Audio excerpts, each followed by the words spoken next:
What's up, guys? How we doing?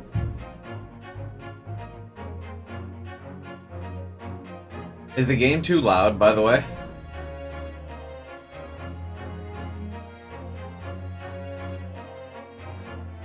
Just let me know. I know first time I run a game, sometimes the audio is like way too loud. And there's not really like an option to reduce the volume. You can turn music on and off. Like, no real, like, hey. It's fine? Alright, cool.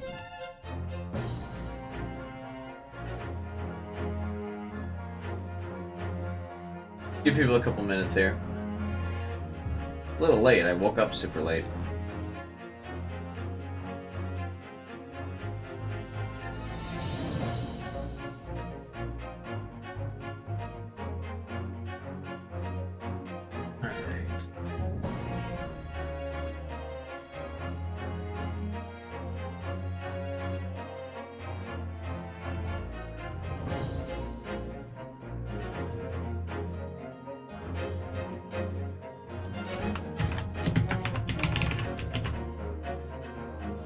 Played like the first hour and a half of the game so far. Nice.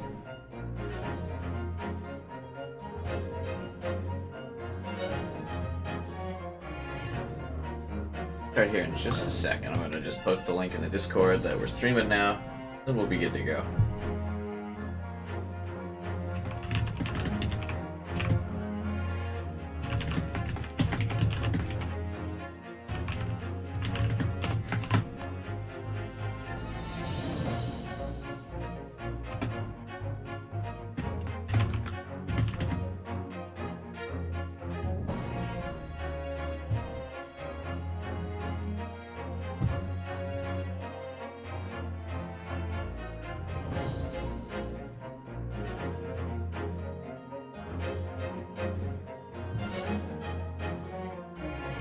How much is this on Steam? 40 bucks. Also, alright.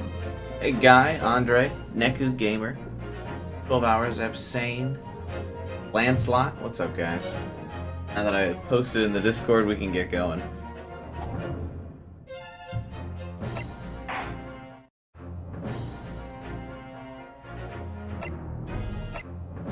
Attorney Adventures, Ace Attorney Resolve. Oh, so there's 2 of these games? The Great Ace Attorney Adventures. Oh, when it's a select adventure, you can choose like individual episodes within. Gotcha, okay. Interesting, it's a 2 for the price of 1 deal.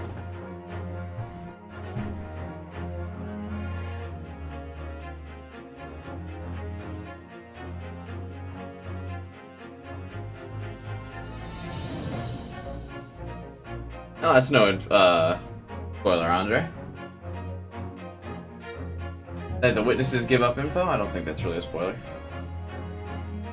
Hey, Godot. Long time no see, buddy. Good to see you at the stream. Hey, Voltwolf.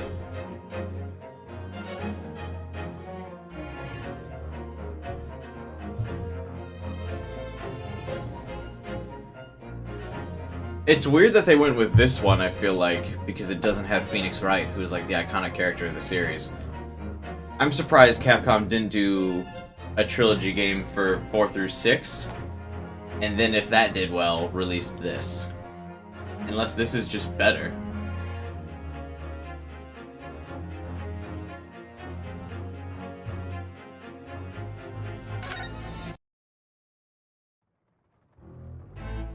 Ooh, it's the copyright cutscene. The Empire of Japan, after opening its doors, a push for JPFR transformation brought great waves of Western. Let me know again if the audio is still fine or not. Eastern island nation. I'm only just barely awake, JPFR. I literally just woke up. Woke up at 5:50. I overslept. And unsettling. It was a period of great change, and some was swept away by the tide. It is? What do you mean it is? Like it's too loud, JPFR?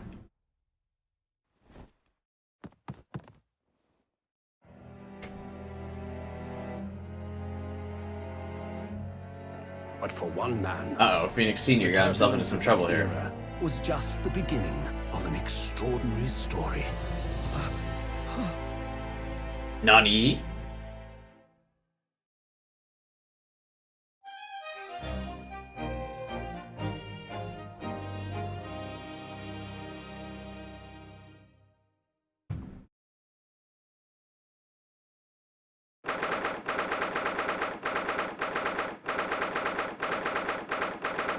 Oh, I like to drink tea? I do not.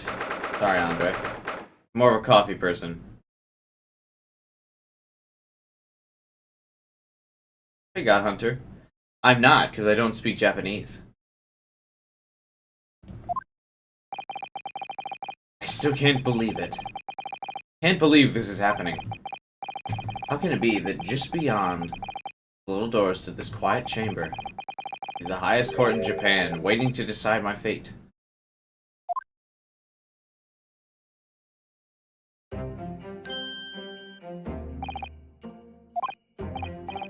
Nothing. Save your glares, murderer. Uh-oh. Sorry. Yeah, I'm a big iced coffee guy. For sure, Andre. My name is Ryunosuke Naruhodo. Naruhodo. Ryunosuke Naruhodo. Nailed it, right? I can't wait for chat to tell me how wrong I was. Ryunosuke Naruhodo.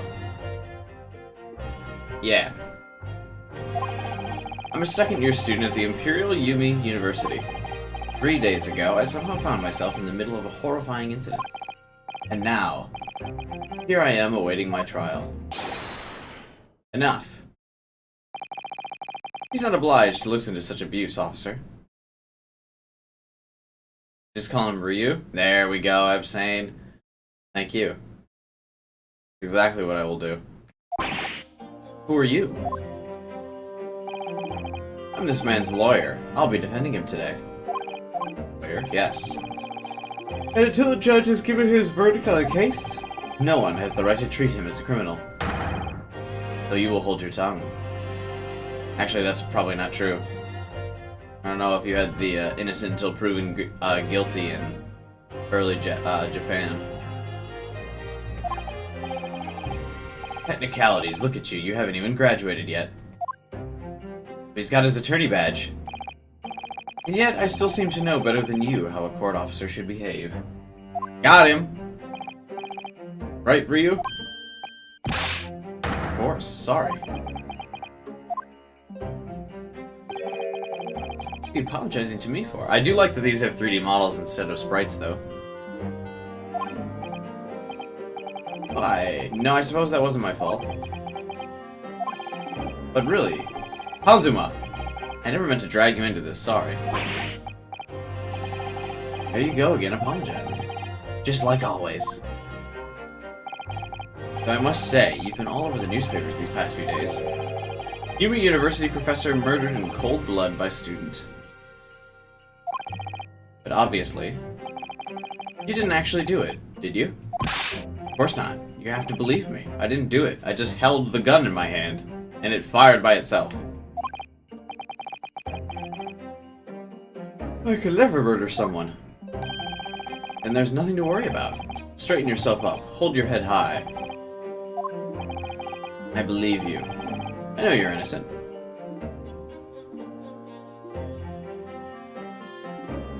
How is his bandana moving through the air indoors? The power of drama.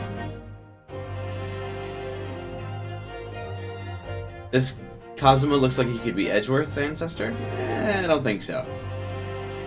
Hey, what's up, Kyler? You've been away from the Ace Attorney fandom? I've never really been a part of it. The only part of Ace Attorney I've ever really been a part of is the memes. I think Phoenix Wright's a like super memeable character. But other than that, I mean, it's always seemed cool, I just never got into it. I got into Danganronpa instead.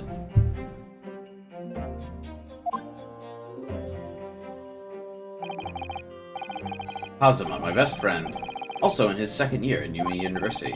But he's far more clever than I, a star student in fact. He's even a qualified lawyer. Impressive, considering he's still an undergraduate. It's not that impressive.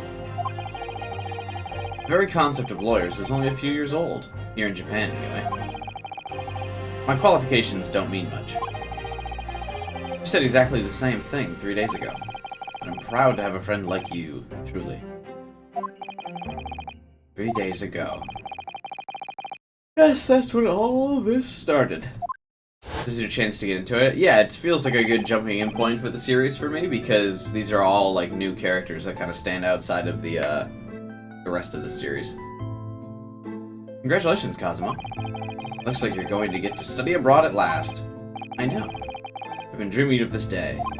Finally, those government elites have acknowledged my academic achievements and successes in court. You'll be representing Japan as you immerse yourself in the most sophisticated legal system in the world. I'm really happy for you, and proud as your friend. People in the university who doesn't know Kazuma's name. He's a legend. It's like there's some mysterious aura billowing around this temple. It's the bandana. I want to bring about change in our own legal system, and now we know Kazuma failed. That's why I have to cross the ocean to see the real thing with my own eyes. The heart of the British Empire. I wish I could see it too. Really? Britain's legal system? When does this game take place? Exactly. But wait. No, we read it earlier. 17th century, right? Come with me. We'd have a wild time tearing up the streets of Her Majesty's city together. If only it were that simple. Oh dear, look at the time. I'd better be going. He came to invite him over to Britain to be his roommate.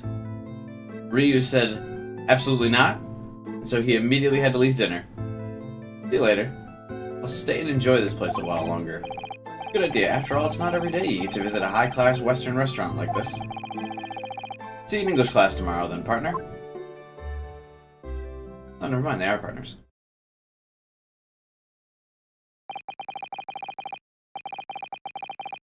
Straight after that, that's when it happened. Give me, like, 5 minutes. I shall return. Post-haste.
Alright.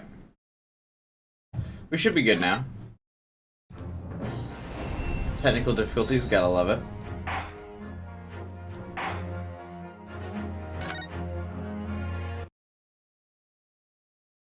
Hey, what can you do there, right? I'm gonna move chat to the top right of this. There's a text box in the lower bit there. Alright.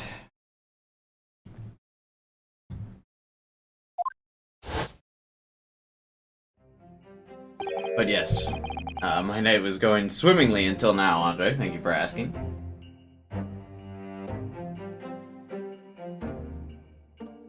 May I have a word?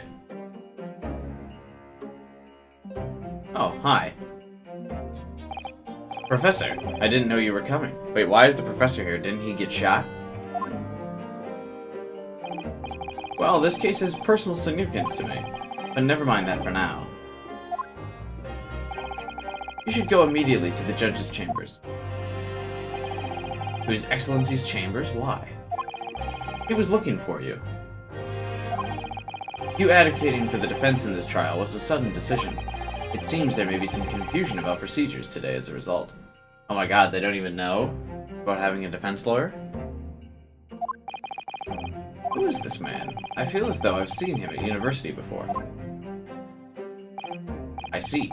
I'll go at once. You can't hear anything? Like, you can't even hear me?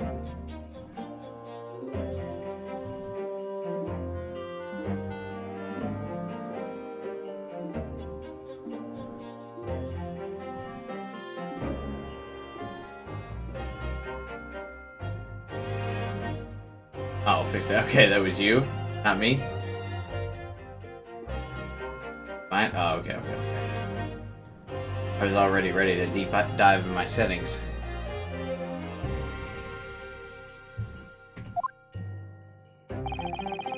Alright then, Ryu. See you in the courtroom. Is that his girlfriend? UTGF?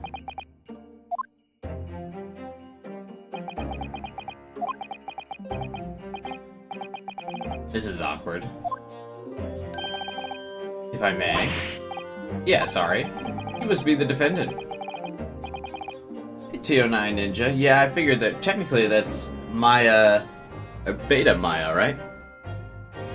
Spoon! Happy birthday, my boy. Hope you have a good one.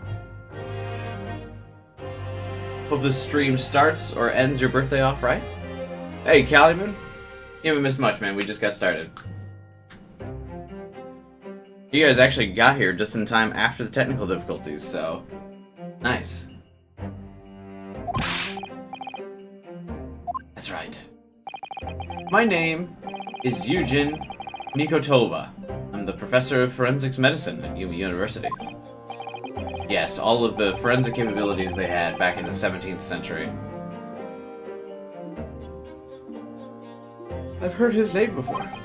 As I recall, he's been pushing to get the government to agree to Kazuma studying abroad. God, imagine living in a government where they could decide if you get to study abroad or not. That would be crazy.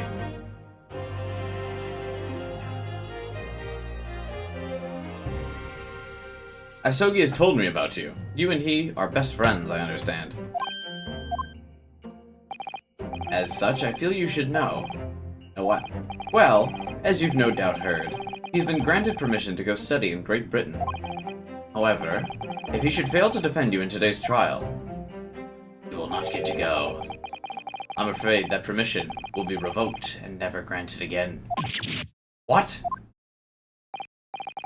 As I suspected, you were unaware.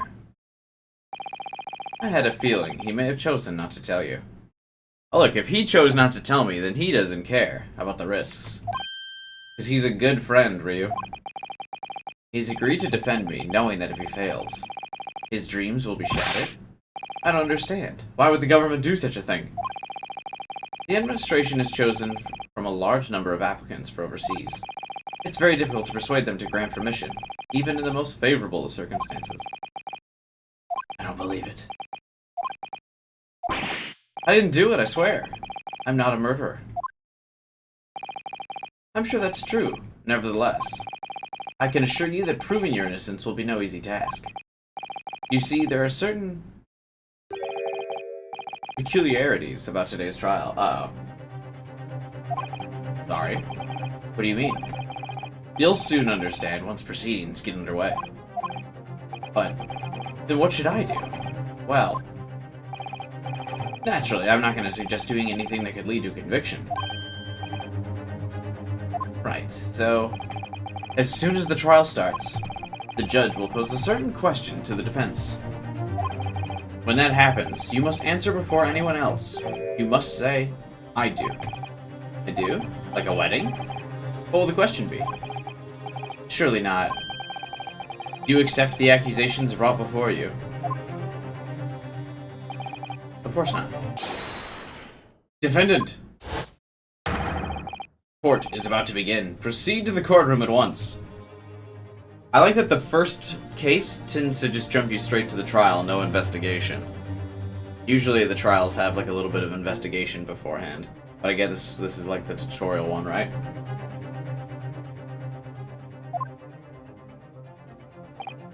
Ah. It would seem our surreptitious discussions are about to be cut short. So allow me to summarize. Cosmo must not be the defense lawyer in this trial. What? Of course, as the defendant, the final decision is yours. What are you waiting for? Do you want to be found guilty for failing to appear? Get moving. There's no point in anyone advocating for the likes of you anyway. This is it. If this trial goes badly, Cosmo's dreams of studying abroad are over. What's more, I'll be found guilty of murder. And so, with absolutely no idea of what lay ahead, I embarked on that unforgettable trial. My one and only chance of proving my innocence. The trial that would decide my destiny. I feel like this would be, where the game would ask dramatically if I would like to save the game. Major story events are about to occur. It's highly recommended you save.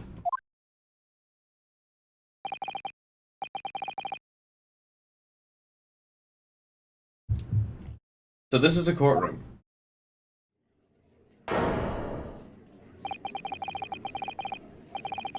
Wow, it looks exactly like the one from Phoenix Wright's games. That's cool.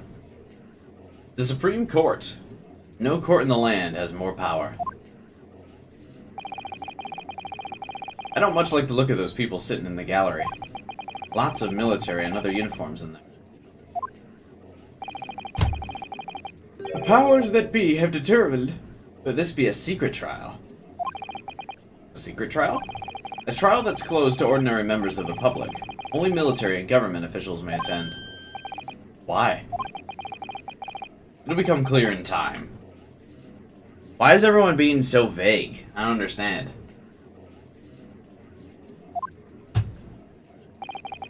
You need to concentrate, Ryu. It's about to begin.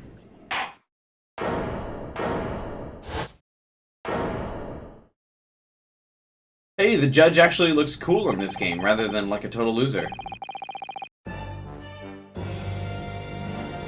The court will now hear the trial of Ryu. The prosecution is ready, Your Excellency. I love his getup as well. How he looks like a samurai. As is the defense.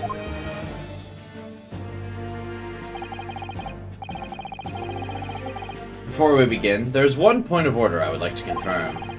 Yesterday evening, the defense made a last-minute request for a change of advocate. That's correct, Your Excellency. I made the request myself. I thought the trials were at least voiced. Is that not the case? What's voiced in this game? Normal procedures for the defendant's advocacy to be decided 2 days before trial. As this is an unusual circumstance, I am obliged to ask for final confirmation now. Who advocates for the defendant in this trial? Oh, that's why the professor told me to say I do.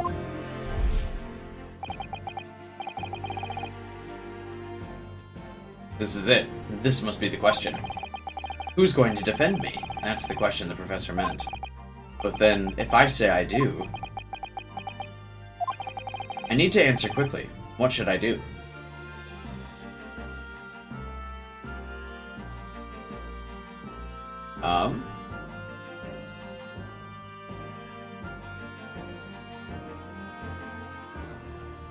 Is he gonna get, like, kicked out of the courtroom if I say I do?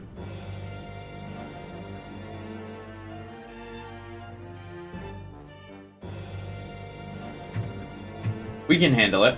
I'll say I do. We'll be the noble one. Not put our friends' global studies at risk. Your Excellency, no confirmation is needed. As I'm standing here beside the defendant, I hope it's clear who will advocate for his defense.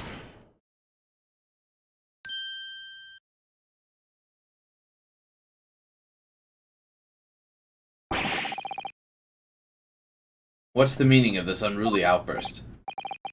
I would like to inform the court that I will be defending myself. He'll be... what? What are you playing at? Professor Mikotoba told me everything just now before the trial. He did what? He said that your dreams of studying abroad would be dashed if you were to lose.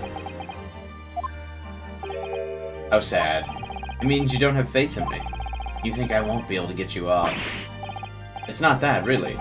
It's just that, on the off chance that things don't go well for me, I couldn't bear to be the reason that you... I knew that's how you'd feel, which is exactly why I decided not to tell you. Professor shouldn't have stuck his nose in. Very well, the court hereby recognizes the defendant's desire to advocate for himself in today's trial.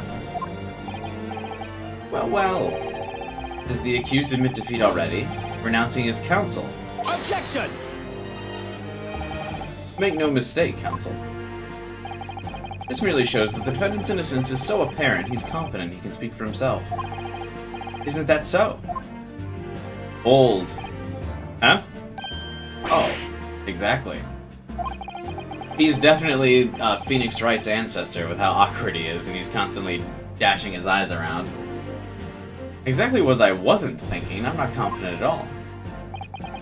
In fact, my mind's a complete blank. I realize you're in charge now, but still. Try not to look so bewildered. Well, for a mere university student to be brought before the court... You must have perpetuated a most heinous crime.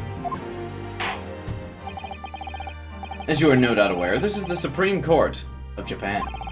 Accordingly, the very highest standards of conduct are expected of all present. Do I make myself clear? Yes, Your Excellency. It is therefore my duty to assess your competence for the task. My competence? What does that mean? He's questioning your ability to do the job. Well, he can't be questioning it more than I am. Let's start with the very simplest of questions. Oh, yeah. Kindly state before the court the name of the victim in this case. That's easy enough. I've heard his name more times than I'd care to remember. Wait. I'm so nervous I can't even remember that. What was it again? Ryu. Let me guess. Your mind's gone blank? Hey, Michael. What's up, dude? Welcome to the stream. All the relevant information for this case can be found in the court record. But I can't even find that. It's simple. You can access the court record with the press of E. If you ever found you've forgotten something, consult that. You just have to press E.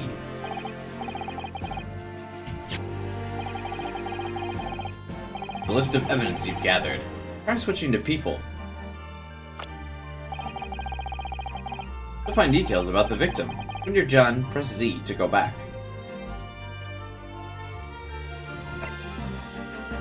John Wilson, the victim of this case, who is visiting a professor of medicine.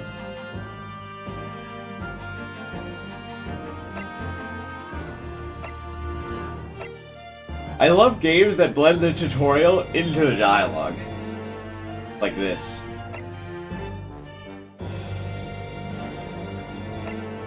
How is he 23 years old but in college? And not even done with college, second year? I was 21 when I graduated.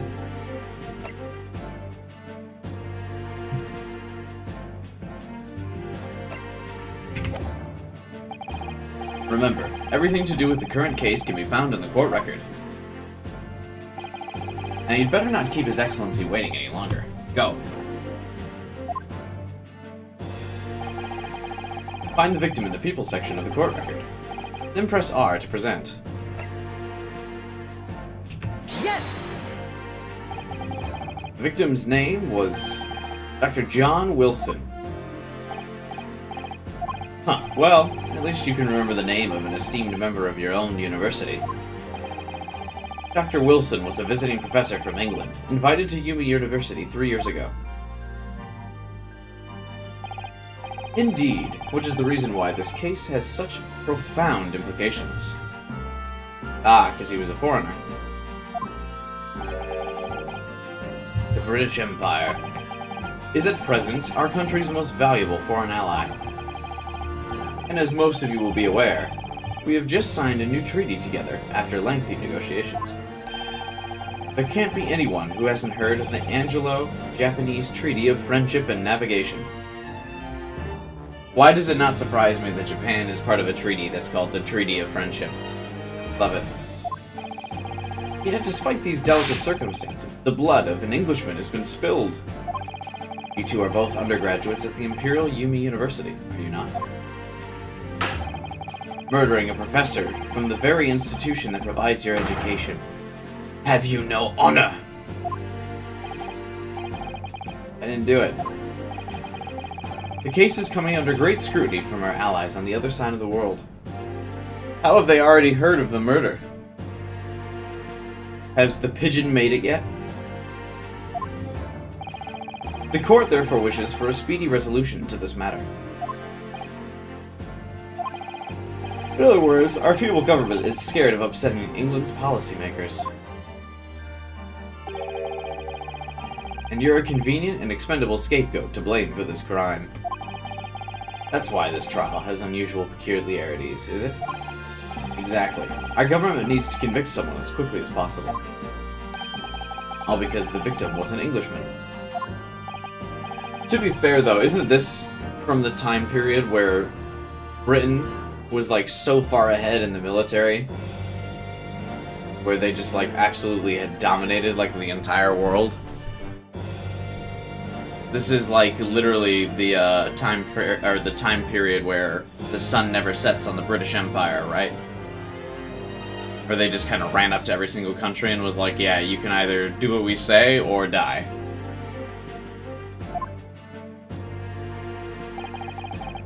Nationalities and treaties won't make any difference for me here. I feel like people forget that nowadays. Now that America is like the big stereotype for having a giant military, Britain used to actually like fucking run the world for a while.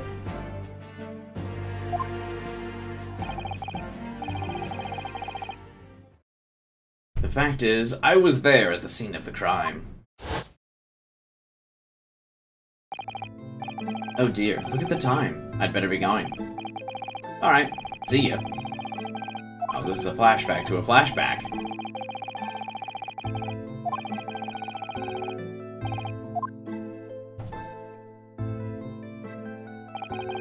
Where is, what's his face? Sherlock Schmolms. Or Herlock Schmolms. The British Empire. Wow, it's incredible to think. Wait. I've seen that man. I'm sure he's a visiting professor from Britain. I don't know his name, but still I should go and say hello. I went over to the professor's table. He was already dead. And introduced myself to Dr. Wilson. Now then, let me pose my next question to you, defendant. Yes, Your Excellency. How did this professor of medicine, Dr. John Wilson, lose his life? State before the court the cause of death. The cause of death. Well, obviously, that was, Ryu. Remember that in court, every assertion must be backed up by evidence. Evidence? In the early days of court, you didn't need evidence. You just needed to be able to say, this person fucking did it. That's a piece of evidence that the professor shows the professor's cause of death. Post-mortem report. The victim was John Wilson, male, British. Time of death, the 19th of November, shortly after 2 p.m. Cause of death, a single bullet fired at close range. Fatal hemorrhage from pectoral ballistic trauma. No exit wound. Bullet did not pass through the body. Alright, so he got shot in the chest! Yes! Well...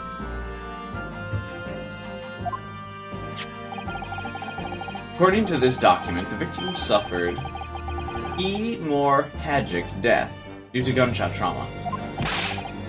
Learn to read. That's the post-mortem report, I take it. Sorry, yes, that's right. The post-mortem report. I guess they can't call it an autopsy report, because autopsies are relatively new, aren't they? Anyone else had it with this court? I feel like this is pretty typical of, like, Ace Attorney or, like, any legal game. Court's always a sham, and you gotta fight your way through. In the West, a doctor dissects the corpses to identify the cause of death in an autopsy. But here in Japan, a police officer merely inspects the body and draws conclusions. I see. As long as I'm not going to be tested on this later. This is so-called photographic print of the scene of the crime. Hey, now there's a canon reason for all the photos to be in black and white. You can clearly discern scorch marks around the bullet hole produced by the gunpowder explosion. In other words, we should assume that the victim was shot at close range. Thank you, counsel. The court will accept this modern scientific evidence into the record. I take it that's a, sarcastic statement there.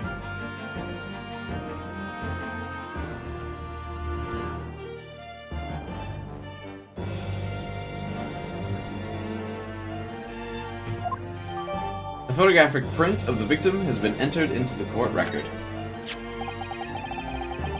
Well, that's a photographic print. That's something I've never seen before. It's clearly superior to a drawing. The detail's incredible.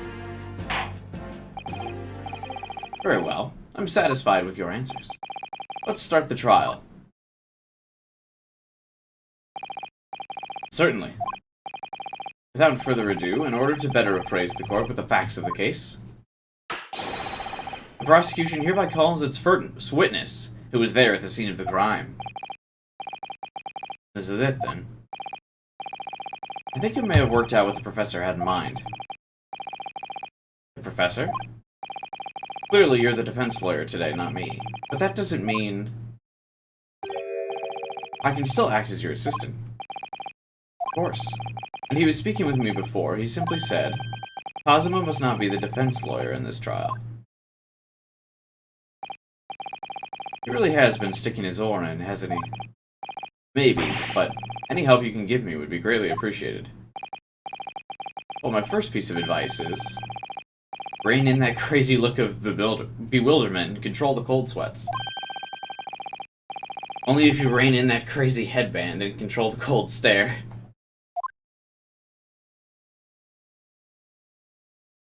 I like his headband. Witness, state your name and occupation. Of course. My name is Satoru Hasunaga. I'm the head waiter at a Western-style restaurant called Le Carnaval. Blech. Oh, he's dying. You alright? You seem to be coughing up some, blood. It's a regular occurrence. It really doesn't bother me. Okay, but like, that would bother me. If I was at a restaurant and some guy was bringing out my food and then coughed up blood, I'd be like, nah, take that shit back. I'm not getting whatever the fuck you got. Get away from me. Well, it really should. As everyone knows, the capital's southeastern quarter was developed for foreign visitors some years ago. It has become a very fashionable district now, full of hotels to accommodate overseas guests. This grim crime occurred in one of the district's so-called restaurants, an Occidental eatery 3 days ago. Understood. Will you kindly tell the court everything you can about the incident? At once, sir. And no petty interjections from the aspiring lawyer boy, please. Perspiring maybe, but aspiring? It was just after 2 p.m. on the day in question. We have a few diners at that time of day. The lunchtime rush was over, and there was only 3 tables still occupied. That fits with my memory. There was hardly anyone else in the place.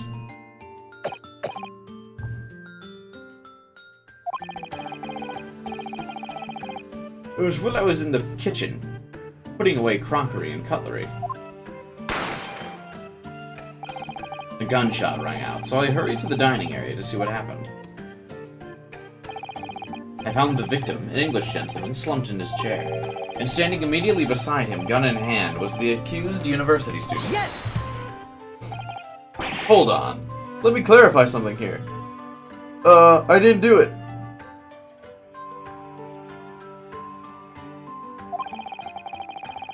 Well, I did pick up a gun that I found lying on the floor. I didn't shoot him. Objection! I believe I asked you to refrain from petty interjections. The court wishes to listen to the witness's report of what he saw, you amateur. But the next time you interrupt at an inappropriate time, you will be penalized, defendant. Don't worry, Ryu. You'll have your chance to fight back. For now, we must just quietly listen to the witness. If I may confirm one point, waiter. Standing beside the victim with a gun in his hand was the same man we see here in court today. Is that the same guy from Ace Attorney? Yeah, this is the same dude that gets shit on in every Ace Attorney game as like the first lawyer you go up against. He's the whipping boy of Ace Attorney. Hey, yeah, the judge here is at least not a total loser like the other one. This guy seems to be confident.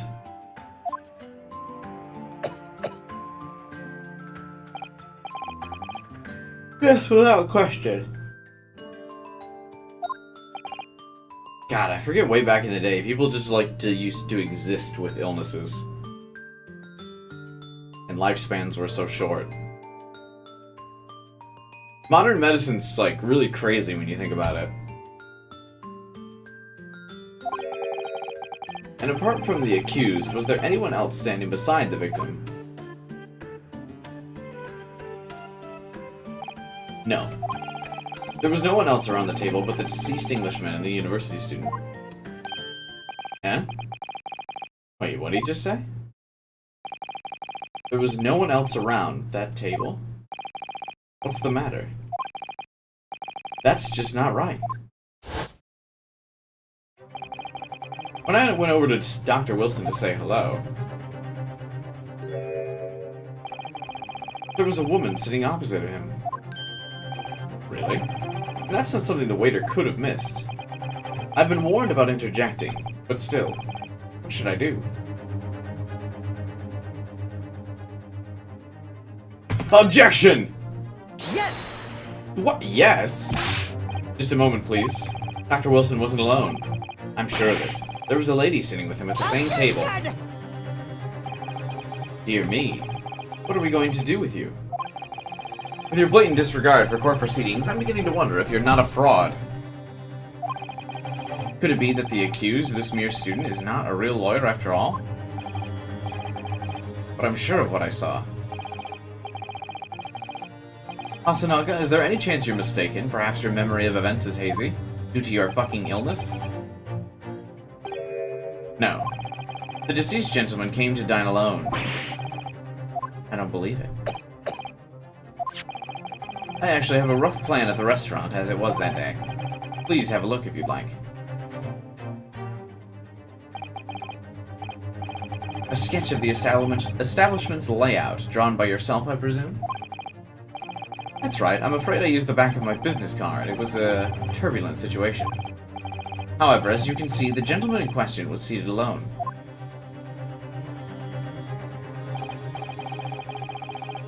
You're clearly a very conscientious waiter. Thank you, sir. The court will take this plan and add it to the court record as evidence. Oh, well. Is there a problem? Hand the plan to the court officer. Of course. Here you are. What was that about? He's been completely calm and collected until now.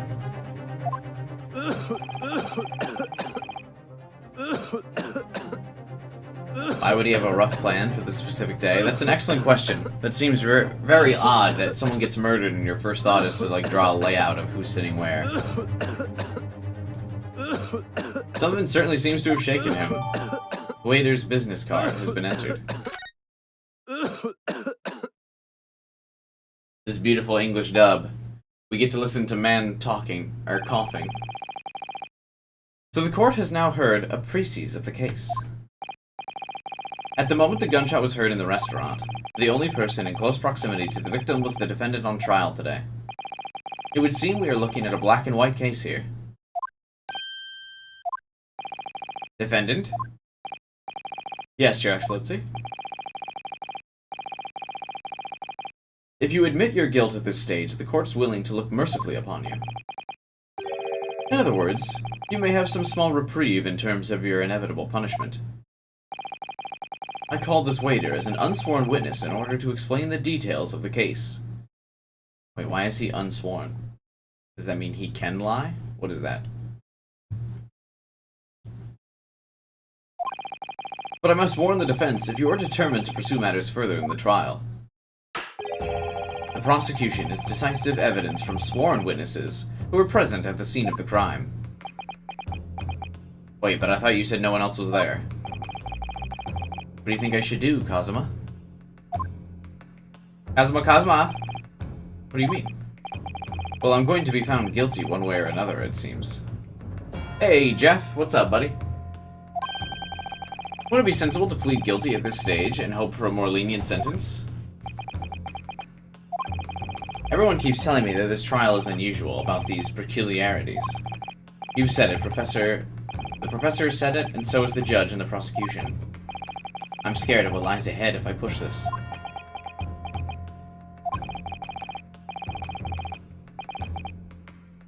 As I said from the outset, I believe you're innocent, I trust you. And yet, despite knowing that, you're willing now to throw that trust back in my face. Is that it? Huh? I am playing on PC, yes. If the accused is in fact innocent, then a defense lawyer is duty-bound to prove that innocence by whatever means necessary. Are you going to abandon that duty? Are you going to give up on yourself? What a pep talk. The battle hasn't even begun yet, Ryu. The defendant pleads not guilty, Your Excellency. We invite the prosecution to stop making empty threats and bring out its witnesses. Then we'll see just how decisive the evidence really is. He's doing the finger point. That's where the signature pose comes from. Kazuma passes it down. Prosecutor, please continue with proceedings. Well, you were warned. The young can be so reckless. You know, many call me a saint, but I can be a devil when I want to be. Ooh. I can be your angel, or I can be your devil. In a few short moments from now, that dumbstruck young mouth of yours will be silenced forever. Prosecution calls its next witness. Do I get to cross-examine now, please? Bring forth the witnesses at once.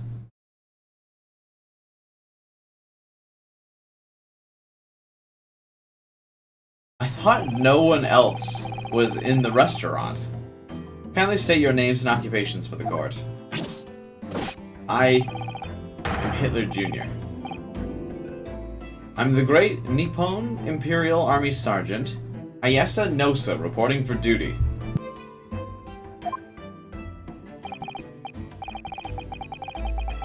And employ as a purveyor of the fine articles of antiquity from the effervescence of our nation, Nippon. And conduct my trade from Rasutai, a humble premise in the 2nd District.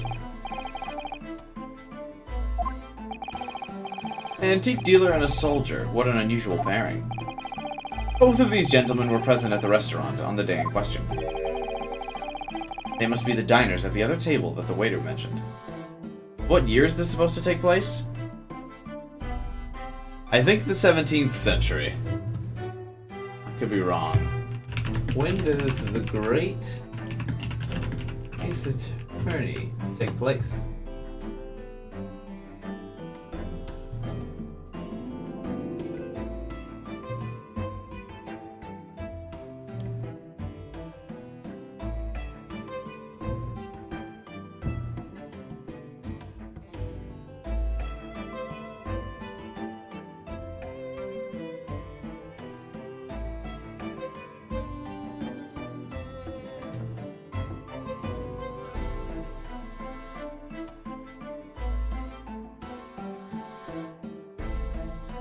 Hang on, I'm deciphering the timeline now.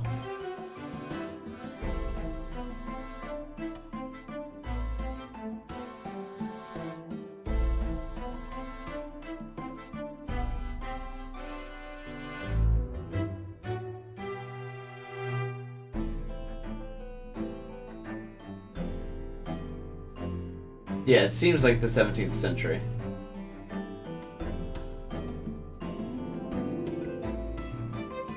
When Japan started globalization? Yeah, which I think was like the 17th century, right? Let's see. Let's just Google that history fact. When did Japan start globalization?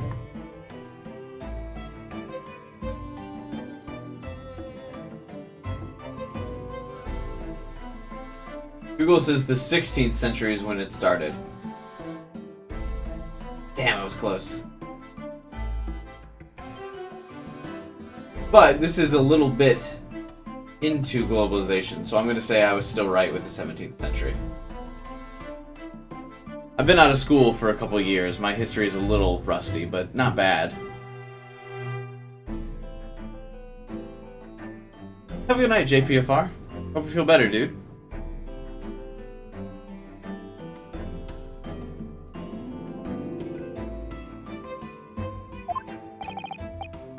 Myself, I habitually take tea of the most exquisite aroma at the establishment in question. Always post-noon.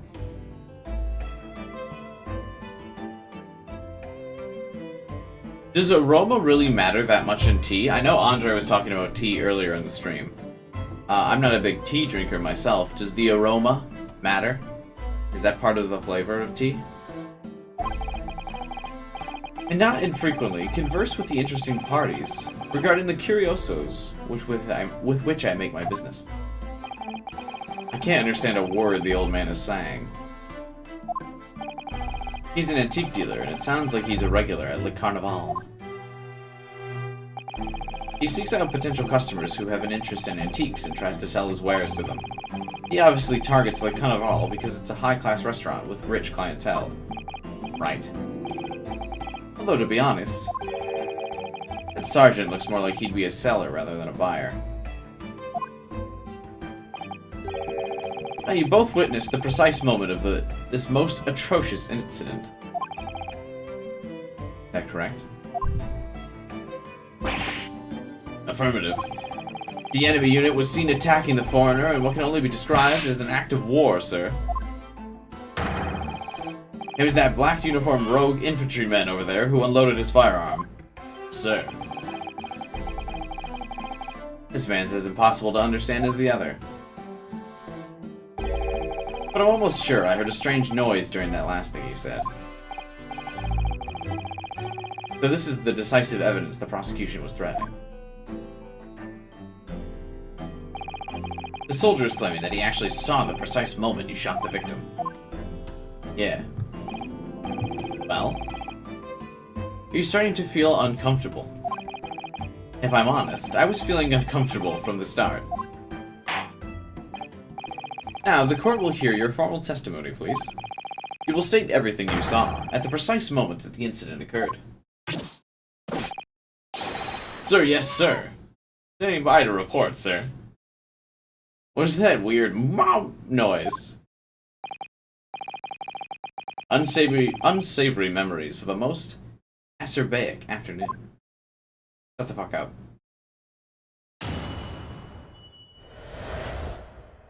What the witnesses saw. I was ingesting a regulation beefsteak at the restaurant while having a tactical discussion with the old man. Myself, I was extolling the virtues of a particularly fine golden curio in with the military gentleman. At that precise moment, a firearm was discharged. I observed the enemy's actions with my own eyes. The black uniformed varsity cadet fired on the English civilian, and from the back. From the back? From the back? I was on my hands and knees investigating the whereabouts of my mysteriously abandoned precious curio. Hold it! There's a contradiction in there. Well, so you, Sergeant, actually witnessed the vital moment. You saw the split second when the defendant fired the weapon. Yes, affirmative. That wicked university cadet. The cruel and unforgettable enemy. What times do we live in, when an English gentleman may be assailed in the broad light of day? That's ridiculous, I didn't shoot anyone. Is that really true, Ryu? Yeah, all I did was pick up the gun I saw lying on the floor. After I said hello, I went back to my table and sat drinking some coffee. And when I'd finished, I got up from my seat to leave the restaurant, when I noticed an English-made gun next to the chair.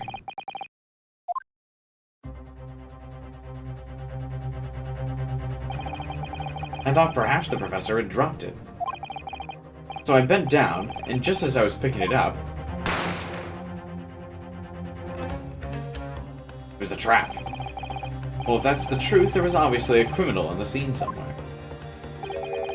And somewhere in these two witnesses' testimonies, there's a clue as to who that criminal was. There is.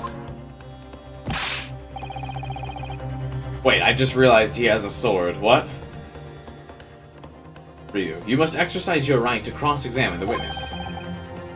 Cross-examine? Do it now!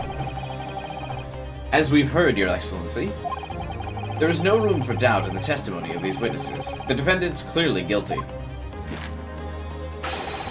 It's time to bring this despicable student to justice. No, it's time for me to object. The guy said I shot him from the back, even though everyone said I was standing in front of him. Certainly, the testimony the court has just heard eliminates any vestige of doubt. Therefore, it is my grave duty to declare the verdict of... Why does he say yes? That's so lame. Rather than hold it! What in the name of the Emperor is the meaning of this outburst? The defense demands its right to a cross-examination.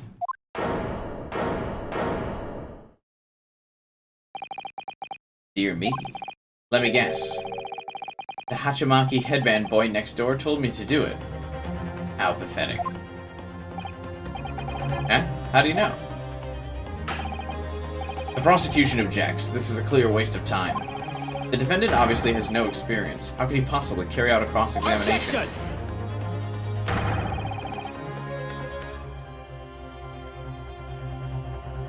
The defense is asserting its right to a cross-examination. Whether or not you think he's capable of it is irrelevant. He's so commanding. Very well. Let the defense conduct a cross-examination of the witness. This is where the battle really begins. I don't even know what I have to do in a cross-examination. Isn't it obvious? You have to expose the lies in the witness's statements. How? You didn't fire the gun, which means that soldier has said a lie. Yeah, but it's just a case of proving it. And the key to doing that is evidence. Right. Evidence. All you need to do is present some decisive and indisputable evidence that proves the witness is lying. Let's go. Don't let them beat you. Alright then.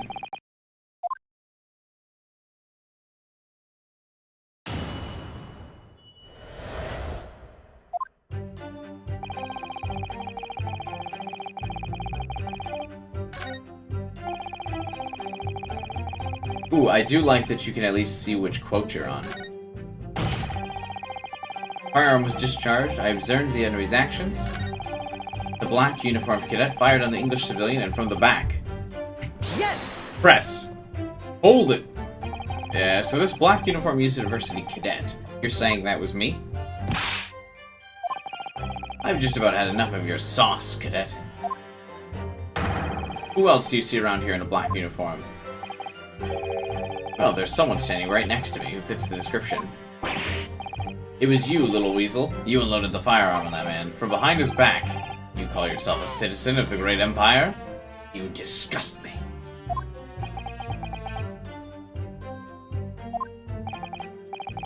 What is it, Ryu? Not quite sure. It's something that the sergeant just said, but I can't put my finger on it. Something's playing on my mind. In that case, check back over the details of the evidence you've gathered. And if you find an inconsistency there with what the witness just said, then don't hold back. Present the evidence to the court. Thrust it into the witness's face and make him choke on it. Oh.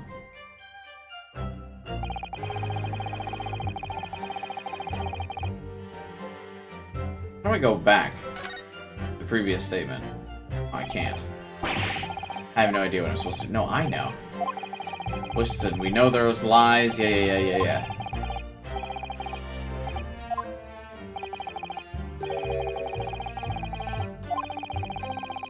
Yeah, present the evidence. I got it. I'm gonna present the picture with the entry wound coming from the chest when he says I shot him from behind.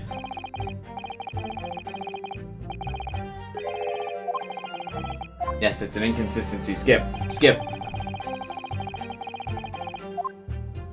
I wish when you press enter again, it would, like, skip the dialogue. Or, like, fill in the text box. Is there, like, a text speed option?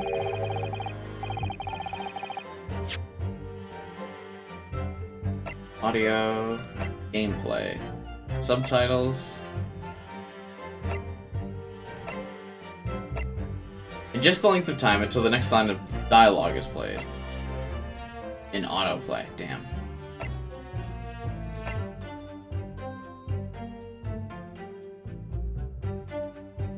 Enable or disable the skipping of unread text. Let's turn this on for a bit and see what that does.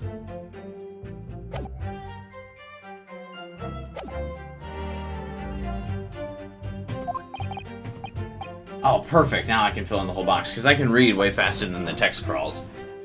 So that's it. Pursue the evidence in the court record and find an inconsistency. Yeah.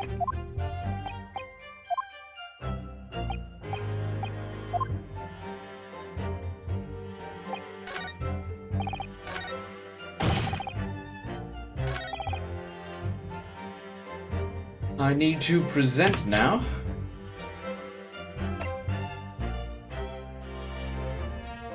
Yes! I can get used to yes, though. Oh, he's sweating.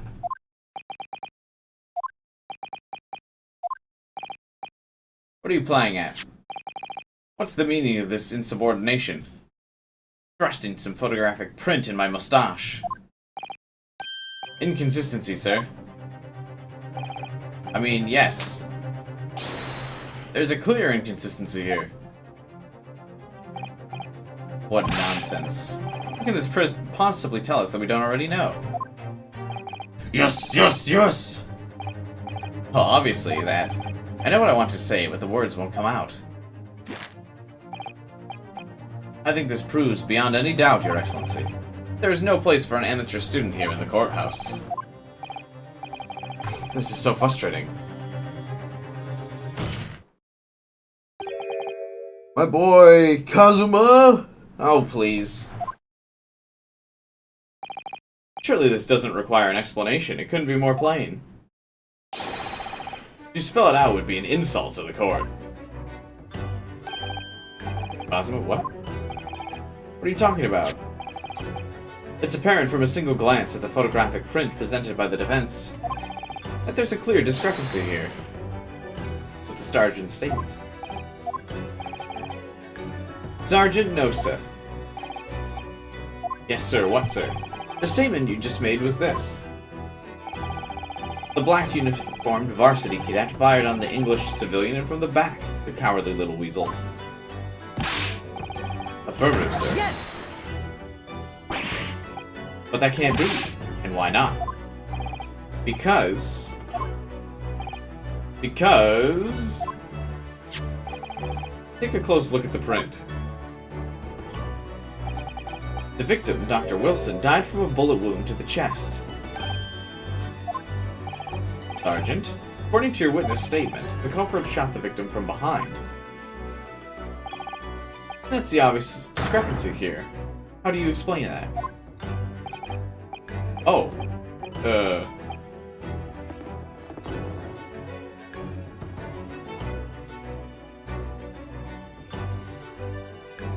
What was that? Like a baby? What? What was that? Something just popped up from behind his back, but he pushed it down. Certainly there's a discrepancy with the facts. Would you not agree, Sergeant? Yes, sir. At this juncture, that would appear to be indisputable. Until the moment I heard the firearm discharge, my eyes were firmly fixed on the delicious steak, sir. The last testimony the court heard was proving one thing beyond all reasonable doubt. This witness, Sergeant, did not see the defendant firing the gun at all. It's absurd. I think the conclusion we must draw is simple. There's no place for an amateur in this courthouse.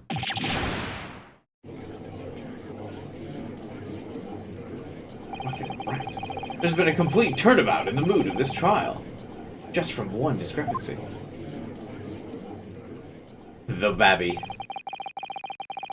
So this is what being an ace attorney is all about. They said the thing. I definitely saw him. The university cadet there. He was pointing the firearm directly at the victim's back. Yes! But I never fired the gun. All I did was pick it up off the floor. And you, old man, you didn't see the moment the victim was shot? Myself, I've already been quite clear. The gunshot interested me not. I was far too busy on the floor. Too busy on the floor? Sorry, what were you doing? Hunting for treasure. Treasure? Indeed. The Hoei-era Cabone, my prized coin. On each occasion when I visit the restaurant, it's my habitude to place in my bosom pocket a particular trinket of interest from my shop. In the hope of meeting a rich diner who might like to buy it. On the day under scrutiny, it was to the military man that I pre-offered my Hoei treasure. I believed that he would purchase such a rare find I did not, but I was presented with little alternative. And then, after averting my eyes for the briefest of moments, it was no more. It vanished. It vanished? So the real killer stole this coin and is now trying to use the murdered as a distraction from the robbery. Interesting.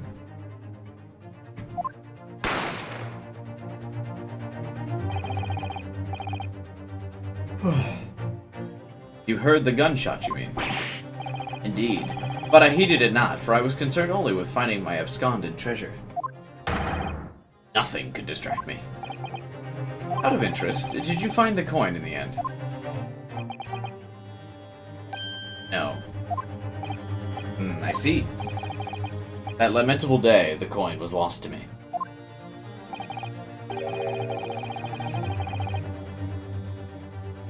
No doubt, some unscrupulous scoundrel pocketed the prized coin for himself. I liked the subtle "this guy turns his head" as soon as he says that line.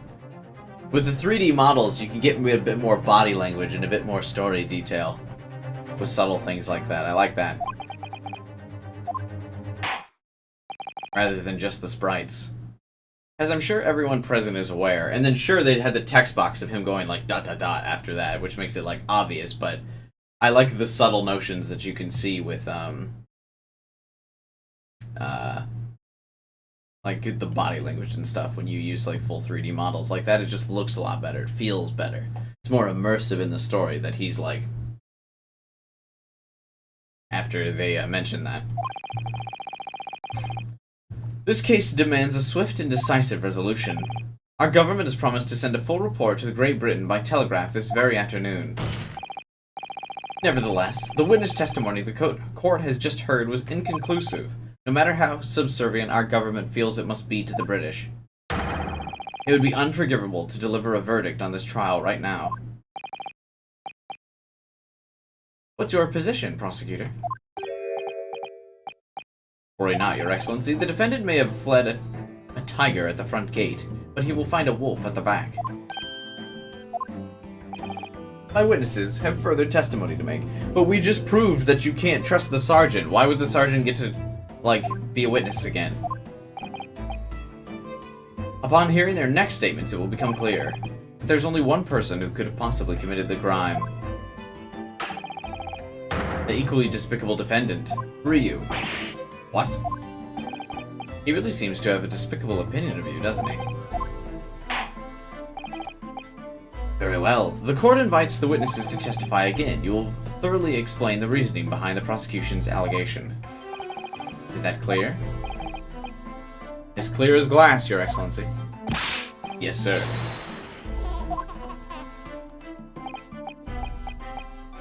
Excuse me, was there something or someone peeking out over your shoulder? Affirmative, the newest member of the Nosa family to rise up through the ranks, sir. Ido.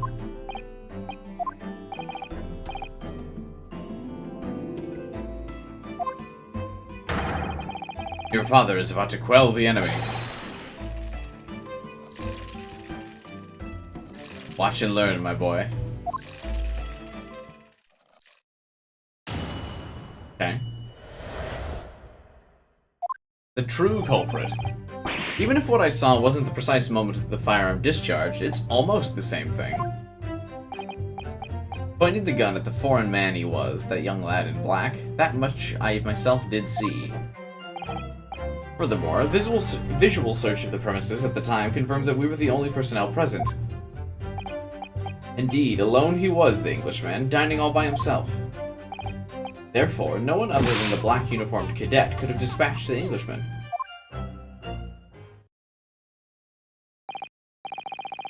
These testimonies are certainly compelling. That's nonsense. The victim, Dr. Wilson, wasn't alone. Please, enough of the outbursts. But there was a woman. There was a young woman at his table. You must have seen her. Everyone there must have seen her. Objection! If you call yourself a lawyer, then you'll respect the rules of the court. We're not here to listen to your fantasies. It was evident beyond all reasonable doubt that the victim was alone at the time of the incident. The prosecution has photographic evidence of this. Is this print of the scene of the crime? Indeed. Of the table at which the victim was dining, taken by an investigator immediately after the incident. As can plainly be seen, there's only one place set. Certainly, based on the appearance of this print, it would be reasonable to assume that the victim dined alone. This doesn't make any sense. The court will add the new evidence to the record.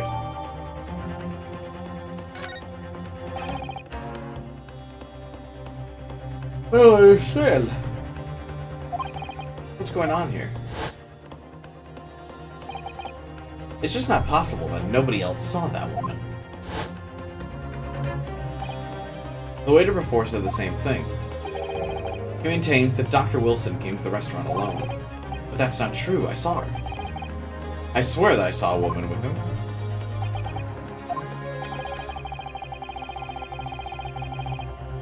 It would seem we were able to telegraph the report to Great Britain on time after all. The witnesses' testimonies have just heard and leave no further room for doubt. These are very sensitive political times, as we know. The ink is still fresh on the treaty with Great Britain. To think that I will have contributed to the amenity of these two great empires is an honor. How can this be happening? The judge is ready to rule. Stand tall, Ryu. It's not over yet. If what you say is true, then there's something going on behind the scenes. Now's your chance to expose it. To draw out the truth in your cross-examination. I don't know. The defense is entitled to cross-examine the witness, but make it quick, understood? Rules can be so demanding at times. Ugh.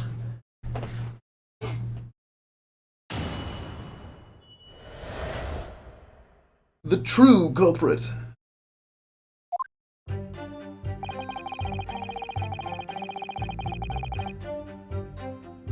Press. No, almost is not the same thing at all. For a start, I didn't fire the gun. We have a difference of opinion. The opinion of a uniformed officer versus that of a fledgling cadet. I don't think so. Consider this, defendant. Just a moment ago, I blinked. Did you? Did you see it? Did you see me blink? How could I? And yet, it's an undeniable fact that I did blink. So there you have it. Have what? Attention. The sound of the firearm rang in my ears, and at the very next moment, I saw you waving the gun. I think that says it all, don't you? And let us not forget the antiques dealer witnessed the accused in this most incriminating position as well. Isn't that so?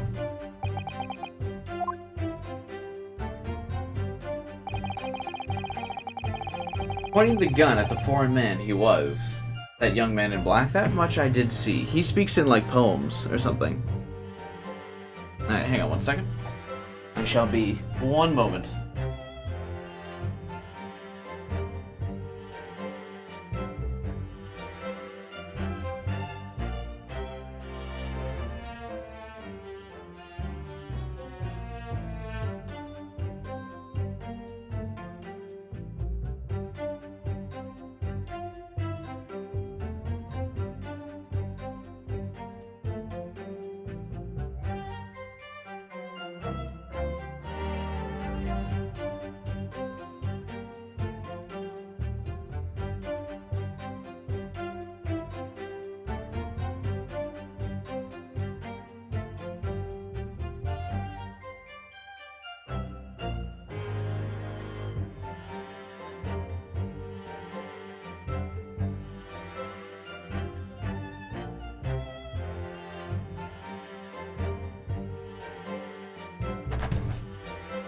Objection!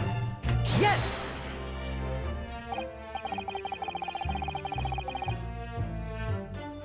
Yes, it may be true that I was holding the gun at that point in time. But I've told you already. That's only because I picked it up off the floor. Well, obviously, as the culprit, that's the only way you could explain it. I just finished drinking my coffee and was about to leave the restaurant when I noticed a gun at the floor, so I picked it up. And at exactly that moment, a gunshot rang in my ears. Full of events beyond our control, life is. Sorry, what do you mean? In your case, you found a pistol on the floor and picked it up, which precipitated this testing predicament. Whereas conversely, I failed to pick up the Koban from the floor, and find myself in an equally testing predicament as well. Anyway, the fact remains, myself, I did see you, with pistol in hand, standing over the foreigner.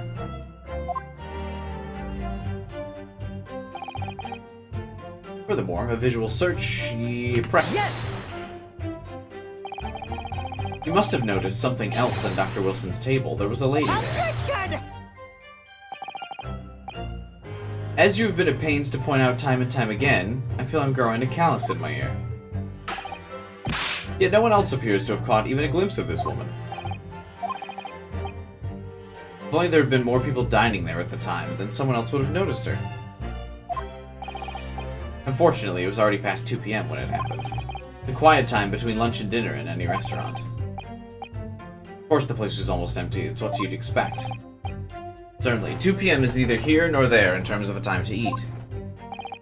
I wonder if there was a reason why the victim was eating at the time of day, and why he was alone. Yes, there was indeed a reason. There was. This was found in the victim's jacket pocket. What is that? It's a medical report card. It would seem that the victim had an appointment at the clinic prior to visiting the restaurant. Ota Clinic? Yes, there would indeed appear to be an entry date for the date in question. 19th of November, noon to past 1. The very day of the incident. So the victim went for a late lunch following his appointment. The explanation couldn't be more simple. The prosecution felt no need to submit this evidence before, as it really has no bearing. I wonder. What do you think? Well, it's hard to see what it could mean. Remember, you can request for it to be entered into the court record as evidence. Should I ask for the medical report card to be submitted? Yes. Yes! If I may, I'd like to ask that the medical report card be submitted as evidence. On what grounds? The court has already heard conclusive witness statement testimony. Additional evidence would be extraneous. Not to mention that the victim's movements prior to his arrival at the restaurant are of no concern. Objection! Whether or not they are of concern is up for us to decide. You have a right to explore all possible avenues. I beg your pardon? You have no authority to refuse a perfectly valid request for the submission of evidence. Very well, the court will grant the defense's request. Youngsters these days are forever asserting their rights. The most disturbing trend. And that statement is yet still relevant today. Officer, kindly add the victim's medical report card to the court record. What we need right now is new clues. We have to explore things from every possible angle, even if they don't seem relevant. I hear you. You conspire to prolong this trial as much as you like, but it's the day after the festival already for you. Or perhaps you'd forgotten that these witnesses' testimonies leave no room for doubt. You feel free to reiterate.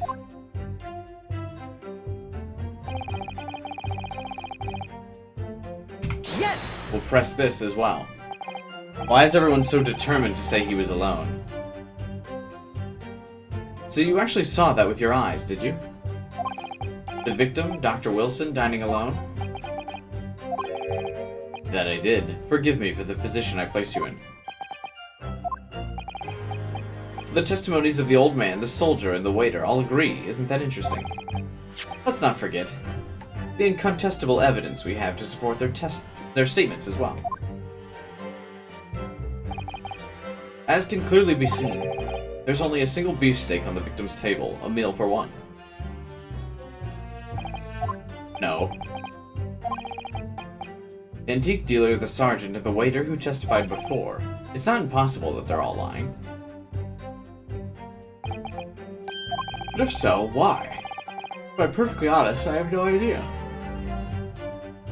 The woman is the murderer, and she paid them off.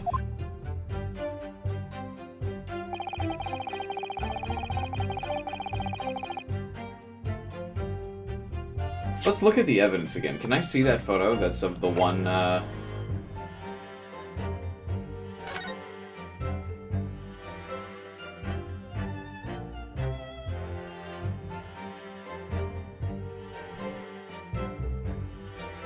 Oh, this magnifying glass is cool, but yeah, I guess it does look like it's a setup for one. There is the other chair, but that would imply that the other person is just not eating stuff.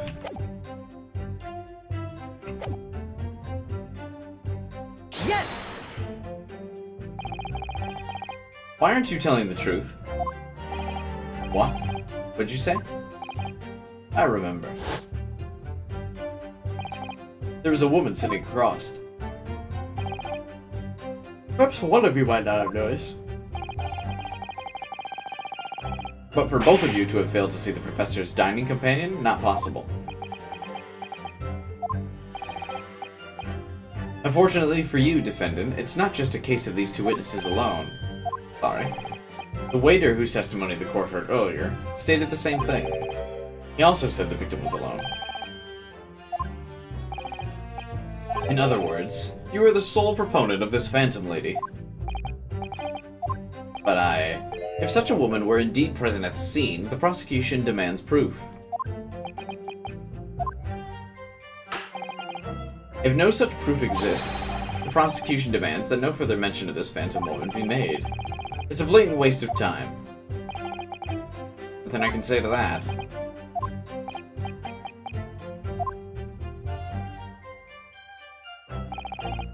Excellent work, Ryu. We've gleaned some new information. Well, yeah, but I don't feel like it changes much. I can't see that it brings any real discrepancies to light. I wouldn't be so sure. Let me see that medical report card you got. You mean this? This is a brand new piece of evidence, so perhaps we should examine it in a little more detail. How exactly? You'll notice some pieces of evidence bear a magnifying glass. These are ones you can examine. Press space, and you can take a closer look at the piece in question.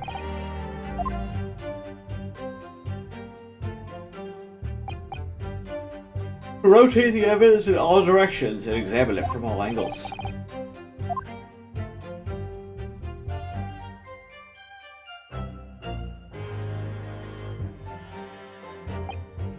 You can move the crosshairs around to hunt for clues that may have been missed. The crosshairs start to pulsate.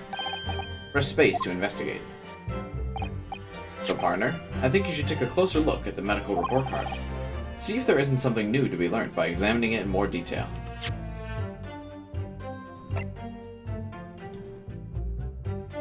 Won't let me examine it yet.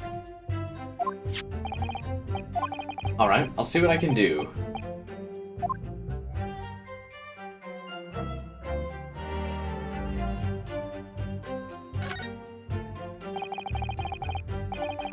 Ooh, now they're 2D sprites. It says Hoda Clinic on the report card. I hate clinics. Almost as much as I hate hospitals and surgeries. Aren't they the same? When I was 5, I got the only cold I've ever had in my life. That would be nice. I wish I didn't get a cold every, like, fucking year. Now remember, even though I felt awful already, I had to have this hideous injection in my arm. I'll never forget it my whole life. Most people would give their right arm to have only had one cold in their life. Anyway, I don't think this is a clinic where they treat people for illnesses like that. Let's keep looking.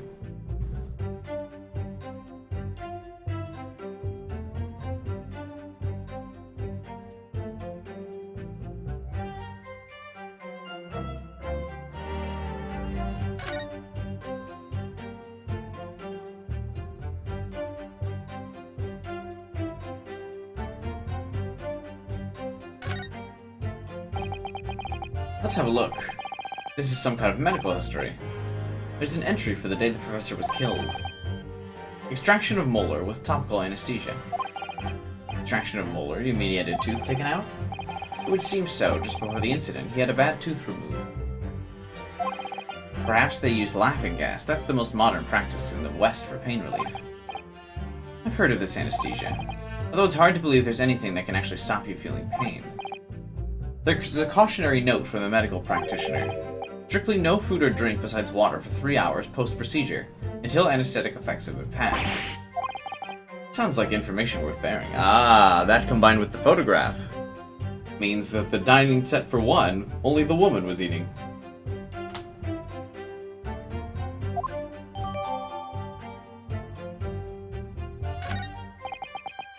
this new information, the meaning of that one particular statement totally changes. I think it's time we listen to the testimony again, don't you? There seems to be more concepts in this one than the previous Ace Attorney, which I like. There's more ways to deep dive the evidence, which makes it a little bit easier, almost.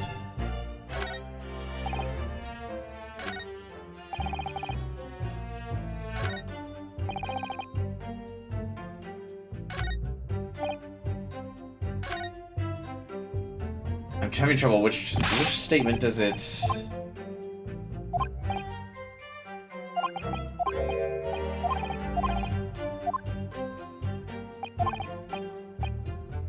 Just that he was dining alone, maybe? That must be the statement I need to...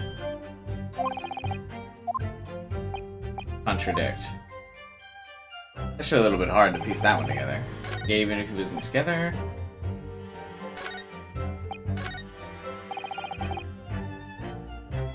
Alright, we'll present on this one. Just that he said he was dining by himself. Yes!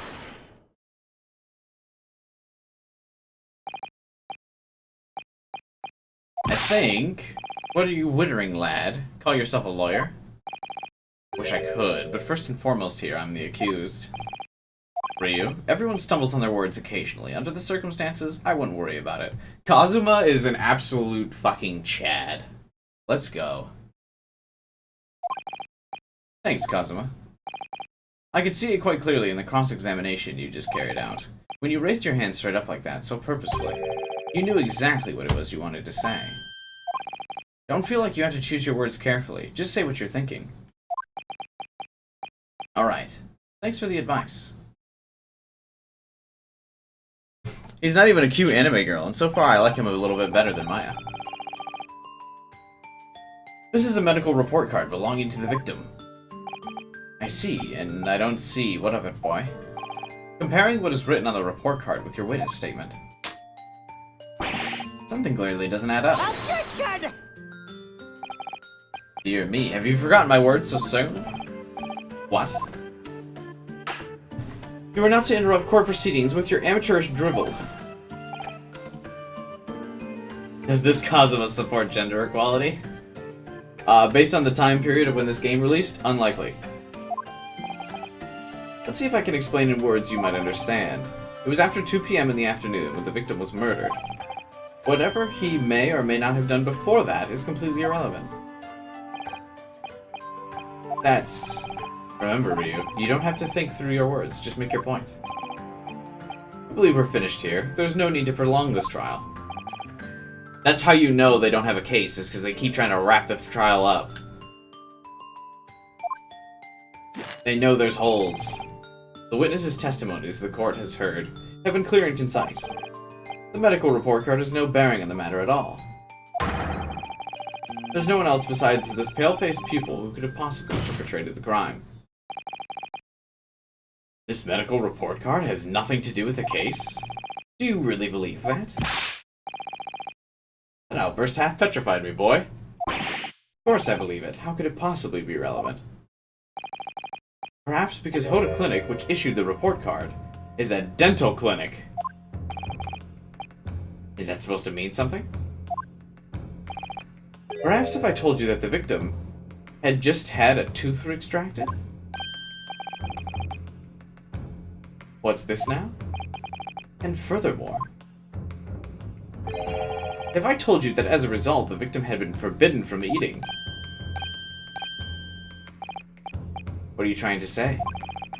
He had orders not to eat, so what? It's all written here. No food or drink other than water for 3 hours post-procedure while the anesthesia wears off. That can't. What, boy? As you just heard, when he was killed sometime shortly after 2 p.m., the victim couldn't have been eating anything. Additionally, there's more. You have assured the court with unwavering self-confidence that the victim was dining alone. But that cannot possibly be the case. Because the victim, as we know now, just had one of his teeth extracted and was still experiencing the effects of the anesthetic. Expertly done, partner. Ryu's starting to come into his own. The confidence is brewing in himself. It's beautiful to witness. What's this nonsense, you little upstart? These are baseless accusations. Just look at this photographic evidence. You can clearly see the plate of food at the victim's table. Objection! Use your head. That's the very discrepancy we're talking about, or can't you follow the logic? How dare you? I think it's fair to say that the tables in this restaurant case have turned. I like the puns. Wouldn't you agree, Ryu? Huh? Yes, most definitely. So having just undergone some dental surgery, the victim was unable to eat.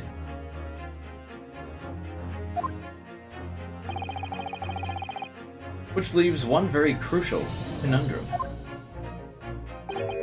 Who, in fact, was eating the beef steak? The court will hear the opinion of the defense on this new puzzle. I assume you're ready? Counsel? Oh, that means me, doesn't it? The answer to this question is going to be pivotal. This is the start of you turning this trial around. Show them what you're made of. I got it. The person eating the steak at the victim's table must have been an as of yet unknown third party. Obviously, it can only have been someone else who was sitting at the professor's table. Objection! You will not let this go, will you? There was no such person. Yes! There was, because I saw her. When the incident occurred, we know that the victim couldn't have been eating. Yet we have evidence of a half-eaten steak on his table. Therefore, the only logical conclusion is that there was somebody else there eating it. We have strong evidence to support our assertion. It's clear that these witness testimonies are unreliable. If the court decides to push through a ruling at this stage, we will lodge a formal complaint with the Ministry of Justice and pursue a fair retrial, relentlessly. Are you insane? You would take on the government? Don't worry, Counsel. I have no issue with you. What do you mean? I have an issue with them. The two witnesses in the stand. Wow. What are you talking about? We have demonstrated with evidence that the victim was not alone. Hey, what's up, Mind Magic? So if it turns out now that the two of you deliberately lied when giving your testimonies, obviously you will be charged with perjury. Perjury?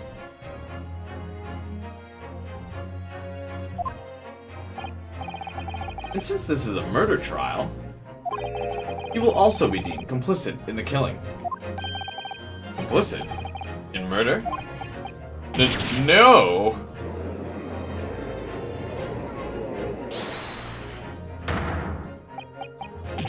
Negative. There was no mention of this at the tactical meeting. I was just following orders. That doesn't make you innocent. That's right, as the man says. Just say you never saw the gentlewoman. That's what they told us. Oh. What? What'd you just say? No. You were just following orders? Hold on, lad. I was... Say you never saw the gentlewoman? When you say gentlewoman, do you mean... You saw the victim with a lady from overseas? Objection!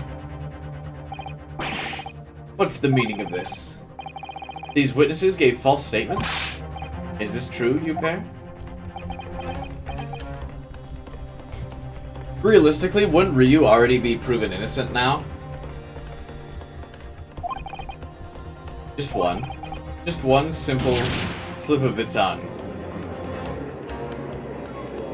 No, that was a repeated statement. Counsel, explain what's going on here. It's painfully clear now. You tried to prevent these witnesses from telling the truth. Absolutely not. The prosecution knows nothing of this. Then who's behind this? Who tried to make you keep your mouths shut? Well, that's classified. So you're prepared to be tried as conspirators to this murder, are you? You wouldn't. This can't be happening. This whole trial would have been thrown out? Yeah, like 3 witnesses just got confirmed as lying and conspiring to take down Ryu. This whole trial would absolutely have been thrown out. I mean, I guess it's like a couple hundred years ago in Japan, so maybe not, but nowadays it would be. Judging from the way they're reacting, I'd say they were sworn to silence by someone with considerable influence. However, I don't believe Ouchie had any idea about it. What are you saying? I mean, to wield that kind of influence, there's only a handful of possibilities.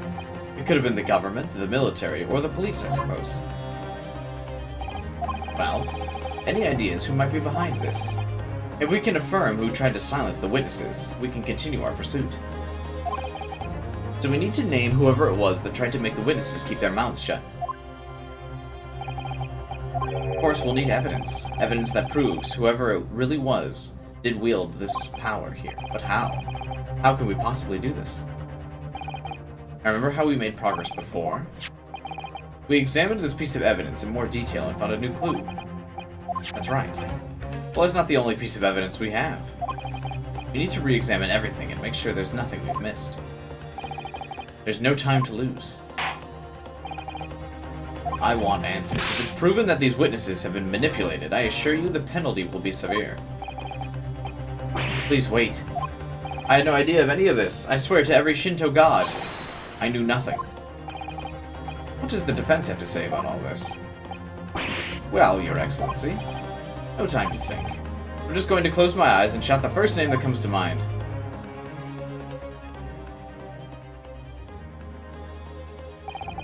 Besides the prosecution, the only person with the necessary influence to manipulate the witnesses is...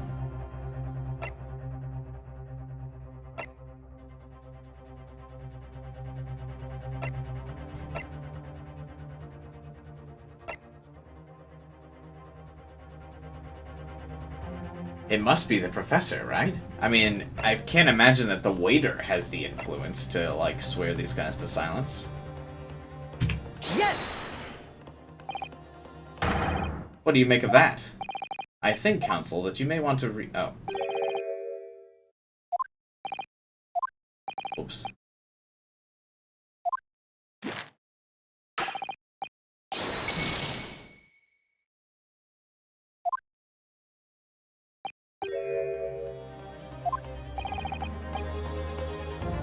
I don't have a great deal of influence myself, but believe me, I can find other ways to make you keep your mouth shut. Alright, don't get angry, I'll think again.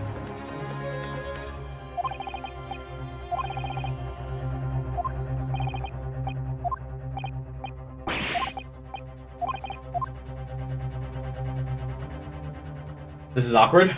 I didn't mean to fuck that up.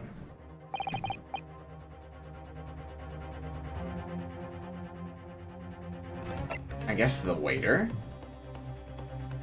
Why would they fear the waiter, though? Yes! Well, surely that would be Satoru. The waiter? Objection! Poppycock, what possible reason would the waiter have to make these witnesses give false testimony? Not to mention the fact that even a head waiter cannot possibly have that level of influence. For once, I would agree with you. If, that is, the man were truly a waiter. Oh, he truly were. Come on, Ryu. Time to hit this court with the truth. The truth about his real identity is proven by this evidence.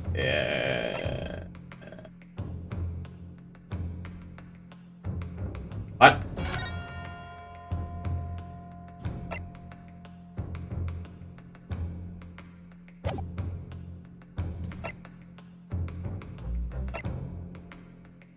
Oh, the business card. Can't read this.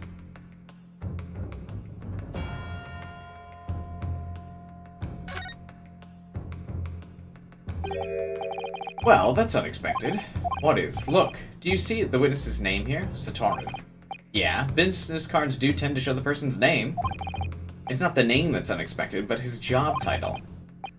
Oh, Chief Inspector, Primary Criminal Investigation of the Imperial Police. I have no idea, but let's face it, the police have a lot of power and influence if they're wielding it somehow. Oh.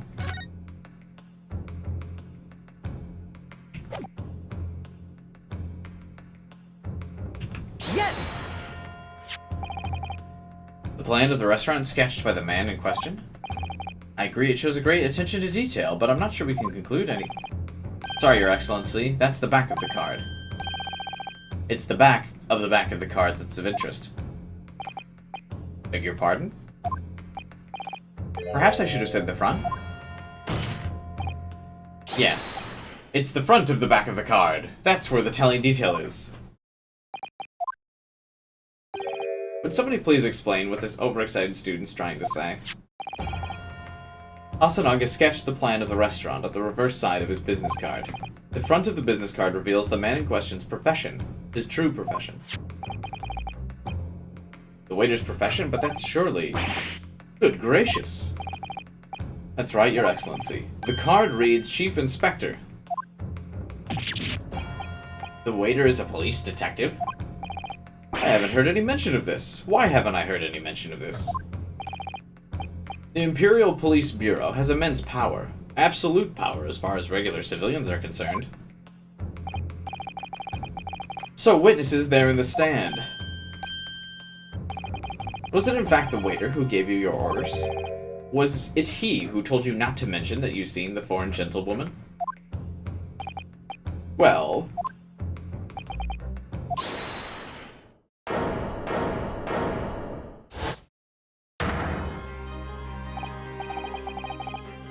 The waiter returns.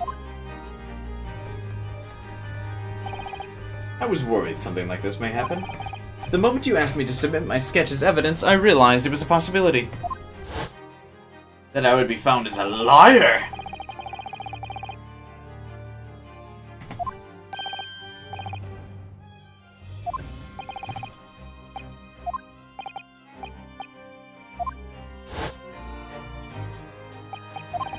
He did act strangely when the judge asked him to hand over his business card. I strive to carry out all investigations flawlessly. It's my guiding principle. But I let myself be distracted when I made that sketch. It was an unusually careless mistake. You mean to say that you really are a detective? But why would a detective be working as a restaurant waiter? Hey, Misty Dolphin.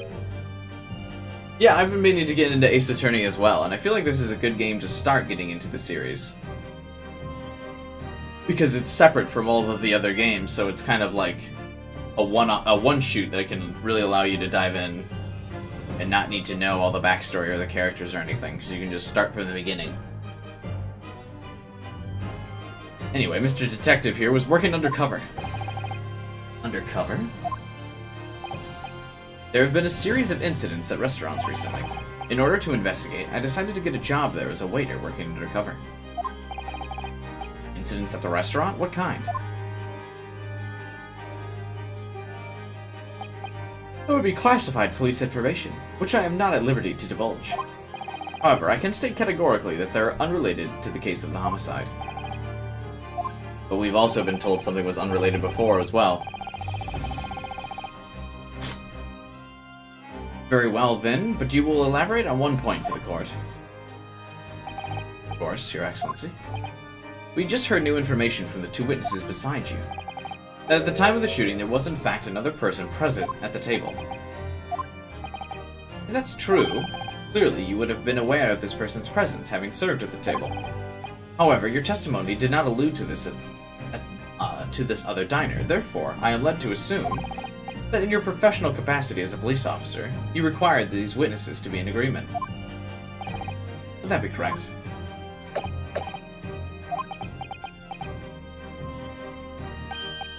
Correct. Unbelievable. As I suspected.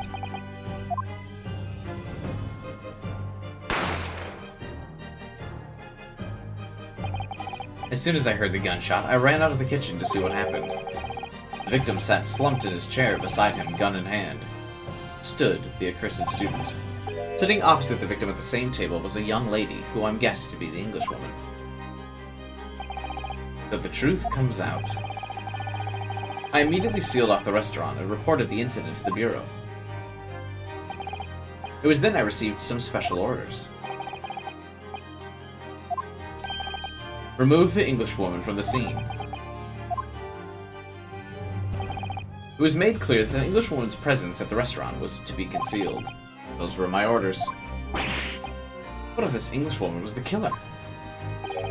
I think it would be in everyone's best interests not to pursue that idea. The Empire views the friendly terms of its relationship with Britain more highly than anything at the moment. An Englishman has been murdered on our soil. To name an Englishwoman as the primary suspect. But without irrefutable evidence, that would be completely out of the question. So that's the reason for the disappearance of the Phantom Woman in this case. It's not right.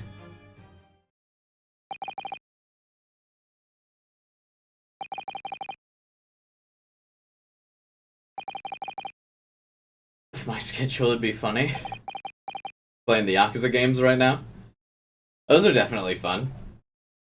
But hey, this game technically takes place in Japan, so wouldn't be too far off. One possibility does spring to mind. What do you mean, Kazuma? Yumi University is currently hosting a number of exchange students from Britain, and I'm fairly certain that one of them, studying in the medical facility's research laboratory, is a young Englishwoman. You're a shrewd man. I can see why you're the chosen candidate for the overseas study tour.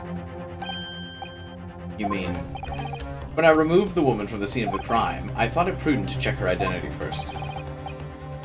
Then the court demands you name the lady in question. The English woman sitting at the university's professor's table was a certain Miss Giselle Brett. She is indeed a foreign student studying in the research laboratory of Yumi University's medical facility.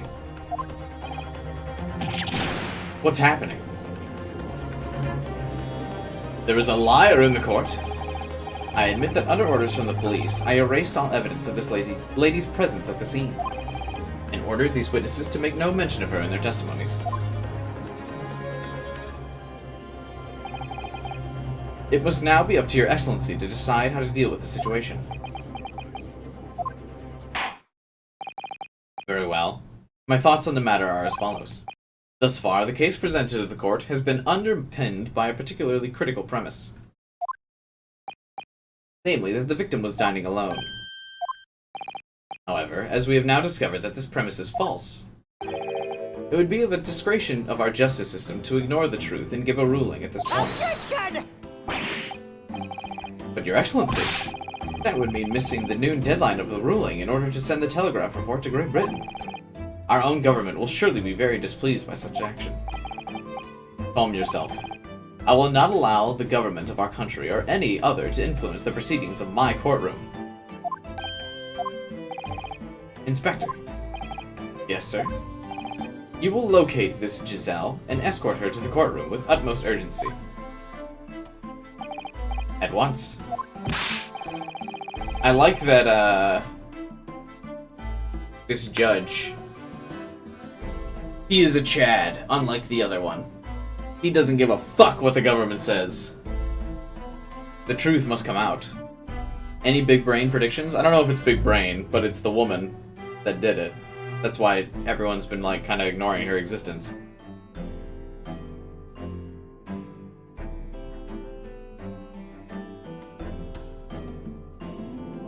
You started with Like a Dragon? Nice. I sorta did. I did Yakuza 0 first.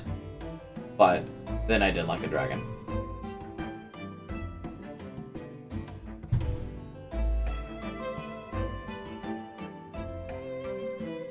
I mean, you'll be going against the special orders you were given from the police. As I said before, it's my guiding principle to carry out all investigations flawlessly. So it won't be a problem.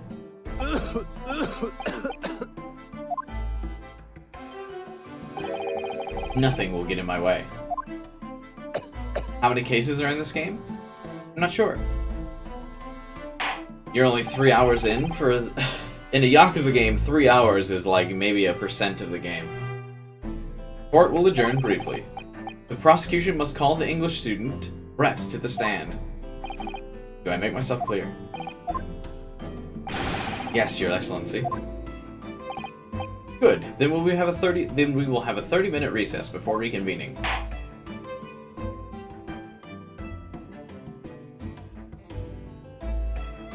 To be continued.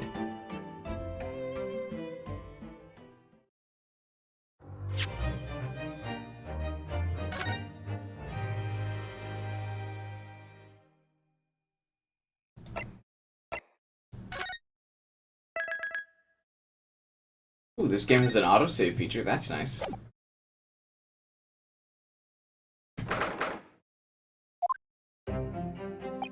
Excellent work, Ryu. That was superb. My heart was in my mouth the whole time. It was almost unbelievable. I mean, looking at you in there. You were drenched in sweat, your eyes popping, your knees knocking, and you were grinding your teeth. It was a grim sight, but before I knew it, you'd started finding inconsistencies in the testimonies. Hey, Kyler's back. You mentioned Yakuza, and there he is. He has been summoned to the chat.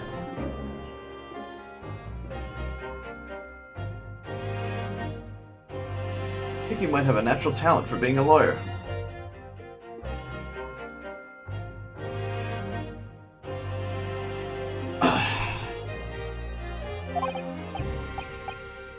Forget it, it's terrifying. If I get through this, I don't ever want to see the inside of a courtroom again. Aha! Anyway, looks like we've exposed your Phantom Lady at last. Miss Giselle. A student from Great Britain, is she? That's what I was trying to tell everyone. Dr. Wilson wasn't alone. There was a young woman with him, like I've been saying. Yes, you have, haven't you? I might not be overconfident in the courtroom, but my powers of observation are one thing I'm sure of. I can see that. So about this young gentlewoman. Thanks to our detective friend, she was hastily escorted away from the scene.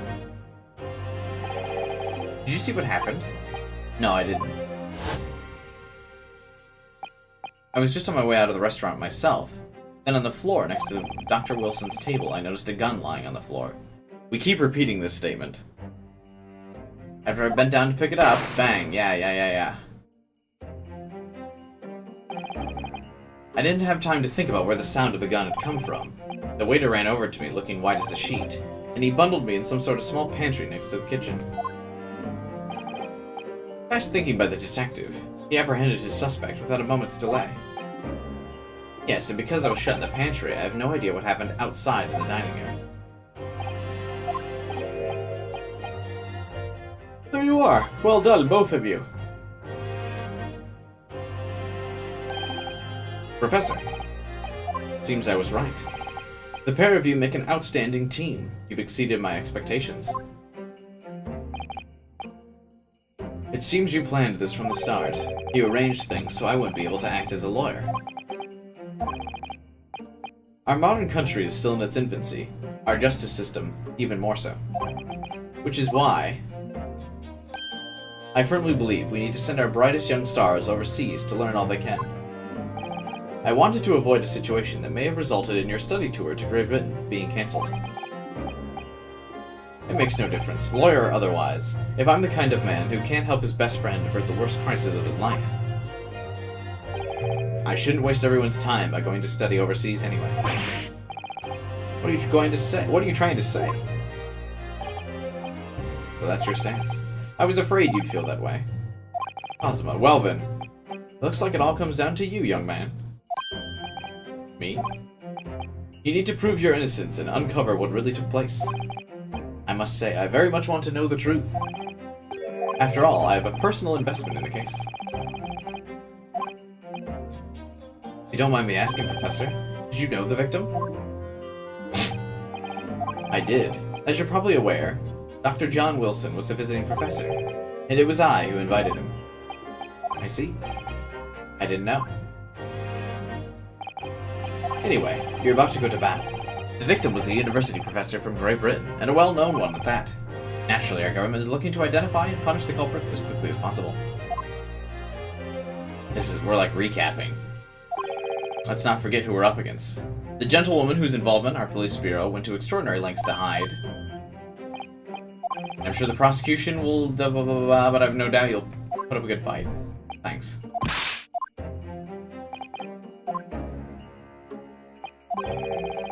There's something I think we may need. Of course. Good luck, Kazuma. She seems nice. Court recess is over. Please take your seats. It's time. Let's get back to it. Let's go in there and deal a decisive blow before those old fossils know what's hit them.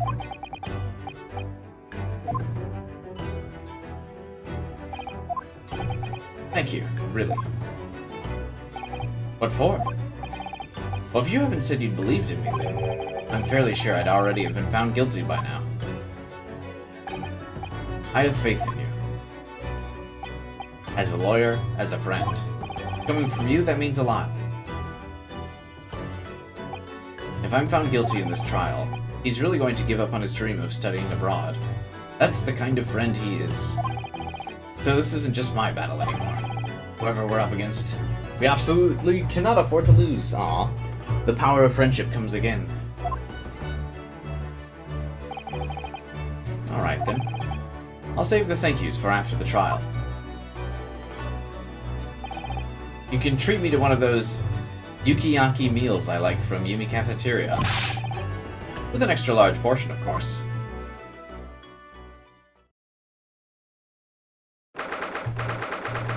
Give me 1 second again. I shall be right back.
Ace chair.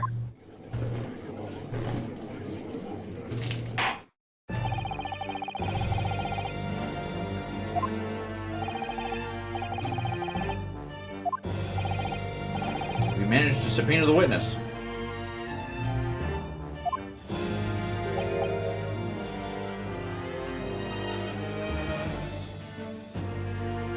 The prosecution is now under a rather painful scrutiny from the government.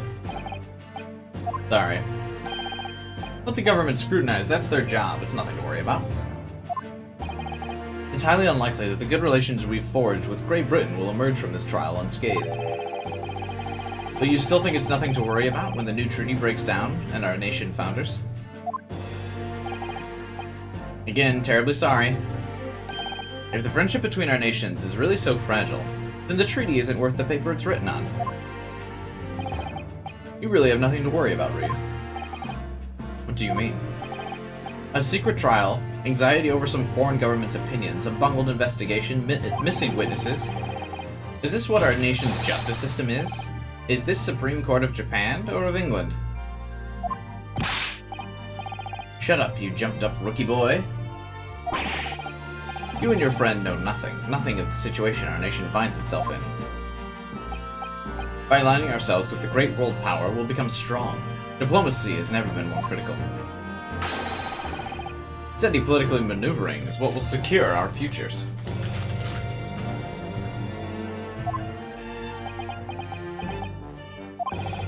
I won't deny that I'm no expert, I'm just a student, and one who could arguably study harder, too.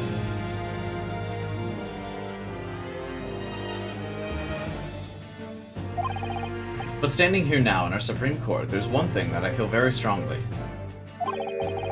A country that fails to uphold the truth in its justice system is a country with no future.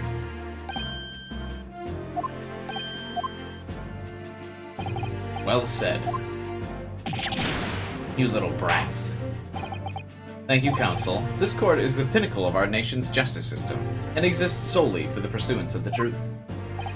With that in mind, the trial will now resume with the next witness taking the stand. The visiting student from Great Britain.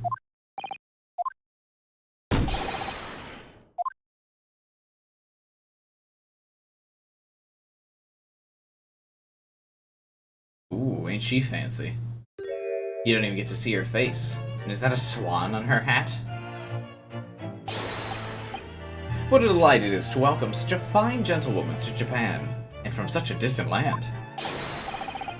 Tea! Someone bring English tea! In England, no discussions take place without tea. Is that true? No idea. So, could we possibly trouble you to state your name and occupation?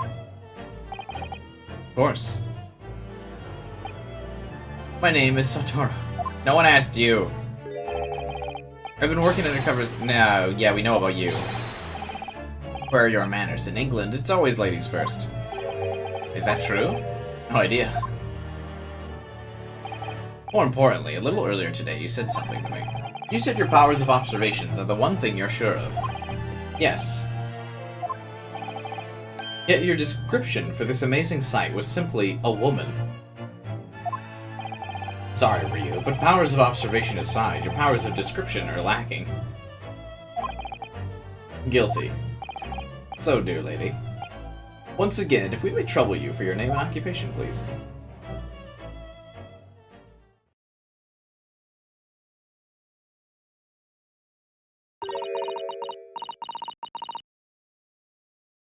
Eh?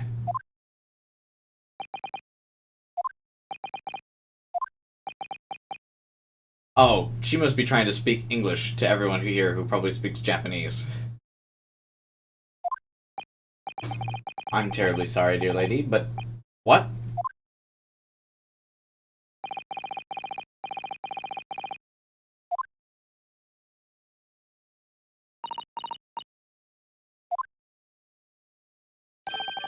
The lady says her name is Giselle. She comes from London. She's a visiting research student currently enrolled in Yuma University's medical facility. Why is she a foreign exchange student if she can't speak, Japan? Speak Japanese, excuse me. Why is she an exchange student in Japan if she can't speak Japanese? There we go. This country, we speak Japan.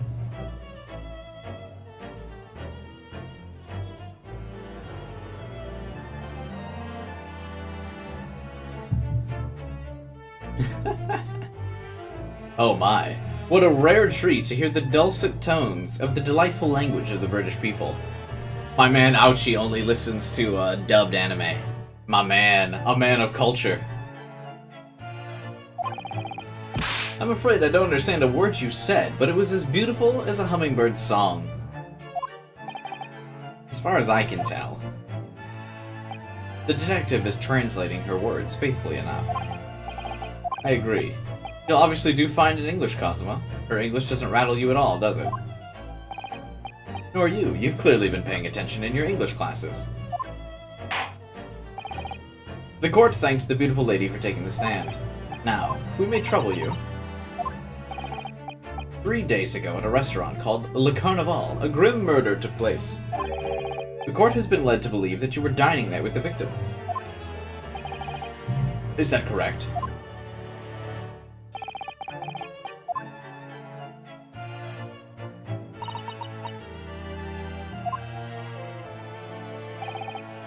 She says yes. Wait. This could take some time. That was a lot of dialogue. Or just, saying yes.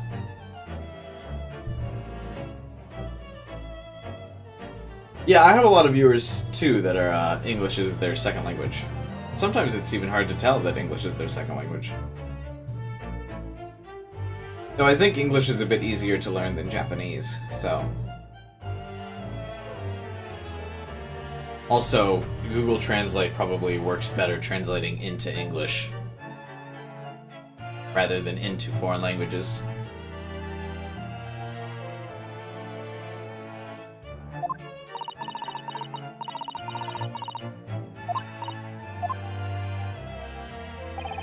She'd like to apologize for disappearing from the scene.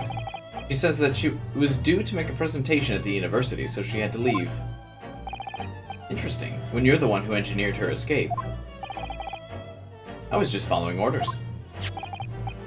Well now, dear lady, would you be so kind as to cast your eyes over the photograph?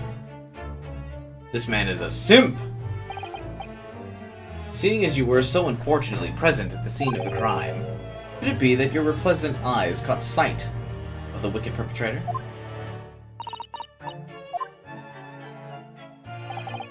Apparently, it was very frightening. She was unable to see. Do you mean to say? Yes. It would appear the lady did witness the crime. The very moment when the accused, standing right there in this courtroom, shot the victim in cold blood. You liar! Order! This girl looks like Beta Haru.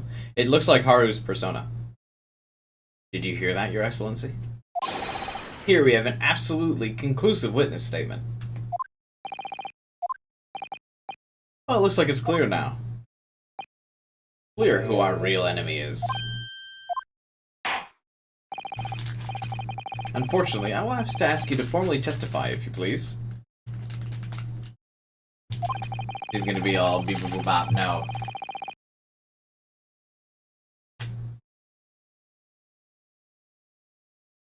Kindly tell the exact nature of this frightening and sorrowful sight you described.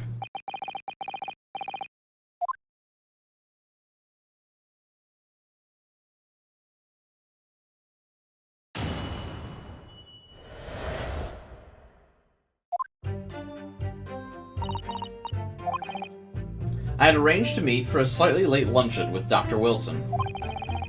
The professor was unable to eat, so I ordered for myself only a beef steak.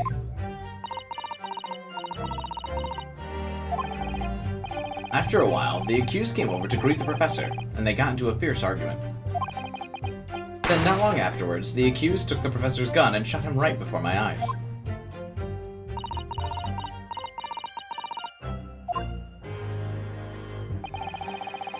I don't carry a gun myself, so obviously I couldn't have been the culprit. Well, you got that big-ass dress, I'm sure you could hide a lot of things under there. Yes! This is condemning testimony. I didn't have any kind of argument with the professor. Objection! Quiet, you filthy wretch. Look at you, you black-hearted blackguard. And look at this snow-white angel. I'm sure even a dark-minded scoundrel like you can imagine whose words the court is going to believe. You're still making the same mistakes, Ryu. You mustn't blurt out when you're goaded like that. That's a lesson you need to learn. But he's so annoying! Of course, I was at the scene as well. I took statements from the lady and the two witnesses who testified and reported back to the Bureau. Yeah, but you can't trust their statements now! God, that's annoying. It was decided that Miss Brett was not involved, so I let her go. The testimonies of the last two witnesses were completely worthless, however. Well, even so.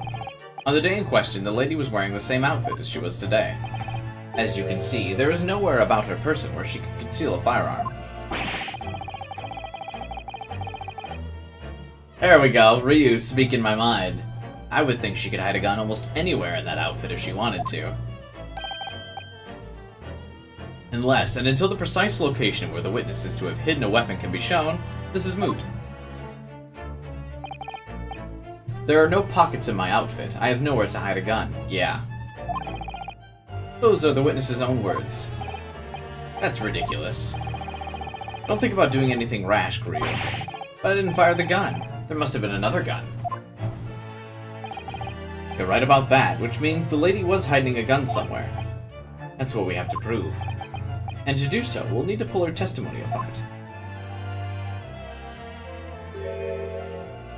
Ooh, that smile. The defense may now cross-examine the witness.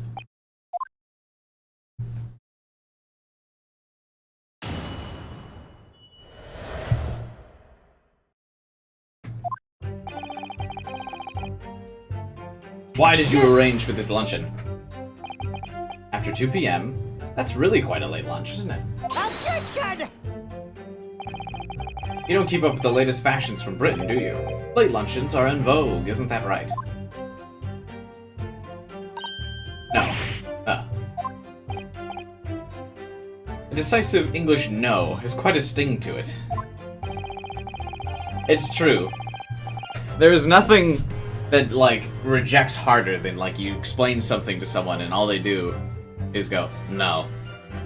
Because normally that's always followed by something, but if someone just looks at you and goes, no, you're hurting. The gentlewoman is currently working in the victim's research laboratory, so it was apparently a daily occurrence that they would lunch together. Why just her, though? But on the day in question, the victim had another appointment at the clinic. Yes, which we can prove with this medical card. That's right. Miss Brett and the victim went to lunch following the victim's treatment, which is why it was late. That makes sense. Such wonderful logic. What a shining example of English intelligence. So you both arrived at the restaurant. What next? Alright, so that one makes sense. So we're definitely not presenting information on the first one. Yes! You ordered a beef steak. He was unable to eat. That was because he had just had a tooth removed, correct? That's right. You're supposed to actually check with the witness before answering. Miss Brett, aware? It seems so, yes. She'd heard that the professor was to have some dental treatment. So that would mean that it was you who ate the steak pictured here. That's right. The print you have there shows the table exactly as it was after the horrifying events. Exactly as it was left? What a harrowing experience. To have traveled to a distant land on the far side of the world and to be embroiled in such a tragic incident. Have no fear, my dear lady. I swear I will crush the evil fiend that has subjected you to this plight. So the victim had nothing to eat or drink. That's right. Other than some carbonated water. Just water? Yes, the professor was unable to eat, but he had been given permission to drink water. So it appears that the diners toasted their lunch with a glass of water. Where's the water? They raised a glass of carbonated water. What do you think, Ryu?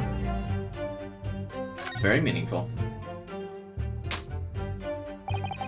That last statement of yours has a profound bearing on this case. How fascinating. Do tell us what this profound bearing is,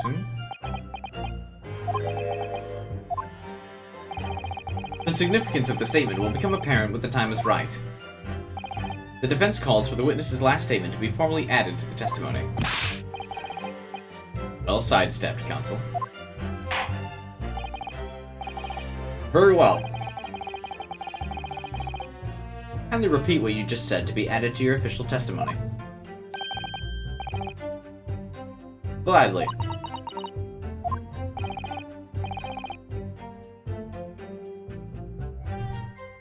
That was brilliant, Kazuma. I'm gonna remember that one. Which one? The significance will become apparent when the time is right. I could really use that phrase.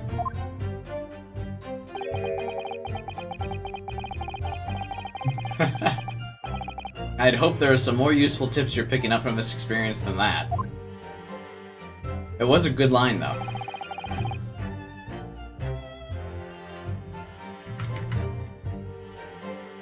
I shall press this statement now. Let's keep going deeper in this rabbit hole. So both you and the professor drank this carbonated water, did you?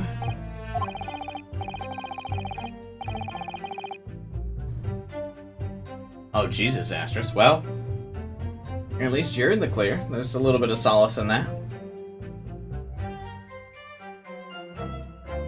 Or maybe you've got it, but you're asymptomatic, which is preferable, obviously.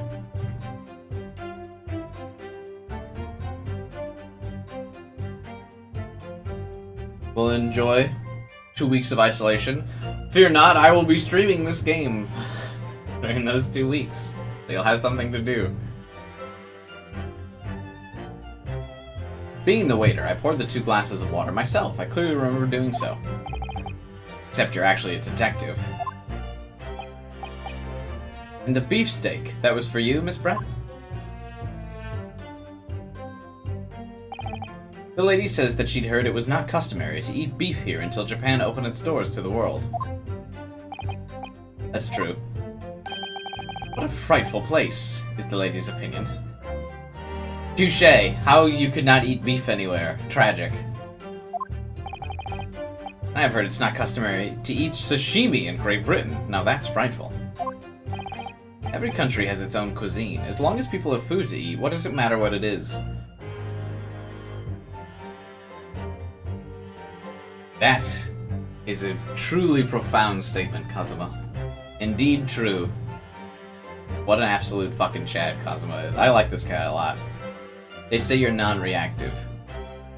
Yeah, so that means you're asymptomatic. Like, you've got it, but it won't make any difference to you.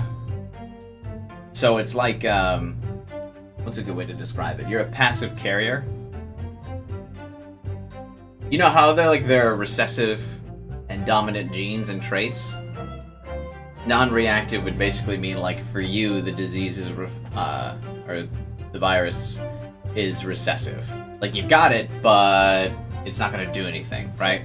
Like, in my, like, for my genetics, right? Like, I have, recessive genes for red hair. Because my mom is a ginger. But my dad has black hair. So now I have brown hair, right? I have red hair genetically, but it doesn't show. Well, I've got, like, you know, red in my hair, but I'm not just, like, full ginger. If that makes sense. Or if I explained it to you, Astros.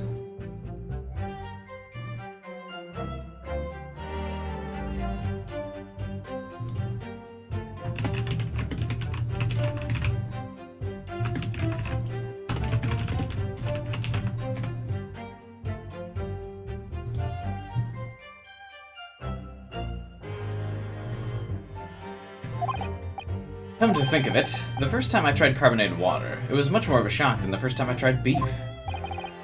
Carbonated water fucking sucks, by the way. Why would you drink it? Just drink pure water. It's fine.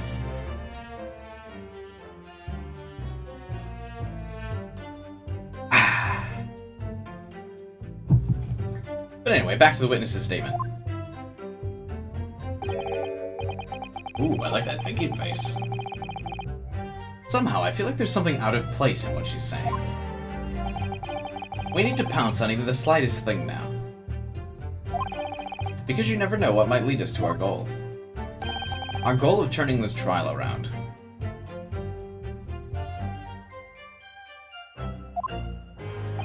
Understood, Kazuma. This game seems a little bit more user-friendly. Because in the original Ace Attorney, like the trilogy, like I was playing last night when I was playing Trials and Tribulations, like, it does, they don't, maybe it's also just because this is the first trial of the game, so it's more of like a tutorial, but this game seems to make it more obvious which is the statement you're supposed to respond to. Because I know I'm supposed to respond to that one with a picture of the photograph and being like, so where's the water in the picture? But the game just straight up was like, Ryu, like, was win. Huh. Something is weird about that particular statement. It's like, oh, yeah, okay, so now I am supposed to react to that one. Like, I kind of already knew it, but this game makes it a little bit more obvious. Whereas in Trials and Tribulations, Phoenix gave you absolutely no hints. He wouldn't even, like, stop to think about the statements, usually. Unless it was, like, a turning point in the case. This one kind of does a little bit more... And that tends to happen with newer games. At least I've noticed in my experience. Like, older games won't give you any of that fucking clue, but newer games always tend to be a bit more hand-holding.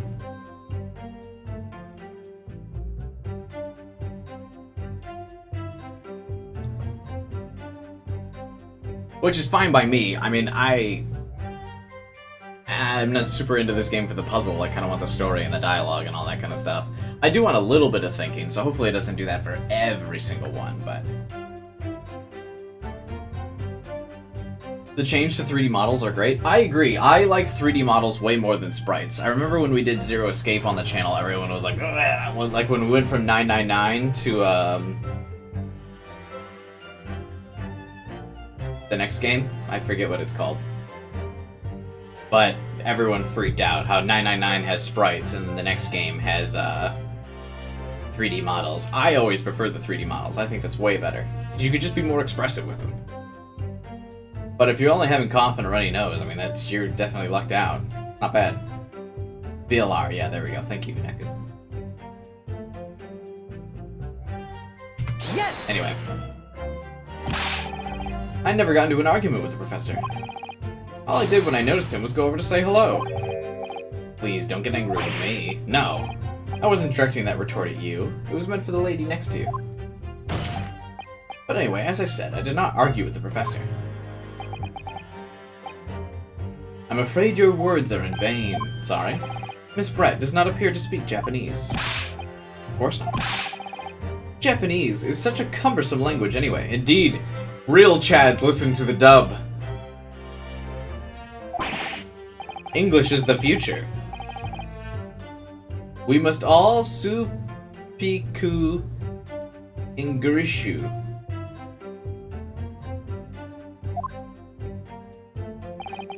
I wonder if the prosecution will feel that way forever. Or only in the presence of a beautiful woman,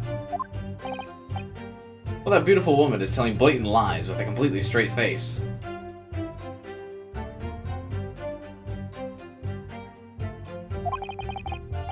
I have to find something that will unravel her testimony, no matter how seemingly insignificant it is.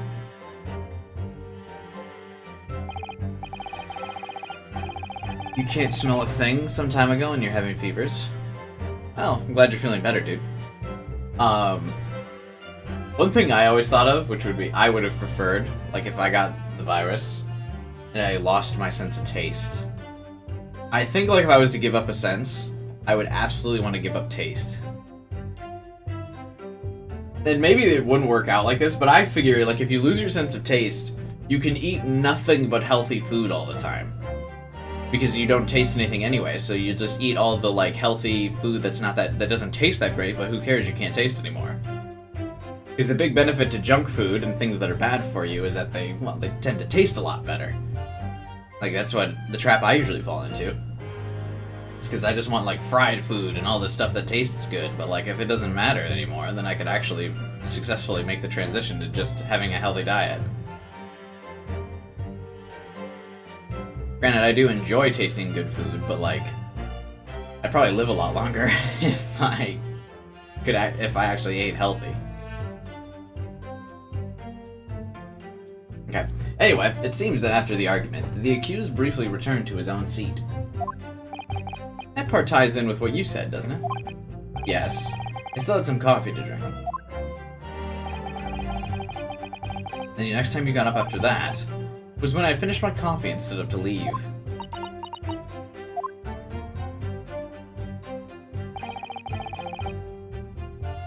Yes!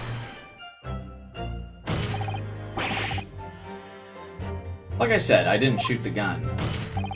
And like I said, there's no point repeating that assertion over and over.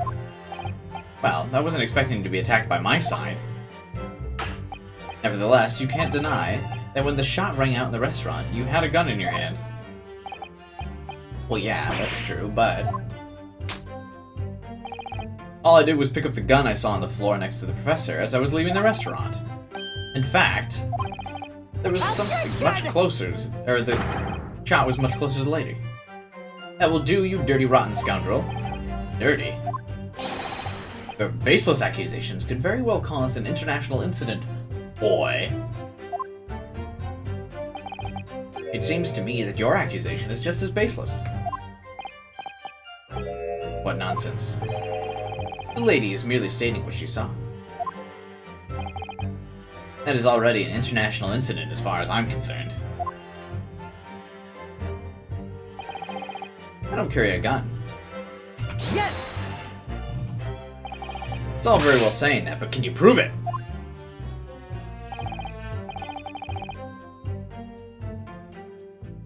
Absolutely, I verified it personally. You verified it? Yes, immediately after the incident, I checked to make sure the lady was not carrying a weapon. I distinctly remember her saying, "I'm not." That's all you did? You just asked her? Surely you carried out a physical search. No. Why on earth not? The Honorable English Gentlewoman clearly stated that she did not possess one. There was obviously no need for any further probing into the matter. This is a clown court! Or there was no permission given for any further probing into the matter, perhaps. Think what you will, but if you're going to continue with this preposterous claim that the refined lady was concealing a firearm, the prosecution demands that you support your assertion with facts. In other words, he wants evidence. Ugh, evidence. The lady wishes to point out, of course, she wanted to stay and assist with the investigation.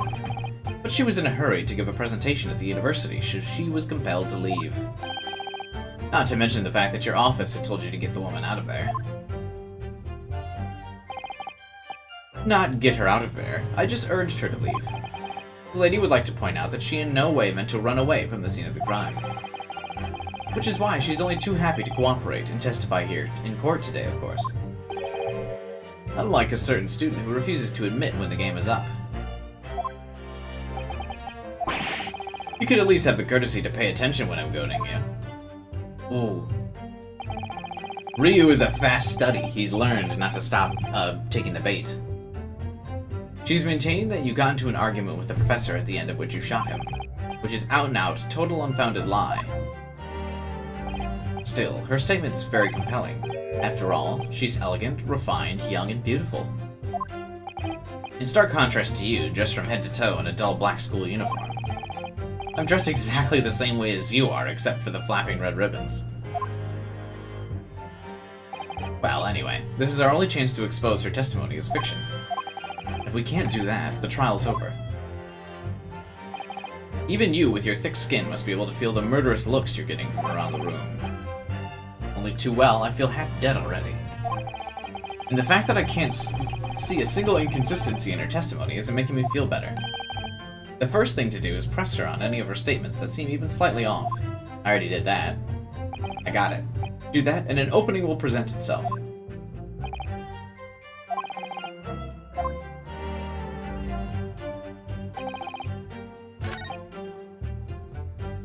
Oh? You ordered a glass of water? But where is the glass of water? Yes!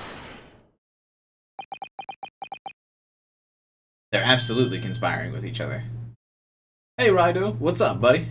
Welcome to the stream. That's it. Let me just confirm something, please. It has to do with this photographic print. Just a short while ago, you spoke of this print showing the victim's table at the crime scene. That it was exactly as it was left. And yeah, I like your point, Astris. It does kind of feel like they're conspiring together, which I'm pretty sure they're supposed to be. That is correct, the lady says.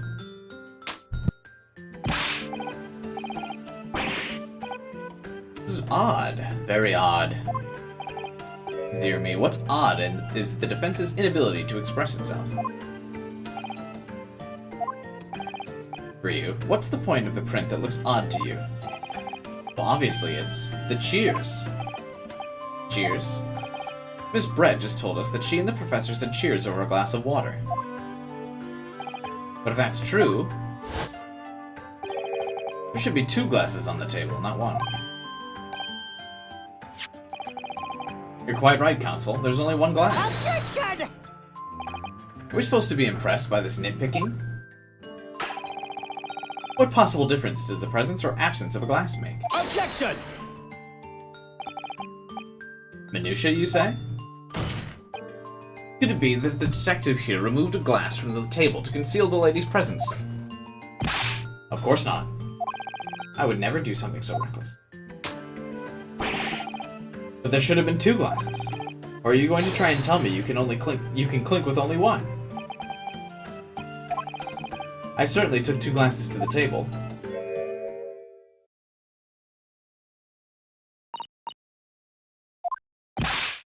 What did the lady say? It would seem that it was Miss Brett who took the glass. What? It was all so terrifying, everything that happened. I panicked and thought I should try and hide the fact that I'd been there at all. But she didn't hide her glass, she hid his glass. Because the glass for the steak was still there. Good gracious.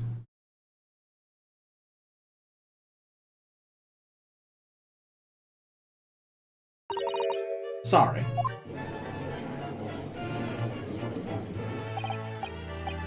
There, as I assured the court before, this is of no consequence. Please. We must remember that this student had just murdered this lady's luncheon companion before her very eyes. Who could blame her for concealing a glass or 2 in her state of disarray? Absurd. Oh, really? So do we take it that you're not going to accuse this vulnerable, young, and beautiful woman of mischief? What? No. This can't be put down to mischief. I'd like to know exactly how the lady took the glass from the scene. It would seem she slipped it into a small handbag she was carrying. Handbag, you say? Yes, Your Excellency, a small handheld pouch commonly carried by well-to-do women in England. That could fit a gun! So the beautiful lady has very graciously explained how and why she removed the glass. However, the fact remains that this glass has absolutely no bearing on the case. Every time this guy says something has no bearing, it has a huge bearing. Massive. The student has been trying to confuse the court with logical reasoning, but in the end, it comes to nothing. Yes, logical reasoning is so confusing. No more pretentious accusations. You've wasted enough time already. Indeed, the lady has offered a satisfactory explanation as to why she removed the glass. I think henceforth we can consider the matter to have no bearing. Counsel for the defense, are you in agreement? Well, if you want to pursue this matter further, you're going to need to show that it has some deeper significance. You're right. She took the glass away in her handbag. If there's a deeper significance there, it's the handbag. Wait, the lady put the glass in the handbag? Yes, do try to keep up. It's already been explained to the court that all English gentlewomen carry handbags. Let me see, a little while ago, Miss Brett stated the following. There are no pockets in my outfit, I had nowhere to hide a gun. But, what she forgot to mention was her handbag, in which it would be perfectly possible to conceal a gun. You're right. Well done, partner. I had a feeling you'd pick up on that too. What are you insinuating, you vile blackguard? One thing I'll say this game lacks so far compared to the other Ace Attorney game that I played, the trilogy with Phoenix Wright, is the dramatic music when you make the point that turns the case around. Like when Ryu slams his hands on the table with a counterpoint and is like, you can conceal the gun there. Like if that was Phoenix, the music would kick in. It would be like do do do do do do do do. But in this game, it's silence. It's really very simple. The gunshot was heard when the defendant picked up the gun from the restaurant floor. As he didn't fire the gun, we can deduce there must have been another firearm at the scene. The true murder weapon, if you will. You can't seriously be insinuating that. Inspector. Yes? Did you or did you not search Miss Brett's handbag on the day of the murder? No, sir, I did not. As I thought. In other words, another gun, the one that actually was used to kill the professor, could have been hidden in the handbag. Oh. Order. What's the meaning of this? The meaning of what, prosecutor? Why on earth did you not have the lady open her handbag and show you the contents? Thanks to your bludgeoning incompetence, now she has to endure these uncomfortable accusations. Brilliant work, partner. Now we have a chance to expose the real woman behind the mask. You think so?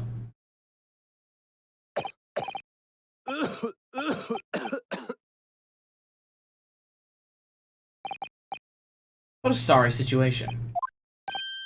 Clearly you have underestimated me. As I said, I did not search the lady's handbag after the shooting, simply because it was unnecessary. Unnecessary in what way? I ought to thank the student lawyer, really. I have a piece of evidence here that I had completely forgotten about.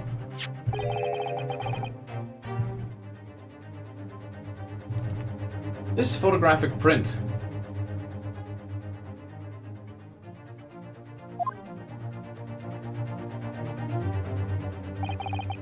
This print is a photograph that I thought would be prudent to take immediately after the shooting.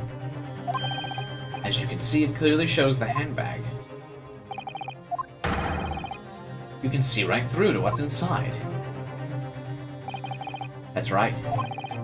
Apparently, meshwork bags like these are the height of fashion in London. So the contents are visible. Exactly. So there was no need to search the lady's handbag. There had but been a gun inside, it would have been immediately obvious. As you can see, there's nothing to imply Miss Brett's guilt here.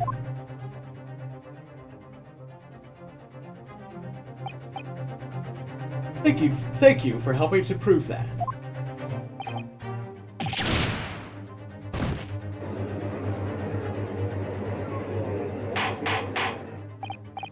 Order.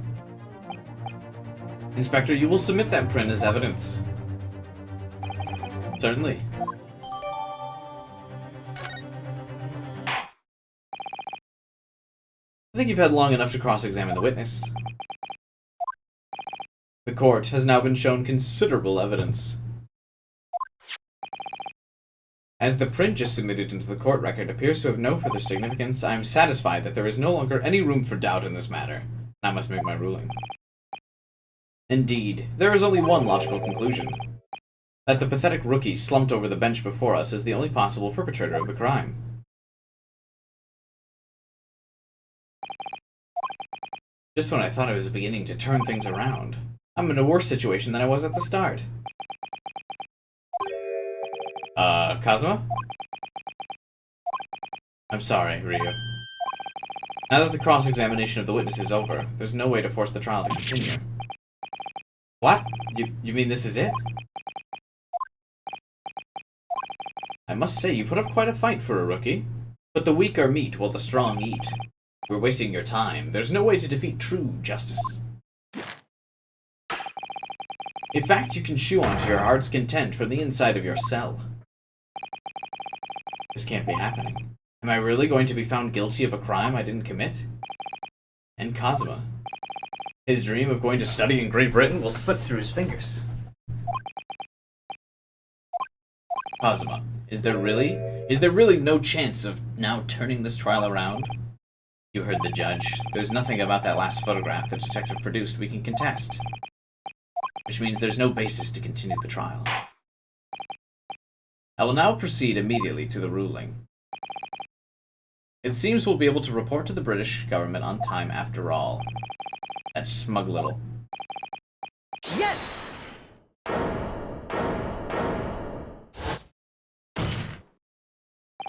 Wait. Your Excellency. Ryu? Let's go! Get back in there, Ryu. Get on that horse. I don't think you can rule on this case yet. Objection! The amateurishness is getting tedious. When His Excellency deems that the trial is over, he's given his ruling. That is the most basic protocol of it. Yes! Wait, where did that glove come from?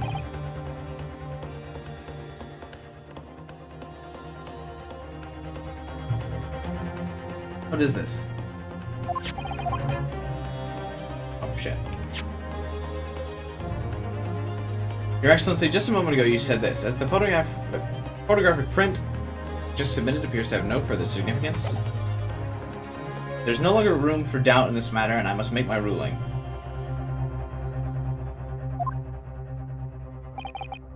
Now that means that if there was a problem with the evidence, some significant detail I mean,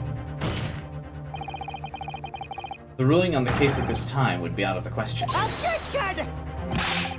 That's blatant straw clutching. Look at the print. All it shows is the handbag the gentlewoman was carrying on the day. There could be no problem with this evidence. Better know what you're doing, Ryu. I can certainly upstand your objection. Certainly the new evidence submitted by the detective has not undergone the court scrutiny. However, I fail to see how we can glean any new information from the handbag. My thoughts exactly. Really, the prosecution is becoming tired of this rookie's desperate wheezes. I am desperate, but this isn't a wheeze. There's something about this photograph which just doesn't seem right. If only I can put my finger on it. Very well, I will grant the defense one final opportunity.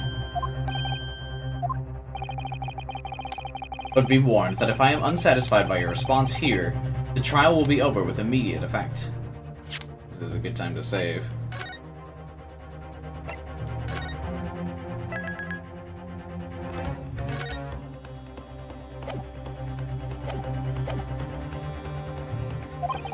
Do I make myself clear? I like this, Judge. Yes, Your Excellency. So take another look at the photographic print the inspector has submitted. You will identify for the court where in this print we see the significant detail to which we have alluded. This weird tattoo thing. Oh, I guess not.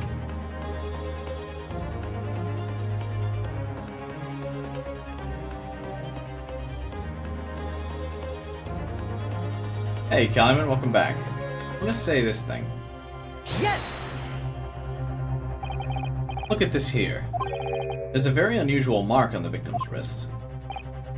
That's true. It looks almost like a burn. Objection! I was pondering what new piffle you would come out with. A burn, you say, on the victim's wrist?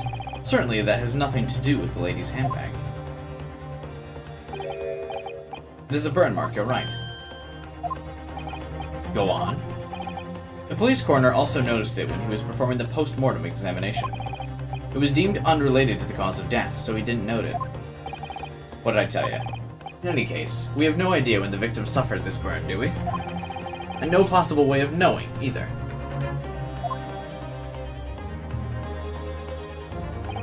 The more I look at it, the more I find myself intrigued by the curious shape of this mark.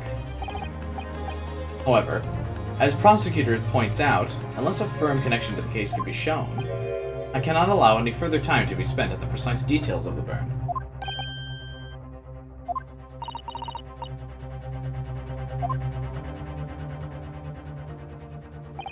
Excuse me. It would seem Miss Brett has a lunch appointment with the dean and other university staff. She would like to know if she may be excused from the stand. Of course, dear lady. We shan't hold you up any longer. I'm quite sure His Excellency is about to give his final ruling anyway.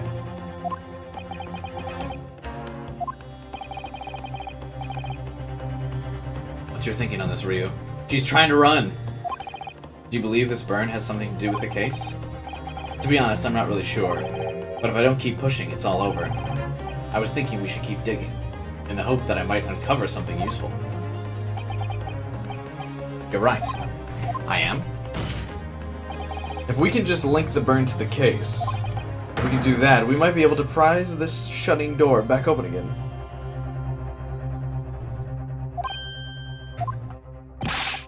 Just give up. You can't possibly hope to do that. I'm afraid that without evidence, I can't allow you to pursue what is little more than conjecture. But if we had evidence... evidence that irrefutably linked the burn on the victim's wrist to the case, then would you? I would, yes. To tell the truth, I hadn't noticed that burn. But as soon as you pointed out, what I did notice was that the color draining from Miss Brett's face. I had to find some link between the burn and the case. Oh. The main character took a deep breath. That's a good sign. This is the moment of truth. It's time to find some evidence that proves what the burn really means. So then, the defense will now present its evidence to the court. The evidence that demonstrates an inextricable connection between the victim's burn and this trial.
Alright, chat, might need some assistance on this one.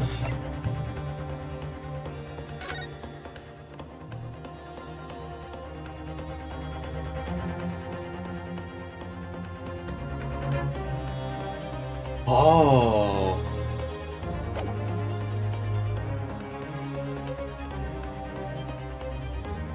Never mind.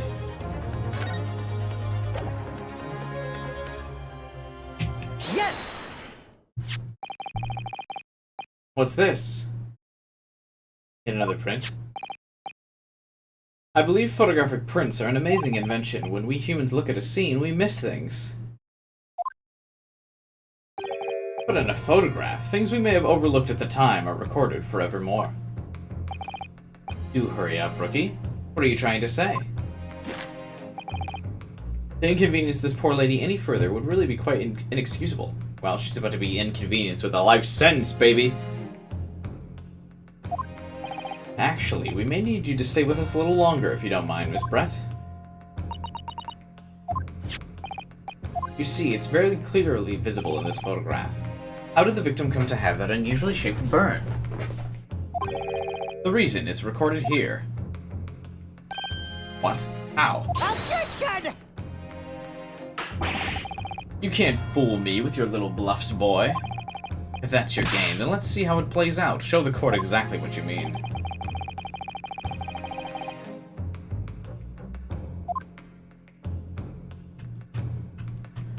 Make sure I'm centered on this thing correctly. That's gotta be close enough, right? Yes! He was shot across from the table and then fell down. Boom. The beefsteak? Actually, the point is the metal plate the steak was served on. Plate? Ah! Your Excellency, are you alright?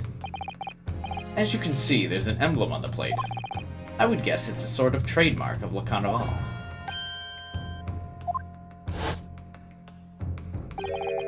The emblem on the plate.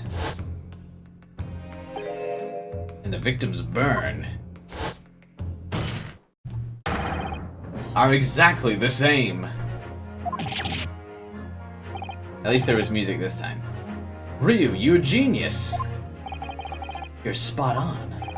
Which means the victim must have suffered this burn while he was present at the restaurant. Objection! But even if that is the case, we can't know if it happened on the day in question or not. It could have been the day before. It most likely happened at some other unrelated time. Well... Objection! Sadly, Prosecutor, the chances of that are slim. Thanks. Why? The outline of the burn is clearly discernible. Such a serious injury would have caused quite a commotion in the restaurant. Wouldn't you agree, Inspector? I can't imagine having missed such a terrible disaster. But I would say, looking at the picture of the wound, that it wasn't suffered very long ago. And although it's not a particularly large burn, it's extremely well defined, as the defense pointed out. That was no mild burn, that's for sure. Can you be more specific, Inspector? Let's see. If the plate was around 90 degrees centigrade, a burn like that would have taken around 3 seconds. It's inconceivable the victim wouldn't have let out a scream of pain then. I've been investigating at the restaurant for several weeks already, but I've not heard anyone scream. As the head waiter, I can testify to that without hesitation. But you're a detective, not a waiter. Yes! There you have it. Something isn't right. As the detective said, anyone who burnt themselves with the piping hot plate for 3 whole seconds would scream. There's no question of that. And yet the inspector never heard the professor scream. Not on the day or any before it. That's right. The strange thing is, on the day he was shot, I didn't hear him cry out either. What are you suggesting? If the professor carelessly laid his wrist on the plate for anything like 3 seconds, that would be beyond careless, I think. And the rest of us in the restaurant, myself, the sergeant, and the antique dealer, all of us would have without question heard him scream. Wouldn't you agree, Prosecutor? Well, yeah, I suppose. But the question is, why didn't a single person hear him scream? I almost don't believe it, Ryo. Do you think? Can it really be true? I never dreamt we'd arrive at a conclusion like this, but I'm starting to think that maybe we've been led into a terrible trap.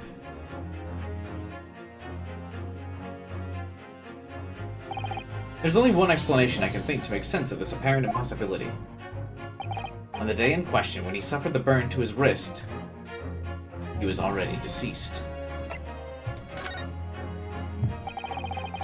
No man could remain silent while his wrist was burning on a piping hot plate for 3 whole seconds. That's clearly impossible. Apart from in one particular situation. Suggesting? It's only possible if that man was already dead.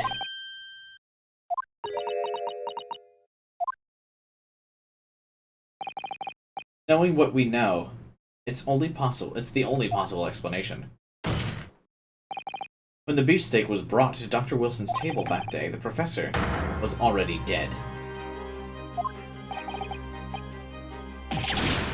Madness!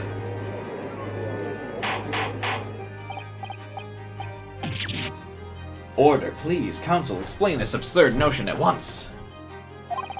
The victim was killed by gunshot. That's right. This is just another ridiculous ploy by the rookie. But clearly, he has no grasp of the facts. Objection!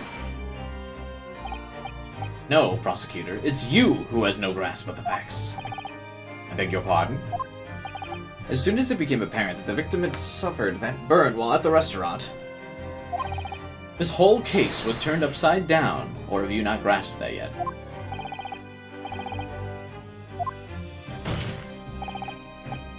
Your Excellency, the court must hear from this witness again. If it's true as we now believe that the victim was already dead, it's highly likely that Miss Brett knows something about it. Incredible. I certainly didn't anticipate this twist. I'm sorry to say, Miss Brett, that you will have to forget your luncheon engagement. But the justice system in our country may be in its infancy. But rest assured, all reasonable doubt must be dispelled before I am prepared to pass judgment. Thank you, Your Excellency.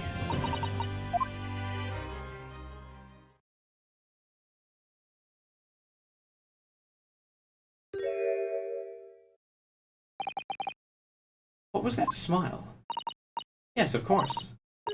I mean, I'd be delighted to help. Especially if it helps relations between my country and yours. You speak Japanese? Well, of course I do. I am studying in your country after all. Why have you been speaking through an interpreter until now? My mother tongue, the Queen's English, is the most refined and elegant language in the world. As a gentlewoman, I try to avoid speaking in your vulgar tones as much as possible. But it seems the men in this land possess none of the chivalrous virtues of English gentlemen. So I can see that I shall have to lower myself to communicating with you all on your own level. Oh. Well, you're the epitome of a true English gentlewoman. We're truly honored by this. I see. In that case, Miss Brett, I will now ask you to testify in your own words about the events leading up to the death of the victim. So we're finally going to hear her own words on the matter. Things are getting interesting.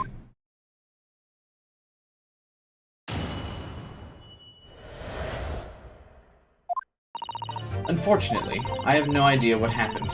When the waiter brought my steak, the professor and I raised our glasses to toast. As far as I've heard, the post-mortem report shows no other possible cause of death besides the gunshot. If there's some other way a man's life can be taken without leaving a trace, please do show me. But of course, this country's inferior investigative techniques probably wouldn't pick it up. Damn. The judge does have a very lavish beard. The most captivating and beautiful testimony will go down in the Supreme Court's history, thank you. Easy does it. I hope that this is the last time I'll have to sully my lips with the coarse tones of your unbecoming tongue. Oh, forgive me. I hope I haven't insulted anyone. Not at all. It's a delight merely to hear you speak. And it seems very clear from your testimony that this boorish talk of the victim's burn is irrelevant. I will be speaking to your country's Minister of Justice about what has happened here today. May that irritating little bully of a student be given the harshest punishment possible. Amen. Huh? Thanks. Was that a prayer? Well, you'll have to forgive the irritation, Miss Brett, and put up with the cross-examination. I expect you've noticed that this little bully of a student, as you put it, doesn't miss much.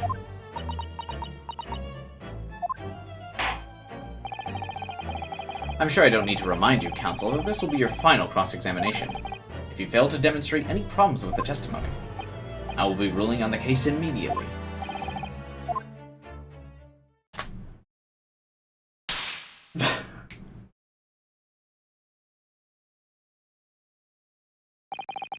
Yes, Your Excellency.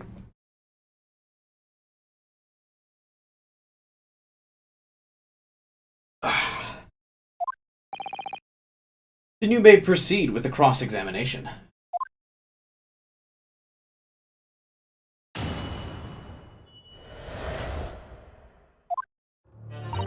Unfortunately, I have no idea what happened. Yes, you do. But his hand was on the searing hot plate for at least 3 whole seconds. You couldn't have not noticed. Do you think so? Let me ask you something. Sorry.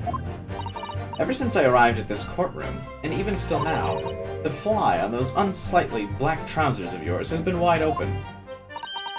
You can't not have noticed, can you? Huh? What?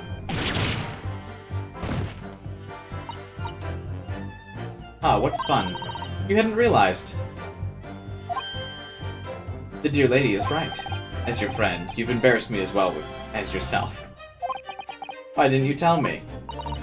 Dr. Wilson was a true English gentleman. He chose honorable silence over a vulgar scream. Can your tiny brains imagine such a thing?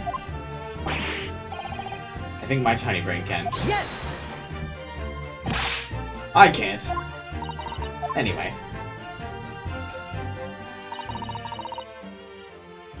Yes! As you testified before, you were drinking carbonated water, is that right? Dr. Wilson was only permitted to drink water at the time, if you remember, which explains why he ordered the drink. Exactly as you say. Although, whether or not the professor actually drank any of the water when I delivered the steak, I'm afraid I don't remember.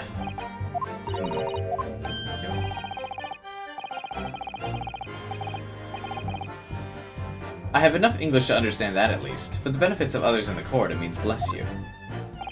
I think it means the opposite. Anyway.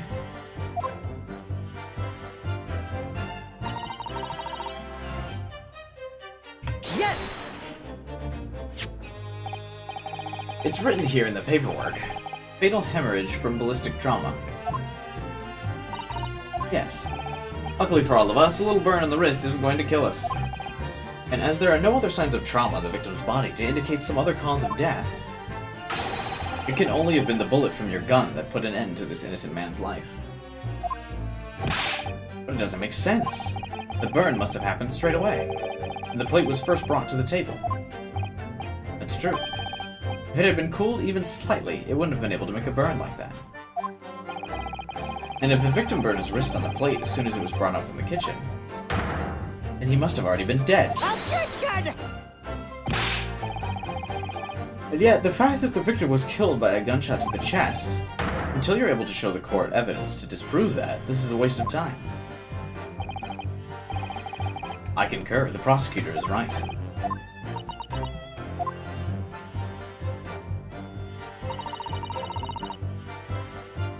Yes!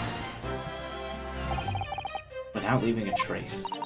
If someone is shot, strangled, or stabbed, or thrown from a height, however a person's life is taken, there's always the telltale traces. Quite right. And as our police force has thoroughly examined the body of the deceased, there can be no doubt. Isn't that right, Inspector? As I've said, I always aim for a flawless investigation. Yeah, where you've missed the mark on this one, buddy. There would be physical traces with all those causes of death, that's true, but maybe there's some other way of killing someone that doesn't leave a mark. If heaven forbid you doubt me, you're going to have to tell everyone exactly how you think the professor lost his life. Otherwise, I'm afraid your argument falls rather flat. Perish the thought, calling such a sweet young lady innocence into the question. Alright, Caliban, see ya. Have a good night, buddy. On my honor, I will cut down any who dare cast such aspirations. Suspicions. A way of killing someone that leaves no trace. We need some evidence to back us up here.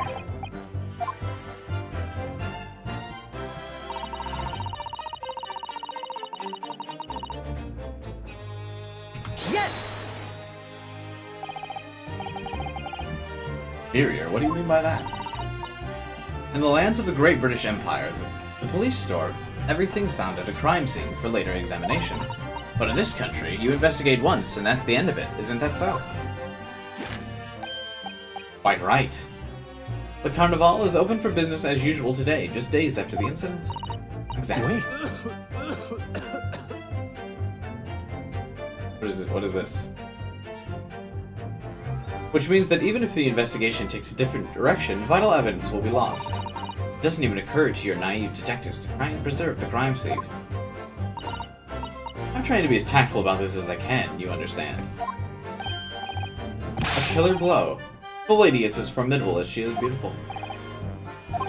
Amazing. He's actually admitting our police may be flawed. Perhaps the prosecutor is finally starting to see sense. I very much doubt that. Still, there's something about what Miss Brett just said. There was a moment before when something didn't seem quite right.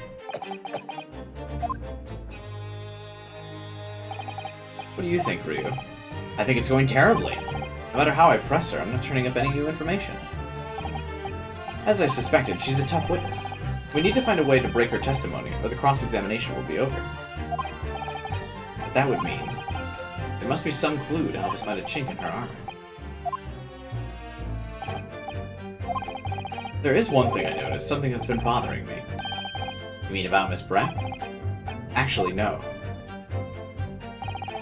But the person standing next to her, the inspector.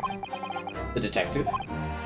He seemed to react a little strangely to Miss Brett's last statement. That insulted him directly? Yeah, I'm sure. I was wondering if it might be significant. It might present an opening.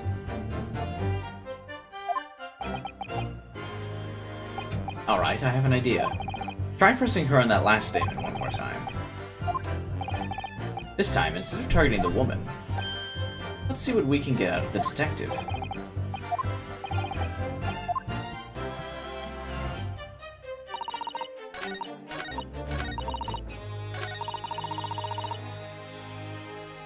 Yes! Inferior? What do you mean by that? In the lands of the Great British Empire, the police store everything found at the crime scene.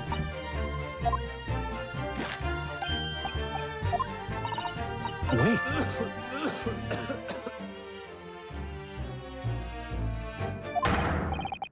There it is again. The detective's reaction is just the same as before. Why? Up until now, the detective has been in the stand with Miss Brett as her interpreter. But things are very different now. For this testimony, the detective is just listening to what the Englishwoman has to say. This could be a golden opportunity. What do you mean? When the people are actually testifying, they're usually very careful not to let anything slip. However, when they're listening to someone else speak, you'll find they often let their guard down. Look at him. He's lost in his own thoughts.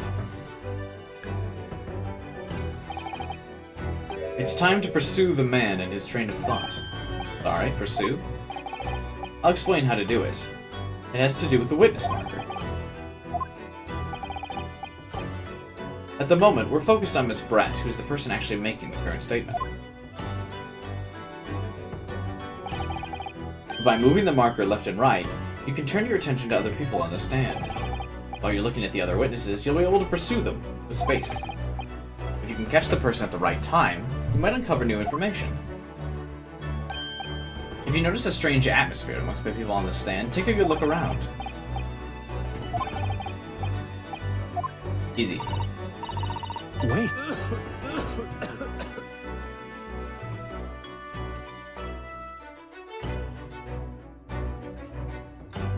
Excuse me! I like that. What's the meaning of this? I'm so sorry. I didn't mean to shock you. He really was lost in his thoughts. It looked like you were thinking something just now, Inspector. Perhaps having heard what the lady next to you had to say. If there's something you'd like to see, please share, please share it with the court. Objection! What's the meaning of this?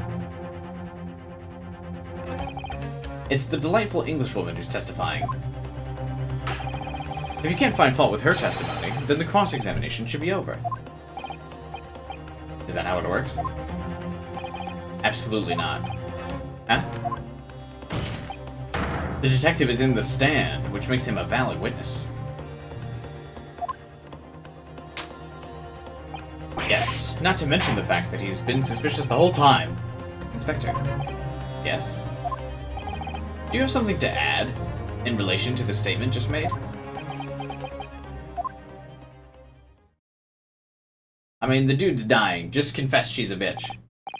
Yes, if you don't mind, I would like to speak.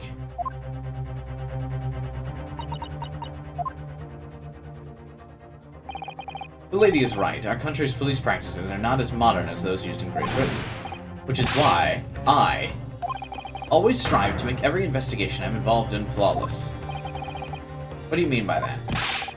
I'll tell you what I mean. I won't have evidence lacking on my watch. I'm not afraid to take everything I can from the scene of the crime. It's preserving evidence, you see. I don't care if they call me a crime scene thief. I'm not ashamed of what I've done.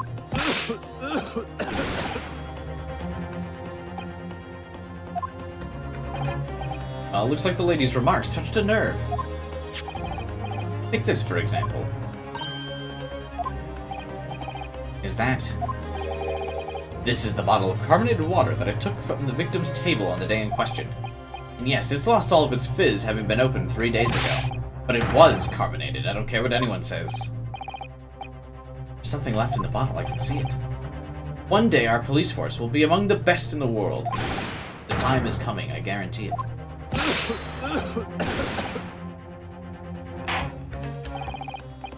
I can't say I condone the witness's actions, but I understand the sentiment. The court will accept the glass bottle of water as evidence.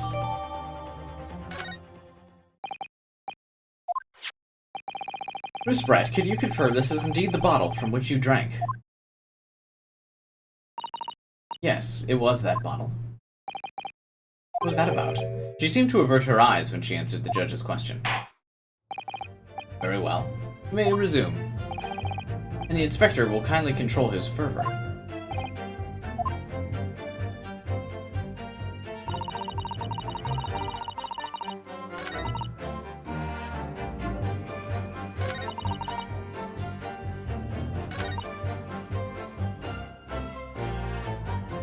What if I present the bottle of water on this statement, or can I inspect this first?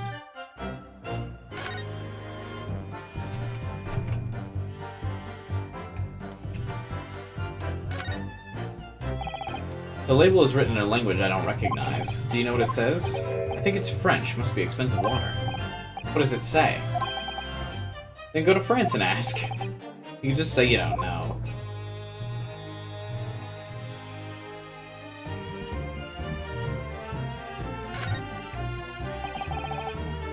So this carbonated water is the last drink he ever had. It looks like there's little left in the bottle, though it's just water now. You know, I've been sweating so much I'm parched. I'll just have a sip of this to keep it going. You can't do that. For one thing, that's evidence. You're right, we don't know what might be inside. You never cease to amaze me.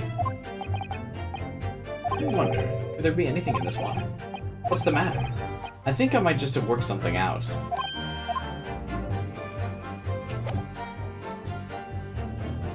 Yes! What is this, the bottle of water? Actually, there's one method of killing a man without leaving a trace that comes to mind. Obviously, I'm referring to poison. On the day of his death, we know that Dr. Wilson drank from this bottle of carbonated water. Could it be that there was poison inside? Oh, we just did Trials and Tribulations case number 1 last night. Is this about to be a redo of that trial where we prove our innocence, just like Mia did, by saying, "Hey, you gonna fucking drink from this then?" And she's gonna be like, "No."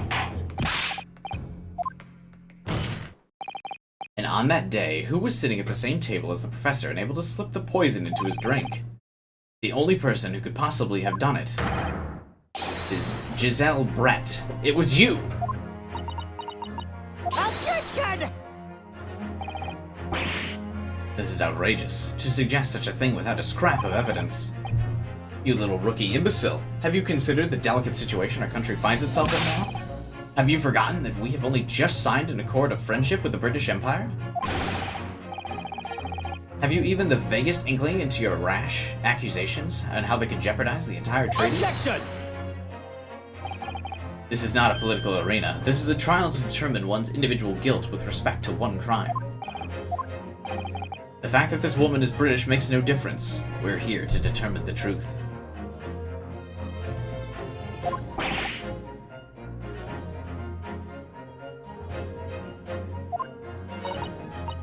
If I may. Shut up! It is you who should be silent. Of course. Where'd that come from? She just snapped. I'm afraid I may have spoken unfairly before. I offer my most humble apologies. I'm sorry, my lady, what are you referring? I described your police force as inferior, but no matter how inferior they may be, you still investigated this particular point thoroughly, right? The bottle, I mean. And whether it contained poison or not. Of course. You did? Have you forgotten what my guiding principle is? I strive for flawless investigation. Naturally, we tested the inside of the bottle. He drank it, and that's why he's coughing and dying. I ordered tests for every toxin that's available in this country at the present time. We find no trace of any poison in the bottle. Yeah, but you only tested for this country. She's not from this country. What the fuck? Are you sure? The tests were meticulously carried out by the chief coroner. Just ask her to drink from the bottle. I'm very grateful to all you Japanese. You've successfully established my complete innocence. Thank you. But of course, the pleasure was ours. I was so sure. This can't be right. Everything falls into place if he was poisoned. I think that cross-examination has clarified everything. As the prosecution has asserted, a shot to the chest from this gun is the only conceivable cause of death. Furthermore, the accused, who by his own admission was holding this weapon, is the only possible culprit. I'm done. The court wishes to apologize for the great inconvenience this has caused you, Miss Brett. Oh no. I'm just glad the matter is resolved. Before proceeding, I must ask the counsel for the defense. Do you have any further new evidence to present? Kazuma? I'm sorry. I've got nothing. Well, if you'll excuse me now, I really must be leaving. Watch the inspector drop dead right now. Hold it! Another twist! Please wait. Isn't that... What's the meaning of this? Forgive me. Susato Mikotoba, judicial assistant to the defense.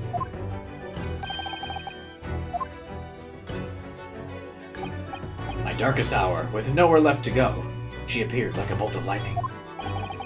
And in her hand she carried a small package, wrapped in a furoshiki cloth.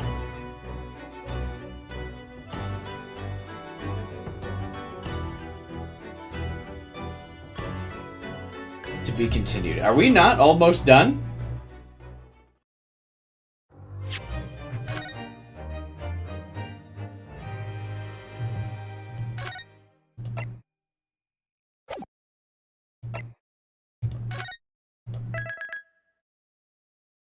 To be continued? This is the second to be continued, Asterisk. I kind of figured she'd just present the evidence that this is pointless, or that this is poison, and then be done.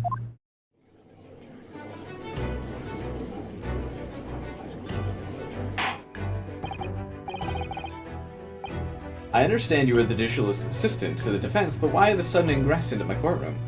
I've only got like 20 minutes left. Alright, we'll keep going a little bit, and then maybe I'll have to do an abrupt end. A judicial assistant? A woman, no less? The rules state that females are not permitted into this court of law. Part 3 is usually the last part, yeah, but good lord. It shouldn't be that much longer. She just presents evidence that it's poison. Yes, I understand. I only asked for 5 minutes. This is about to be the Frieza on Namek 5 minutes. I have some vital evidence I must hand over. You're too late, little girl. The trial has been concluded. 5 minutes. I will allow not a moment more. Your Excellency. I am most grateful. It's a party in our bench over here. Who exactly are you? I'm sorry, there's no time. Please simply accept this. A report about something written in English. It's Brett's research. Englishwoman's? After the trial resumed earlier, I hurried back to the university. I went to Dr. Wilson's laboratory in the medical facility and borrowed this paper. That's right. Miss Brett was studying. So, does this research, whatever it is, have something to do with the case? I'm afraid I don't know. I haven't been able to listen to the proceedings of the trial. Oh, of course not. Special characteristics of Curair and its effects on human subjects. Curair? What's that? I've never heard that before. The prosecution demands immediate removal of this female trespasser from the courtroom. There was too little time for me to read it in detail, but I've summarized what I could on a note inside the cover. If you think it could be valuable, please cast your eye over it. This is wonderful, thank you. Goodbye. And she passed away. Floated back into the spirit realm. You've had long enough, Counsel. We cannot detain our English guest any longer. I ask the prosecution and the defense now one last time. Does either side have further evidence to present to the court? I presume not, but... The prosecution has made its case convincingly enough already. Nothing more to add, Your Excellency. Ryu, we're out of options here. This really is our very last chance. I know.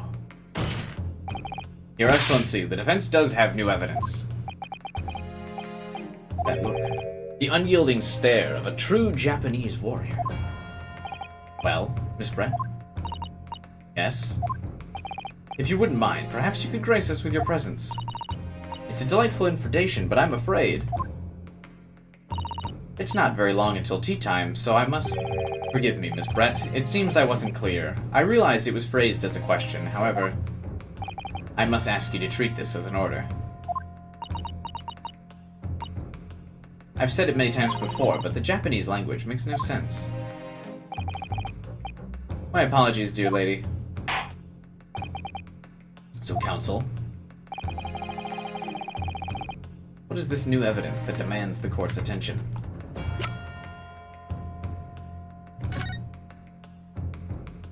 Right, a poison made from the bark of certain trees in the jungles of South America.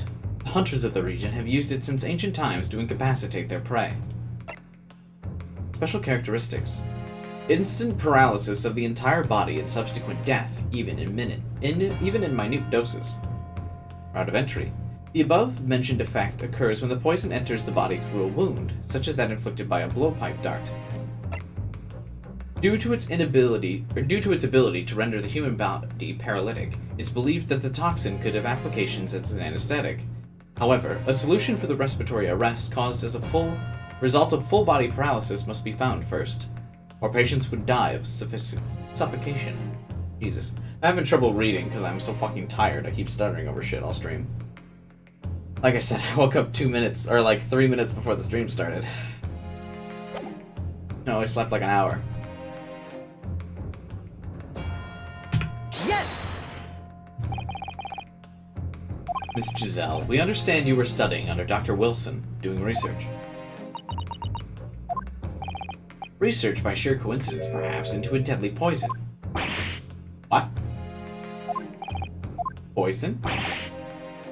Where are you going with this, Counsel? Toxin known as Curare, Your Excellency.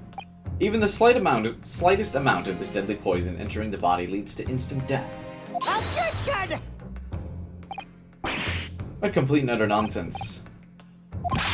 I've never heard of this poison. You wouldn't have. You would not have done. What? What do you mean? I mean that you wouldn't have heard of Curare before for simply one reason. It doesn't exist in our country. Correct, which means, no matter what tests the police can do for toxins, they'd never identify it. Why?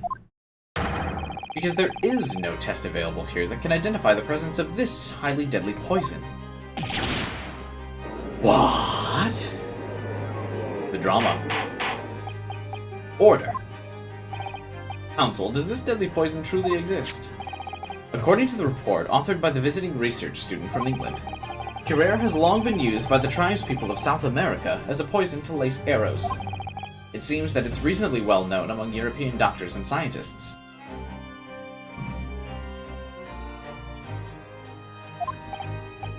To lace their arrows?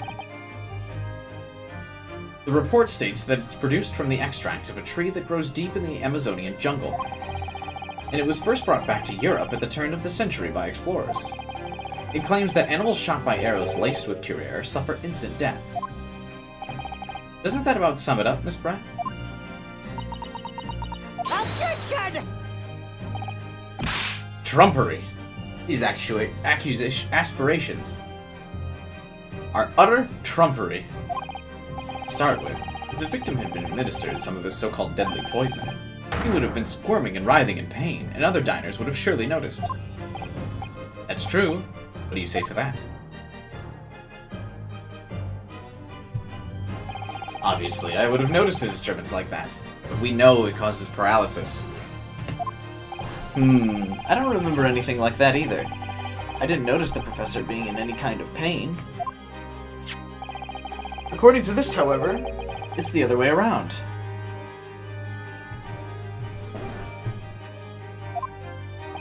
What do you mean, the other way around? The very fact that the victim didn't show any visible signs of distress is evidence that Curer was used. Explain yourself. The moment this toxin enters a person's system, it causes instant paralysis. In other words, afflicted victims lose all strength and are completely unable to move. Even if they were in total agony, there would be no visible signs of pain. Obviously, if a man lost all strength in his muscles, he'd collapse on the floor. But with a chair under him for support, Dr. Wilson did. The effects could go largely unnoticed. But I don't follow, Cosmo. That's just paralysis. I thought the poison caused instant death. Full explanation is in the report. The poison causes immediate paralysis, as I said, leaving the victim unable to move. But after a short time, the paralysis is so severe, it causes the muscles that control respiration to fail. Respiration? In other words, the actual cause of death is suffocation. And all the while, the victim is conscious and aware, just unable to move. It's hideous. To the observer, it would look almost like the victim was slipping peacefully into an endless sleep. But for the victim himself, his final moments would be a living hell. Jesus. That is the true nature of this deadly poison.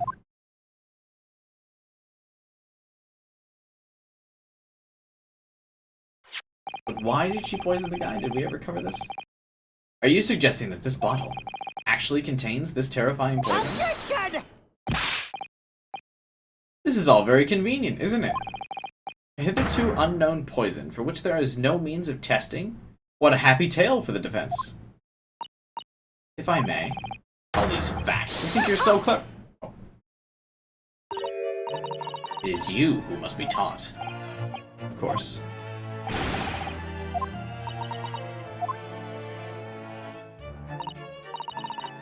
So this is how you Japanese behave, is it? You steal another's honest hard work and then announce the results as if you discovered them. I'm appalled. What a loathsome act. Oh, Miss Brett, the feeling is mutual. Whatever do you mean? Capitalizing on the unfortunate circumstances of an innocent man to frame him for a heinous crime? That really is a loathsome act. Objection! Enough. I, for one, refuse to accept this. The idea of some poison that doesn't even exist in the great empire of Japan is breaking the rules. Feels like we haven't touched a motive, or do they not care? I mean, we can kind of surmise the reason. The professor was giving her a bad grade or some shit. I don't know.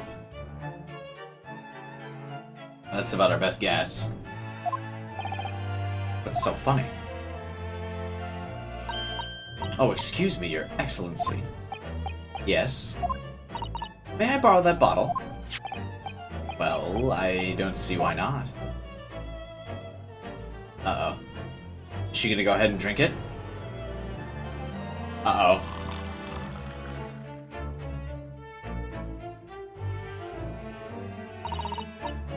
Don't get too big for your boots, you insignificant little island boys. Sorry. To an Englishwoman such as myself, this whole affair is a farcical comedy. Your little police games and these foolish court romantics, it's laughable. But I'm getting bored of it all now. It's time for the game to end. Cheers.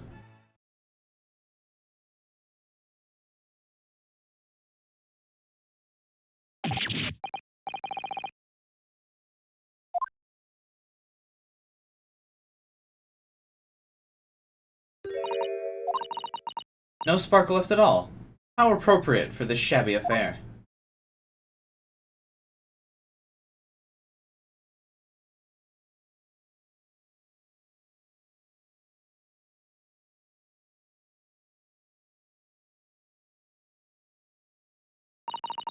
Goodness. What's the matter? You all look quite stunned. So, no poison. The bottle was clean. Is that what you're saying? You look quite incredulous, little boy. But of course, that's the truth. Thank you for presenting the findings of my research so concisely here in this grand venue. Most kind. Thank you, waiter. Now then. Yes? I should like to be excused now, please. I think I've given more than enough of my time. For the furtherance of the friendship between our countries. We are most grateful with all the assistance you've given. What a twist! This doesn't make sense. There had to have been poison in the bottle. So how? How did she swallow a whole glass and live to tell the tale? I don't understand. Well, I suppose if nothing else, this little Far Eastern charade will make for interesting conversation at the next party I attend in London. There has to have been poison in the bottle, doesn't there? But that can't have been, because otherwise she would have killed over dead. I am actually a little thrown for a loop here. So how'd she do it? I mean, the separate glass she tried to hide must have something to do with it. Maybe it was in the glass already? What's up, GJ Shadow? How's it going, man? Come on. We have all the clues now. That bottle of water.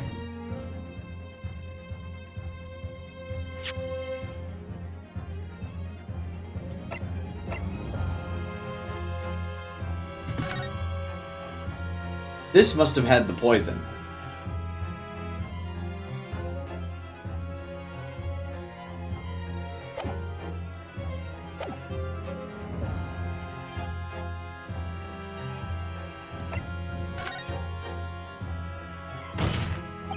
As I thought.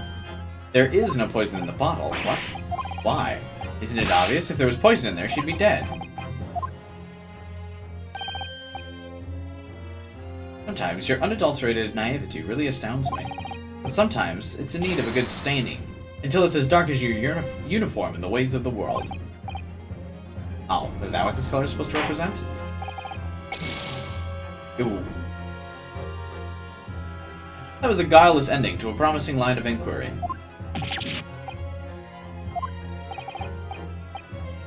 Wait, really?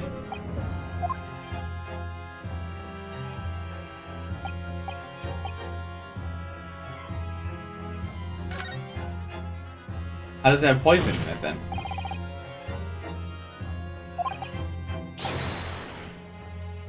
The defense refuses to change its position.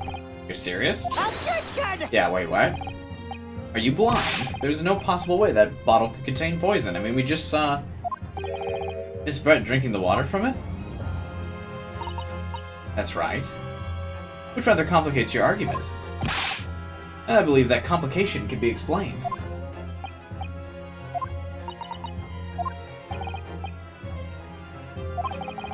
I'm sure the answer is in the evidence. The defense truly intends to assert this claim, and I must ask you to support it with evidence.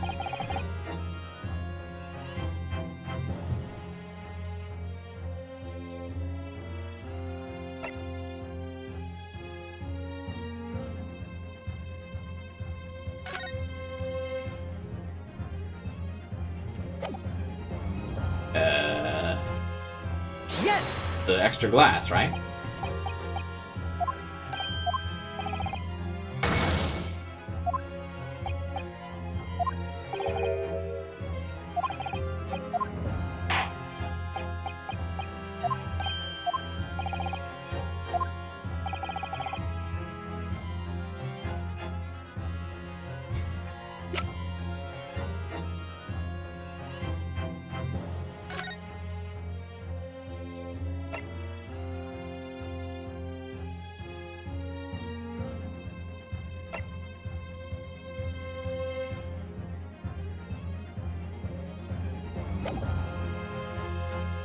Hey, Moto.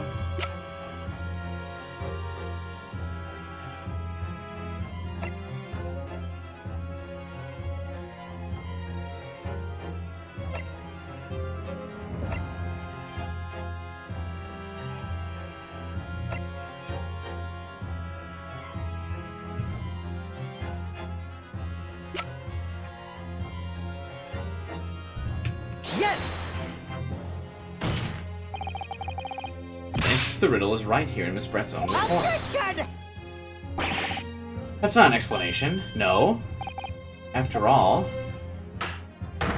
you don't speak English. The report's gibberish. The impudent young scoundrel is trying to ridicule the court. I concur. This report is too extensive to be considered in its entirety by the court. You will direct us to the pertinent section. Which section of the report reveals the alleged answer?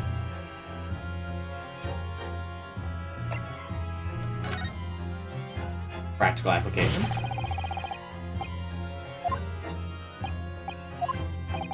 Well, think about it.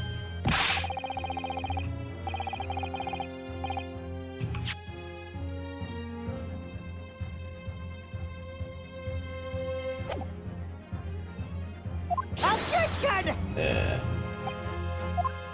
Well, I have enough health here to answer each question.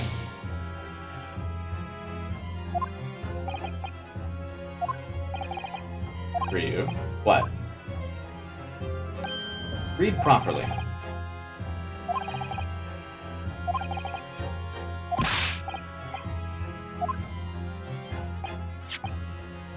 Ah! The tension! Which section of the report?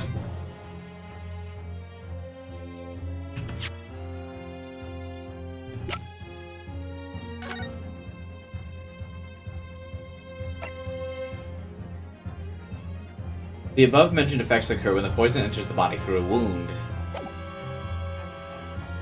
I mean, right? So she has time to spit it back up?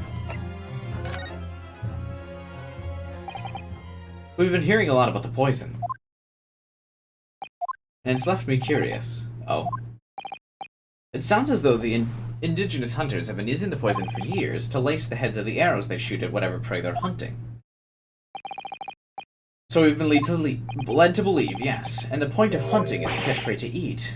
Get to the point, please. But, if they were to use these laced arrows, doesn't that mean there would be traces of poison left in the prey the hunters were going to eat? Good point. So surely the hunters wouldn't want to eat their prey, would they? Because then they'd be eating poison. That would be madness. But I actually found the answer to that conundrum. Under special characteristics, it says this. The poison starts to work after entering the body through a wound. That makes sense. The mention of that particular detail seemed a little strange. But it all makes sense when you interpret what's written like this. When the cuirass enters the body through an open wound, it has terrifying poisonous effects. However, when it enters the body via the mouth, it has no effects whatsoever. Miss Brett, you authored this research, you knew the special characteristics, and you knew that you could make a spectacle of drinking that water without any danger to yourself. You meddling little... What? Rapscallion, it's a real bird! That's the real twist of this case. Well, it turns out, you're an even better lawyer than I thought you'd be. Really? Attention! All this poison talk is fascinating, I'm sure, but I fail to see how it possibly... So, the little ill-bred puppy has a new toy to play with, some facts he read in a book. But I'm afraid knowledge doesn't suit you, little boy, it only makes you look silly. What are you trying to say? Your schoolboyish logic is a fatal flaw.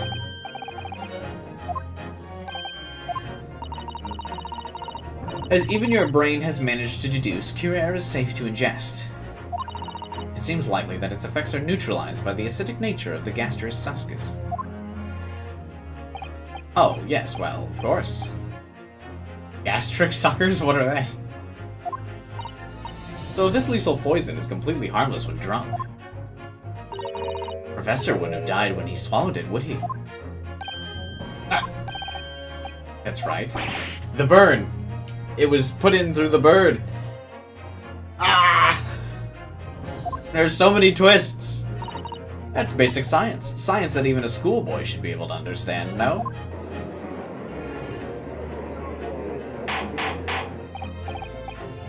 The twists and turns and the twists again, and then a double twist. logic holds. If the lady and the professor drank the same poison, they'd be affected in the same way. Are you trying to suggest? The poison's completely irrelevant to the case on trial. No, we just spent the last hour talking about it. It can't. No. Surely even a little cockroach like you could understand something as simple as that.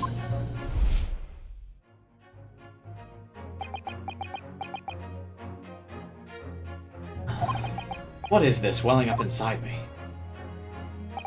I've never felt like this before. It's a sort of conviction to break down all the discrepancies. It's so intense, almost rage-like. And more than anything else, it's an animalistic desire to take down my prey. Objection! He said the thing! I don't think so, Miss Brett. How dare you use that tone with me? You know very well there's no fatal flaw here. You know exactly why, even though both you and the victim swallowed the same poison. You're alive, but Dr. Wilson's dead.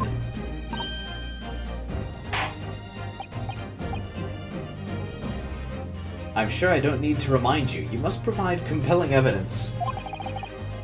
As we now know, this poison is completely harmless when ingested. Why would Dr. Wilson alone have been killed by the Curer?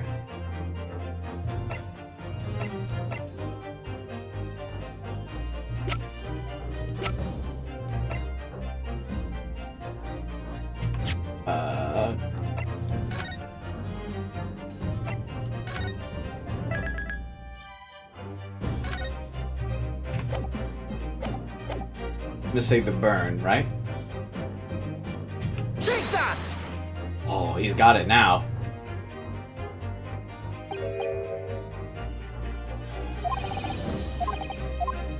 Wait.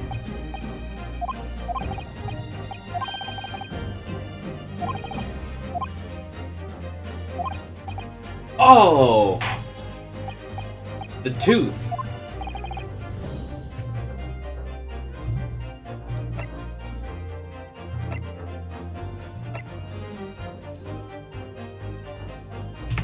That makes sense. As Miss Brett so readily pointed out, she drank the same water as the professor. However, there is a fundamental and fatal difference between the two diners. The toxic effects of Curer are only felt when the poison enters the body through an open wound. So for a healthy person with no injuries, drinking it's completely harmless. But what if there was a wound inside the mouth of the person drinking the water? I'm also enjoying it, gamer. This is fun. I like the twists. It keeps it intense. I hope the rest of the cases are this good. Like the wound you might have if you had just been to the dentist and had a tooth extracted, for example. Miss Brett, you've acknowledged many times in your testimony already that you were well aware of Dr. Wilson's dental appointment. So that's it. You used the knowledge to orchestrate this. Heh. Here it is. My favorite moment, when they snap. I don't like to repeat myself, but honestly can't resist. These childish courtroom games and your half-baked arguments are also puerile. What do you mean? Don't worry, little schoolboy, you'll find out. There can't be another twist!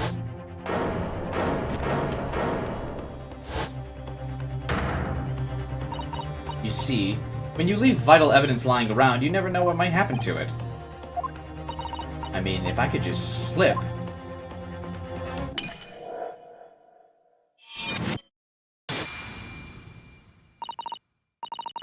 Oh dear, how careless of me. I'm afraid some crucial evidence may have just been tragically destroyed. It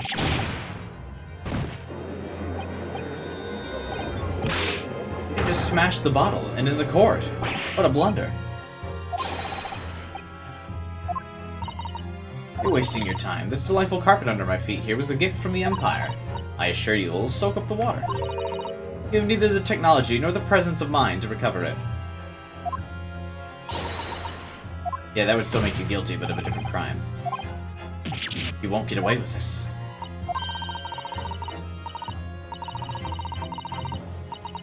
What'd you say? You can thump the bench and shout as much as you like, little boy. But I'm afraid we'll never know now, will we, if there was really poison in the bottle or not. Let us not forget, we still have some very compelling evidence left intact. Isn't that right, counsel for the prosecution? Of course. You're referring to this photograph. That's right, and really look at this. It's as clear as day, isn't it? The poor professor was sitting with his back to me. So of course the only person who could have shot him in front is the little schoolboy. Objection! You killed the victim that day. Then in order to frame Ryu for the crime, you waited until he picked up the pistol you'd arranged for him to find on the floor, before you shot the professor dead in the chest.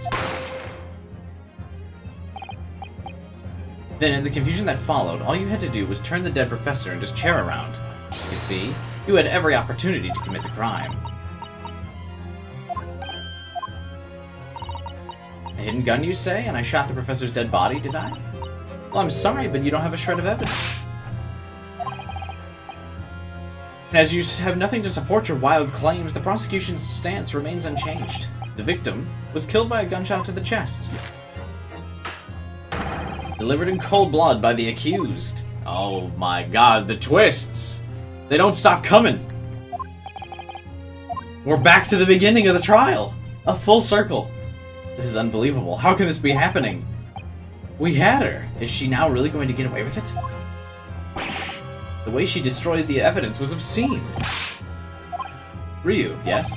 We've come this far, but now you're the only one who can finish it. What do you mean? We've lost a vital piece of evidence, it's true, so if there are any clues left for us to use now, they must be in your head. My head? You told me before your powers of observation were the one thing you could depend on. Yeah? I didn't manage to notice that this woman was a foreigner with a swan on her head. So think back again. Try to remember every last detail about the scene. Everything you saw, everything you felt, every color, every smell.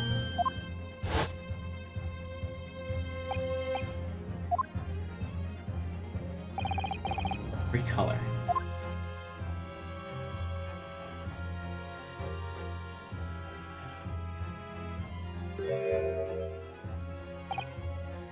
Wasn't I right? Somewhere in the vibrant memory of this same scene in my head. Could there be another clue to expose the identity of Dr. Wilson's killer? Actually, I think I might have something. Thinking back over everything I saw, I think I might have uncovered another clue. You always have something up your sleeve, don't you? Come on then, let's wipe the smug grin off their faces. I can't wait. It's been... I don't want to say that word. Bothering me for a while that something feels amiss in my memories of that day. Whatever it is could be the key to arriving at the truth about all this. It's here somewhere, the clue that shows who Dr. Wilson's real killer must have been.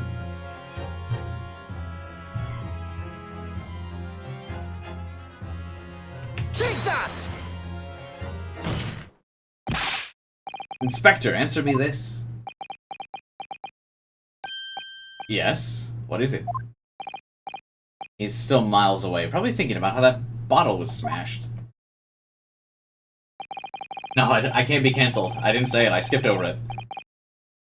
I used context clues and slapped in another word there that made the same sense. As you've said a number of times now, you strive for perfection, don't you? Absolutely. I wonder, therefore, if perhaps you took anything else from the scene of the crime. Like, for instance, the plate of steak that you took to the victim's table that day. Objection! Wait a minute. Shut up! Where are you going with this, little boy? Oh, if she was shot while facing the table, the blood spatter would have gone on the steak. Oh, and the bullet didn't go through the body, so if he was turned, the blood wouldn't have ended up on the steak. Oh. What memory are you talking about? I saw the scene shown in this photograph with my own eyes. And I saw in the wooden base of the plate that the steak was served on was a spattering of blood. Oh, really, and what of it? Obviously, that must have happened when you shot the professor. No, that can't be. Take a good look at the photograph and the relative position. The plate of steak is almost directly behind the victim. If I'm supposed to have shot Dr. Wilson in the chest, there's no way the blood from the victim could have ended up behind him. For blood to have made it onto the plate, it implies the plate was between the victim and the shooter, which means the shooter must have been sitting opposite to the professor. As you were, Miss Brett. I beg your pardon? Objection! This is beyond ridiculous. Is the court seriously expected to believe something that the accused has apparently just remembered seeing? Hold it!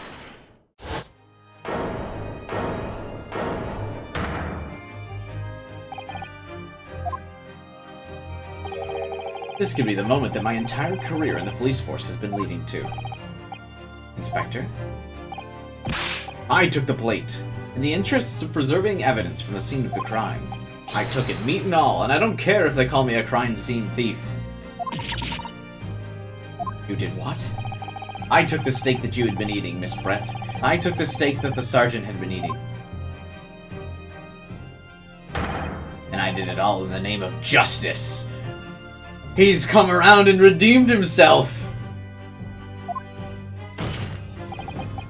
Then we can find out for sure whether or not there's a blood stain on the plate. We must examine it.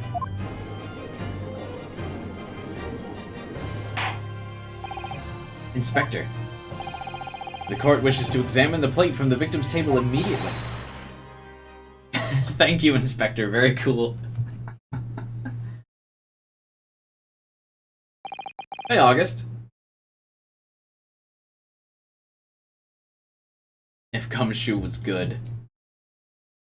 Sorry for the delay. Here is what you ordered. The steak. What about the blood? Is there blood on it? Of course there isn't. Quickly, Inspector, the blood man! Show the court! Of course. Examine the plate. What?!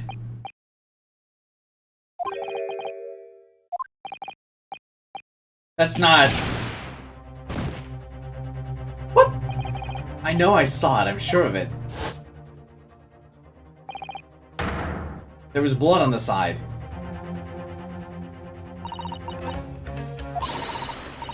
What an unbecoming expression, little boy. You see, this is why I always say you can't trust what the Japanese tell you. I couldn't agree more. I believe we might finally reach a conclusion. What?! Let's hope so. This let's pretend attempt at courtroom proceedings is painful to watch. I do promise to do my best to forget it all about it when this is over.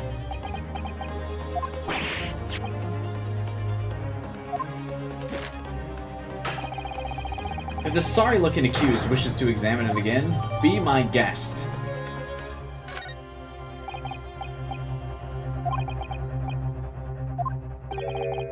Ryu, it's not over yet. Never stop believing in yourself. Keep looking forward no matter what. Believe in myself? Really?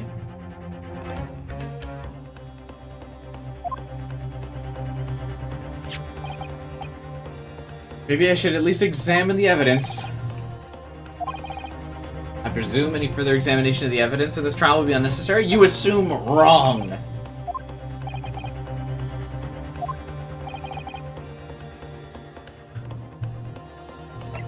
There's another clue. Please. The plate of beef is hiding another clue. Another clue that will reveal the shocking truth. Objection! The only thing that's shocking here is your unhealthy fascination with beefsteak. Your Excellency, I've made myself clear, haven't I? I will not be able to turn a blind eye to any more unnecessary procrastination in this trial. I'm sorry, but we must ensure a thorough examination of the evidence. I will not give a ruling until I am completely satisfied that all reasonable doubt has been dispelled. I see. As a newly affirmed ally of my country, that's still your position. Thank you, Your Excellency. Counsel for the defense, you will now clearly show the court to what you are alluding. Where precisely on the stake is the new clue to be found?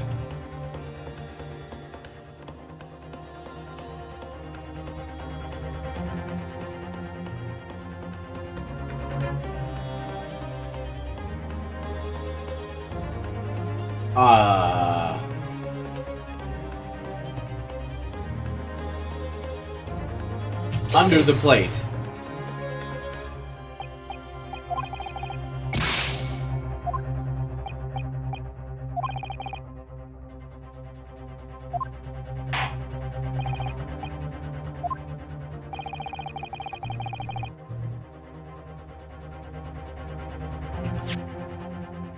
Oh, this time it's gonna let me save.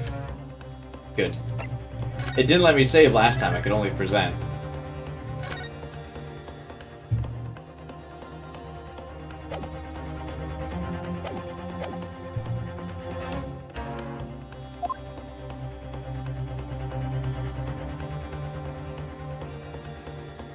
That Evan wasn't very meany. Shut the fuck up. Shut the fuck up! Got it! In the juice. Damn it.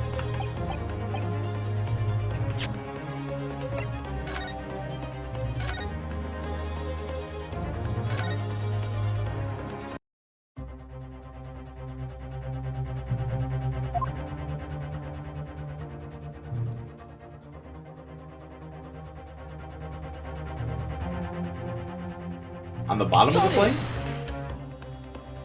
I actually, okay, now I legitimately don't know what we're doing here. This is killing my momentum. Where else could it be? In the beef? Maybe? Luckily I have a good PC, so this just instantly loads. Bone on the meat. Got it!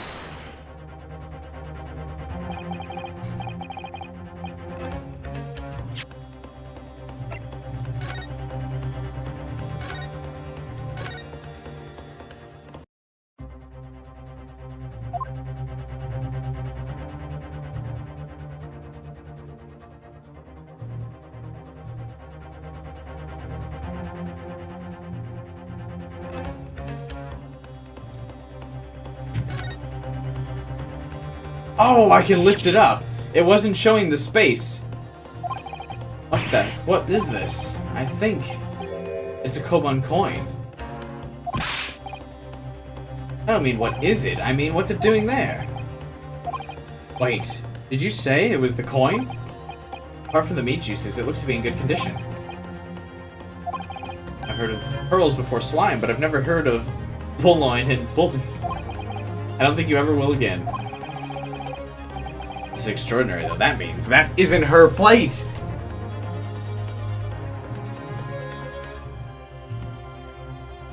Got it! That's... a coin? What on earth? Miss Brett. This is in fact the beefsteak that you ordered in the restaurant the day in question. Tell me, why is there an old coin hidden underneath the meat? Shut up! What a ridiculous question, how should I know? I've never seen that thing before in my life. I don't know what this is, but I want no part of it. Objection! I fail to see how this is relevant. A coin under the meat? Meat on the bone? Bone on the meat? That could simply have been a careless mistake by the chef in a moment of distraction. Objection! Don't be absurd. We're supposed to believe that this happened by accident? A rare coin just happens to be underneath that piece of steak? If this turns out to be irrelevant in the case, I'll rip up my ticket to Great Britain right now. It can't be a coincidence. Your Excellency, yes? A rare coin just happens to be underneath that piece of steak? If this turns out to be irrelevant to the case, I'll give up my lawyer job right now. Objection! By all means, don't let us stop you. No one invited you. Shut up! Perhaps, little boy, you should realize that it is you who is irrelevant. Even though I'm the one on trial.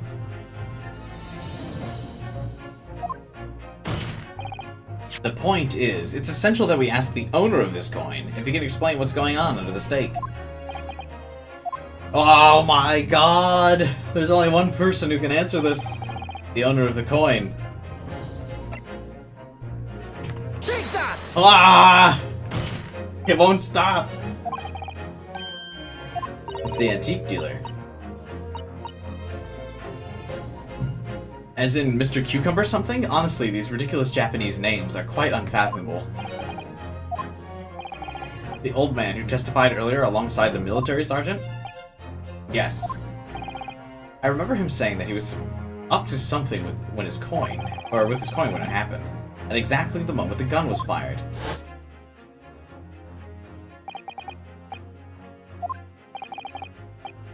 He was looking for the coin.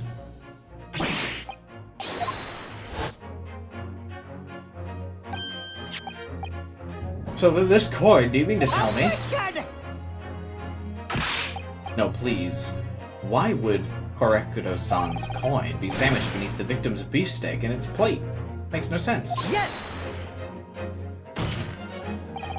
Which is why I'm asking to bring him back to the stand so we can ask him. Bring both witnesses that testified earlier back in here. Without a delay. Can't believe we've come back around to that pair again. I can't either! I have a hunch that if we chase down the real significance of this coin, we'll find that it's a key element in the case.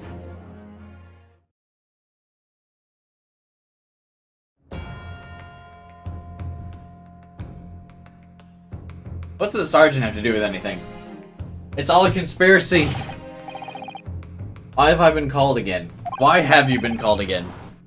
Don't you realize it's dinner time for my little baby? When my son's belly is empty, he's fiercer than a pack of wolves. Exploited by the police like miserable dogs, forced to bear false witness. And when cast from this courtroom myself, I became a ruined man in a trice, a worthless, withered antique. Nothing more I have to say. The sun has set on this shop owner's existence. He's eyeing that nice to commit seppuku. Be that as it may, something has come to light that requires your clarification. As far as your memory serves... Yes, that's it. That's the one. The very one. The very exact one that is.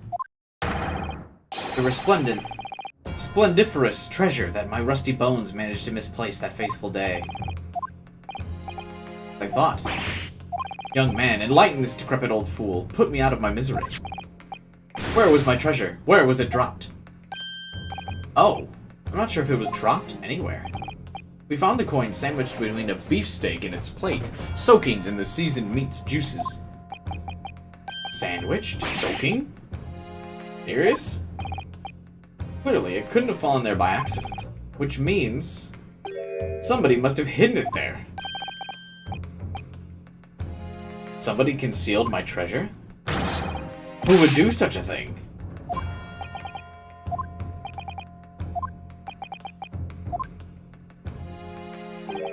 Excuse me, could I say something?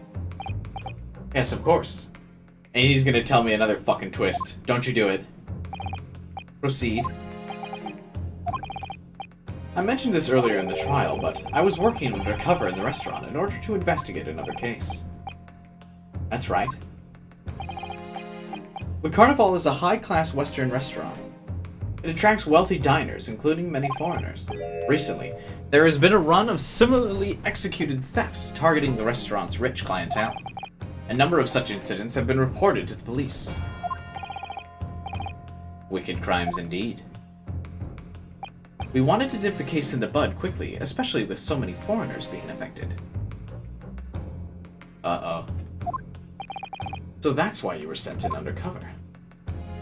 Yes, I took on the job of a waiter at the restaurant in order to flush out the criminal. It seems likely that this Koban incident is the work of the same thief.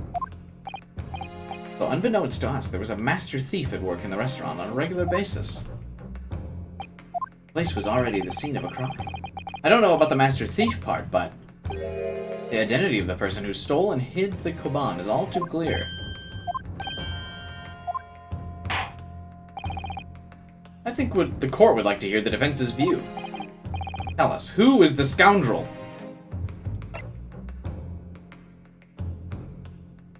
There's gonna be another fucking twist where it's not her.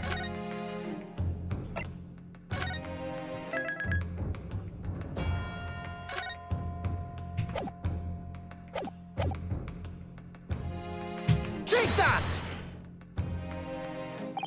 Yes, seems like a likely candidate for a thief. No, come on. Huh?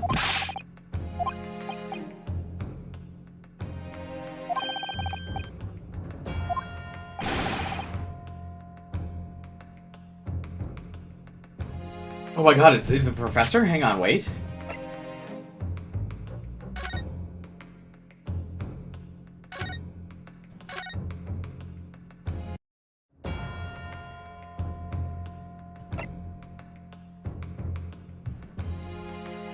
Take that!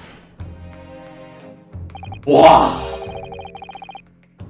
Wait. Huh? Wait.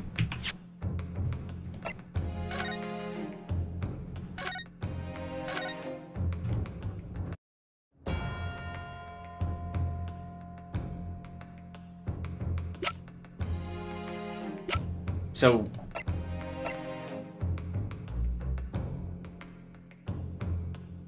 Oh, the sergeant? Take that! Can only be you. Sergeant? How dare you? I stole? I'm the master thief, am I?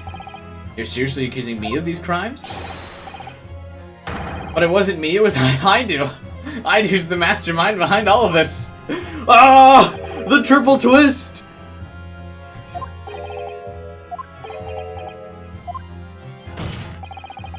You would push the blames for your crimes onto your own son, an innocent baby? It's you who's the monster.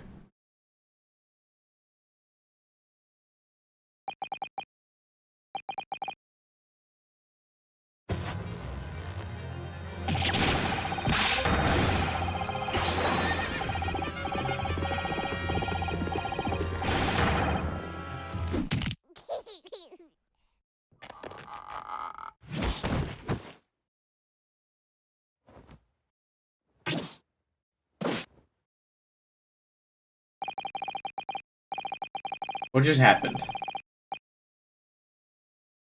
What? What? He's Waluigi now.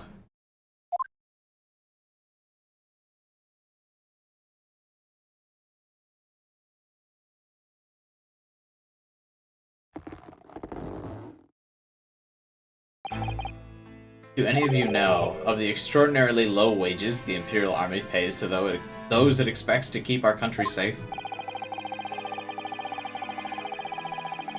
I understand that the temporary increase in taxation owing to the recent ended conflicts remains in place. And I have heard it's hard for lower-ranking soldiers to make a living, yes. All I want is to put a hot meal on the table for my son. That's why you were stealing things? This place is heaving with money. Every 3 days I go there and do reconnaissance for a target. And I'd enjoy chomping my way through a good steak at the same time. Sounds like he doesn't bother with a knife and fork even, which is worryingly believable. And your target that day was the old man. Yes. He was an easy mark. I slipped the coin into my pocket without any trouble at all. A veritable phantom thief, as it were. I was all set to leave the steak as I was halfway through devouring when it happened.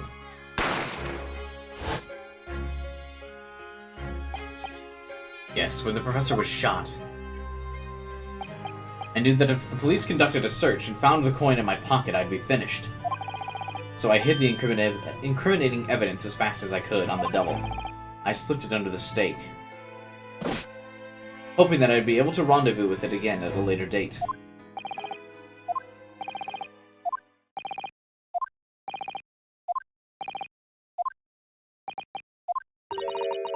This is ridiculous. Perhaps you could carry on with this absurd prattling in your own time? Well, Miss Brett, Of course, lady. I'm quite sure there's no need to detain you any longer. May the esteemed gentlewoman please be excused. Indeed.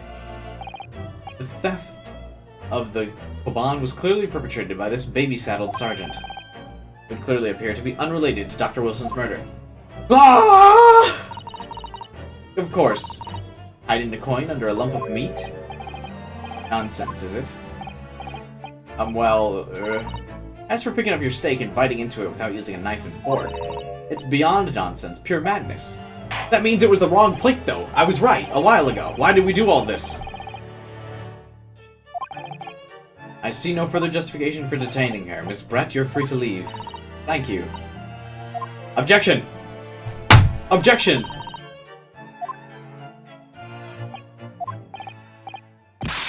This is no time for daydreaming. No, it's just something about Miss Brett's parting words got me. Something she said jarred me. I feel like there was a contradiction in there somewhere. Sorry. You can think later, but if we don't call it out now, it'll be too late. The trial will be over. Hold it! Wait. What is it now?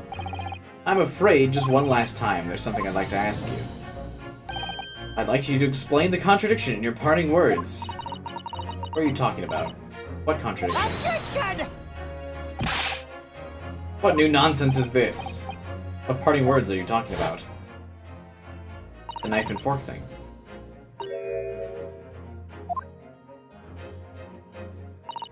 And as for picking up your steak and biting into it without using a knife and fork, it's beyond nonsense. It's madness. I'm right. What she said was a contradiction.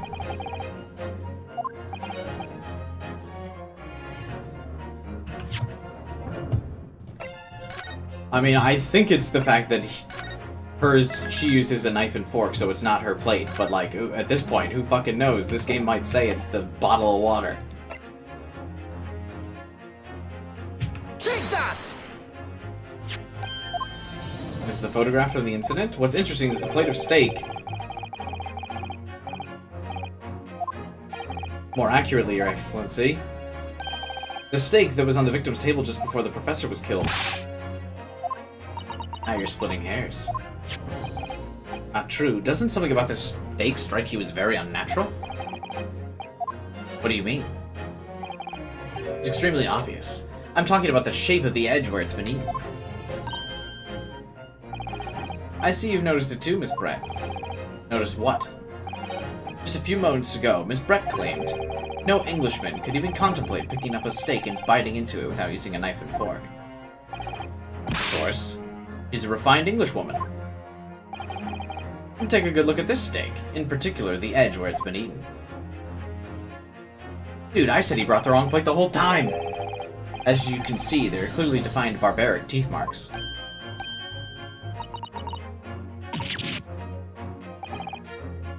It looks like she realized something.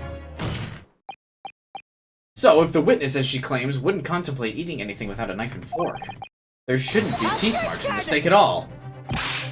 But what's your actual point? Perhaps the delightful Whatever you say, dear lady. As I said, I must be leaving now. Afternoon tea with the Minister of Justice cannot possibly wait any longer.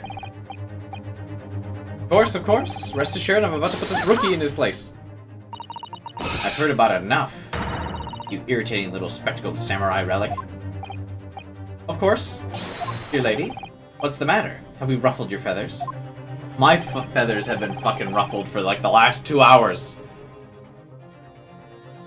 Clearly, the witness knows what this means. She's realized the catastrophic implications these teeth marks have in the steak. Ah! Do you know where you're going with this? Yes, now at last it's all come together. The mysterious teeth marks in a steak that allegedly been eaten with cutlery. The reason why the bloodstain I saw somehow has disappeared. Most importantly, the evidence that proves once and for all who shot Dr. Wilson that day. I accept that these teeth marks in the steak are a little unnatural, But what exactly are you suggesting? Everything. Everything? I believe that these barbaric teeth marks in the stake here amount to conclusive evidence. Evidence that will prove, beyond any shadow of a doubt, who shot Dr. Wilson. Conclusive evidence? How many times have I heard that today? Who fucking knows? You wouldn't know the meaning of the phrase. Typical Japanese empty threats. How can you be so sure? It's quite simple. If you really had such conclusive evidence, you would have presented it to the court long ago. Actually, the evidence I'm talking about hasn't even been brought before the court yet! Hasn't been what? But just because it hasn't been shown doesn't mean that the evidence does not exist. Objection! This is absurd. This trial has run several hours already, and you say there's evidence yet to be brought forward? That can't be. I don't believe you have it. Objection! I don't, but there's someone who does have it. Someone in this courtroom. And if that person's willing to submit the piece of evidence, it will solve every remaining mystery about the case. I have a feeling this will be my last request of the defense. Who possesses the conclusive evidence that will reveal the truth?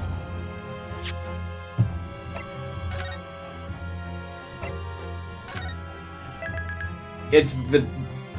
He took the plate, right? It's the inspector, right? Yes. Take that! The answer is obvious. It's the inspector. Huh? I have it? You think I've been withholding evidence? That's ridiculous. No, I'm not saying that. Everyone's attention's been focused on the stake with the teeth marks. Now, earlier this afternoon, Sergeant told the court the following. I'd enjoyed chomping my way through the stake, as well as admitting to stealing the coin that he slipped under the stake. You watch it. Sergeant, could you please confirm something for me? Was the stake you put the coin under, in fact, your own stake? Affirmative, of course. I might be a soldier in the Imperial Army, but still. I'm not brave enough to ask a poor gentle lady if she'd mind me manhandling her meal to hide something in it.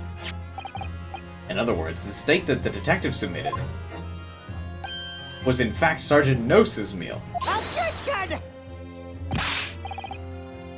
That makes no sense. The plate was taken from the victim's table. Yet the gentlewoman doesn't take bites out of her steak, nor did she have any opportunity. Of course I didn't steal it. To even suggest such a thing would be an affront to the entire British Empire. How do you explain this? Surely you're not going to suggest that the sergeant switched the two steaks?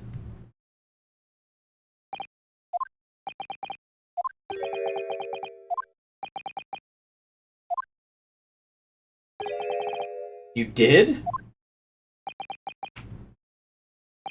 Well, after it happened, when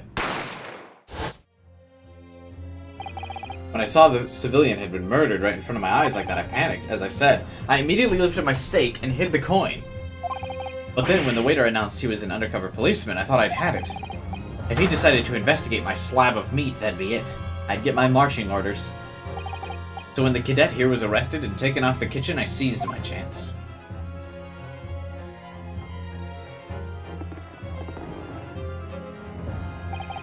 With military precision and timing, I switched my steak with the one of the foreign lady. You can't. I never saw you do such a thing. It was called Operation Lightning Bolt. There was no time for strategic planning. It was do or die, so yes, I did what had to be done. Unbelievable. My god. Fear not, Prosecutor-san. What now? I swear on the brass buttons of my uniform, that's all I did. All you did? That's plenty. Yes! So if Sergeant switched the plates, it means he took Miss Brett's steak, and the plate was on, back to his own table. Yes? Inspector. Yes? Earlier in this trial, you told the court this. You said you had not only taken Miss Brett's steak after the incident, but also the sergeant's. And to preserve evidence, you had taken both.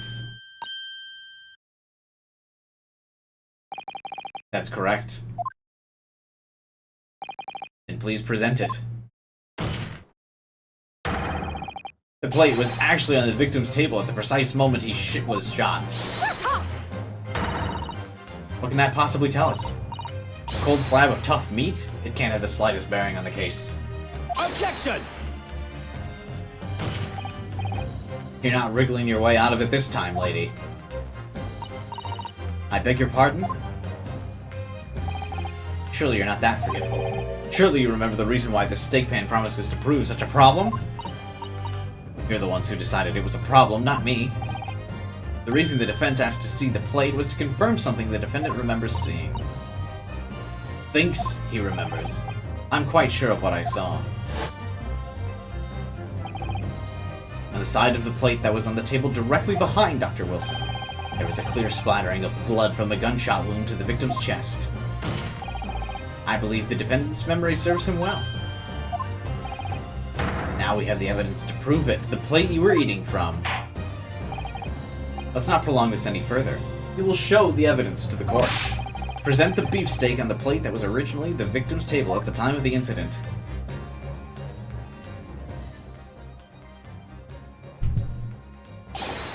Yes, sir. There it is. Sorry for keeping you. Here is the other steak. Please feel free to examine it. The blood stain. It's clearly visible. Yes! Now this makes everything clear. The blood you can see on the other side of the plate shows the moment the victim was shot, facing the table with his back to me. In other words, it's impossible for Ryu to have shot the victim.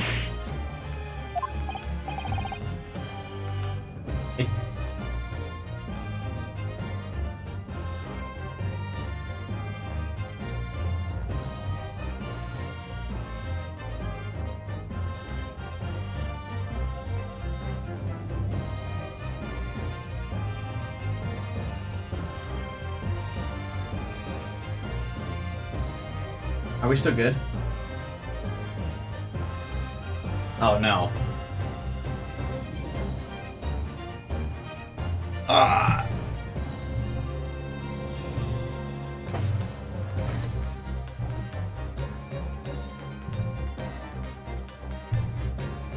Are we good? Is the stream speed recovered? Holy shit. Alright. No, we're good. We're good. I got nervous there for a second. But I waited.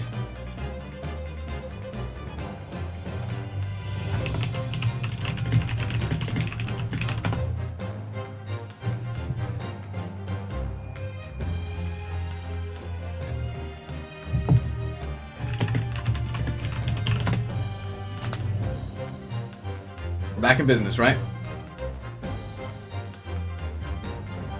Of course, right at the crucial moment after all of this, the stream starts lagging again. But I just reset all my settings. We should be good, right?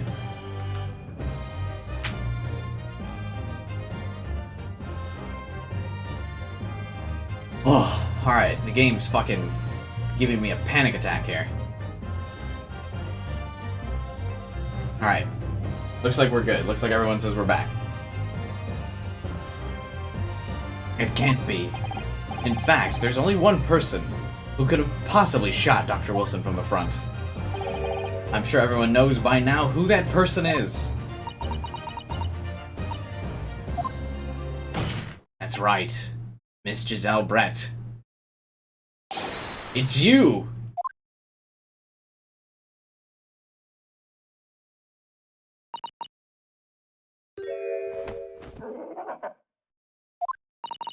Outdone by a Japanese? Me? By a Japanese schoolboy?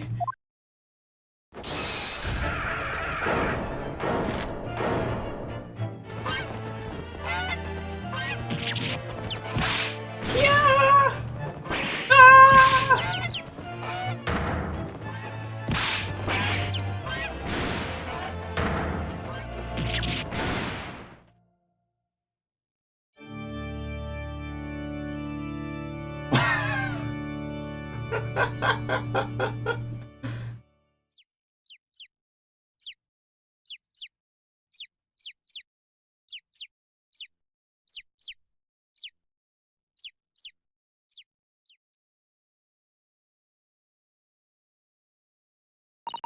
Please excuse my outburst. I briefly lost my composure. Most unbecoming behavior for an English gentlewoman. Forgive me. Well, Miss Brett, I think it's time you told the court what actually happened that day. The truth this time. Gladly.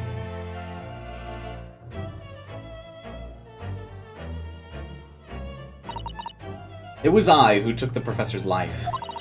As you surmised, I chose that particular day for one very important reason. The professor had a dental appointment for the extraction in one of his teeth that morning. So you planned to kill the professor knowing that no trace of poison would be found in his water. Because curare is unheard of in Japan. Yes. Of course, I never intended to remain at the restaurant for as long as I did. I only needed to see the professor take one tiny sip of his water, and it would be over. I would place the steak I had ordered in front of him to make it appear as though he had been dining alone, and leave immediately. However, before any of that happened, there was an unexpected visitor at the professor's table. That would be me, I suppose. Yes, you. Who else? Such a trifling matter, but the fact that you had decided to come over to greet the professor meant that I had lost my chance to slip away unnoticed. In due course, the professor took a sip of his water and was paralyzed. I made sure he was sitting in his chair such as that he wouldn't fall. There was no going back. So I concocted a plan on the spur of the moment. A plan to pin Dr. Wilson's murder on this innocent man. I happened to know that the professor always carried a gun. I decided to use that to my advantage. I had the bottle of curare in my handbag, and my own pistol concealed under my skirt. So I was right, there were two guns. Yes. And then I finished up my coffee and got up to leave. That's when I noticed the professor's gun, which you had presumably placed on the floor. That's where I was sure I would... You placed it where I was sure I would notice it. Everything went according to plan. You noticed the gun as I had intended. And then, just as you bent down to pick it up...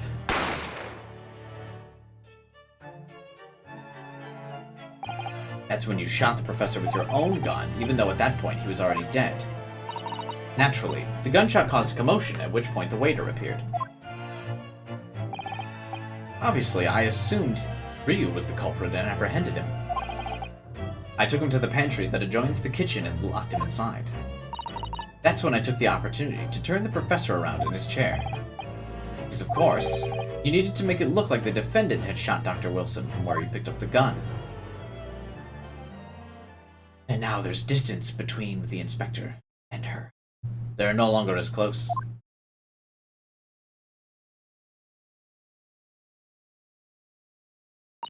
So there you have it. That's the entirety of my misdemeanor. Yeah.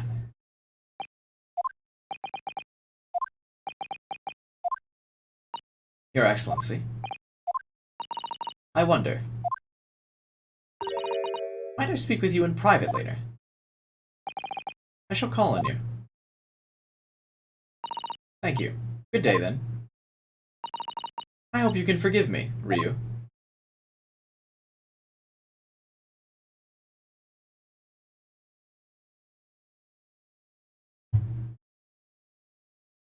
What? Is she gonna say they should still mark Ryu as guilty? It would seem this trial has finally run its course, 5 hours later. I presume the prosecution's in agreement. This can't be. I don't lose. Not to the likes of this rookie student. You'd better start getting used to tough opposition. You? Yes? This insult to the family name will never be forgotten.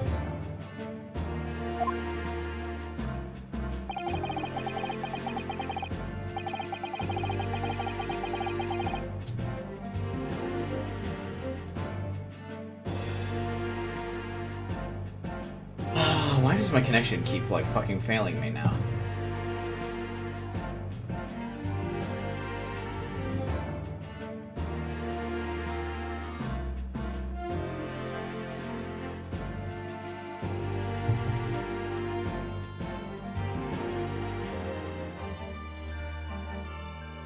Alright, I think we're getting back somewhat to stability here. You've become conceited with age, Council, but the old have to stand aside and make way for the new. It's the way of the world. Never forget that.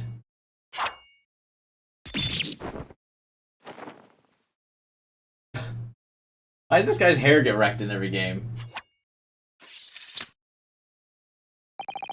1,000 millennia may pass, and still the Aochi clan will never measure up to the Naruhodo clan.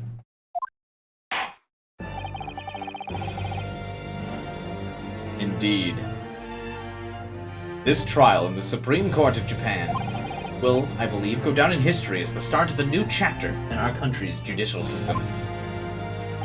Despite being summoned as the accused, you, Ryo, presented an excellent case. Thank you. The use of evidence and deduction to unravel the truth is a modern methodology.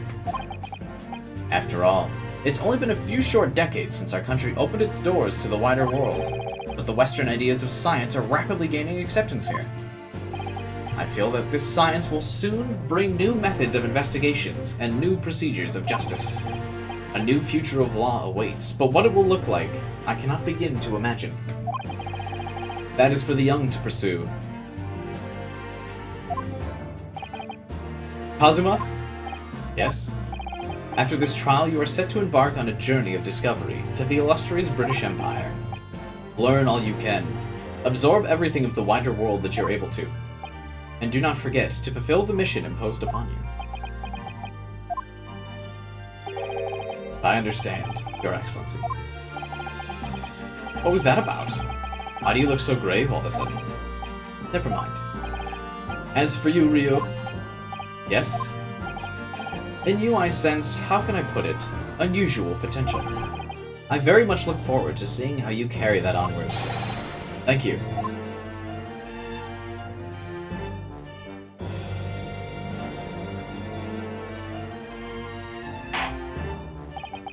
It's time to deliver the final verdict. I hereby find the defendant Ryu not guilty.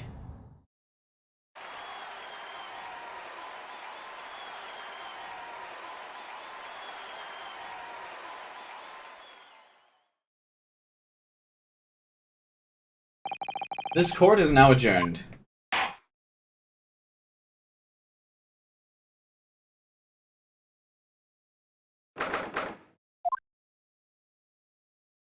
I can't believe it. I can't believe what's happened. I made it. I defended myself and made it through that horrendous trial. Ryu, you finally pulled it off. Congratulations. Well, I couldn't have done it without you. I'm just about to finish here, Magic. Thank you, Kazuma. It was a pleasure to watch you at work. You owe me an extra-large sukiyaki from the place on Human University Street, don't forget. Good afternoon. All your hard work certainly paid off. Congratulations to both of you for proving Ryu's innocence. Our trusty judicial assistant, you worked hard for that result too, you know. I didn't do anything. Thank you so much. If we hadn't had that research report of Miss Brett's, I don't know how things would have turned out. Your kind words honor me. I was simply doing as he asked. It was his idea for me to go to the university and investigate. Your father? Of course.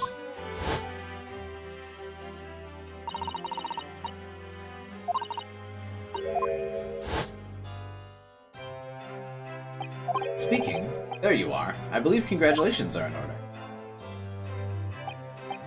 You did an excellent job. Thank you, Professor. No, it's I who should be thanking you, after all. Your efforts exposed the true criminal that took the life of my good friend. You mentioned that before. It was you who actually invited him, yes? That's right. Professor studied overseas himself. He went to study forensic medicine in Great Britain. Presumably, that's when you met him. Exactly. In those days, we worked together in the same hospital. We worked together? I never heard you mention that before. Well, it was a long time ago now, besides.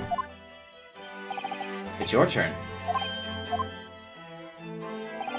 Great Britain is a magnificent country. It leads the world. In science, medicine, engineering, culture, and of course, law. Watch and learn, my boy. See what's happening in the world's largest melting pot. I'll learn all that I can. I swear, on the spirit of the Yasagi clan. You're not taking that sword to Great Britain, are you? Of course. A Japanese man's katana is his soul. The blade shows me where I need to go. It cuts down anything that's in my way. I've definitely seen how sharp it is. That reminds me, what happened to the woman?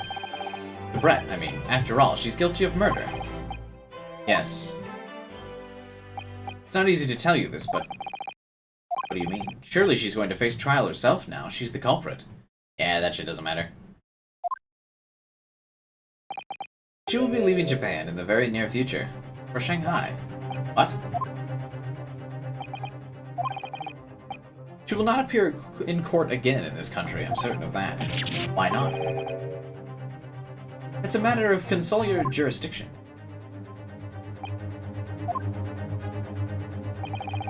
It was a hard-fought battle in the courtroom today. Very impressive. I must congratulate... But what's this about the jurisdiction? We cannot try this particular foreigner for her crimes here in Japan. Why? Then who's going to bring her to justice? A British consular court will hear her case somewhere far away where our voices can't be heard. Why? Professor, I don't understand. I thought consular courts were a thing of the past now that we've signed the friendship treaty. Yes, in normal circumstances, you're right. Then so long as this is not a serious incident of a highly political nature to our respective governments, they can't invoke a court just like that. Oh, can't they? Yes, she's a student, but that doesn't justify our government making secret agreements about her fate, does it? Something strange is going on. So Miss Brett can't be held accountable for her actions here. I'm afraid that for the young student, today's trial was nothing more than a game. There was never any danger of comeuppance for her. I don't believe it. British government's Foreign Affairs Ministry has demanded we hand over her custody of her. They're obviously taking this case of a foreign student committing murder very seriously. It's all gonna change from now on. We can make it change. This is a great time of turmoil, and this new era heralded by the start of the 20th century. Oh wow, I was way off. One day, I have no doubt, that woman will receive the judgment she deserves. Change is coming, and we're the ones driving it. Well, that's enough serious for now. This evening calls for a celebratory drink.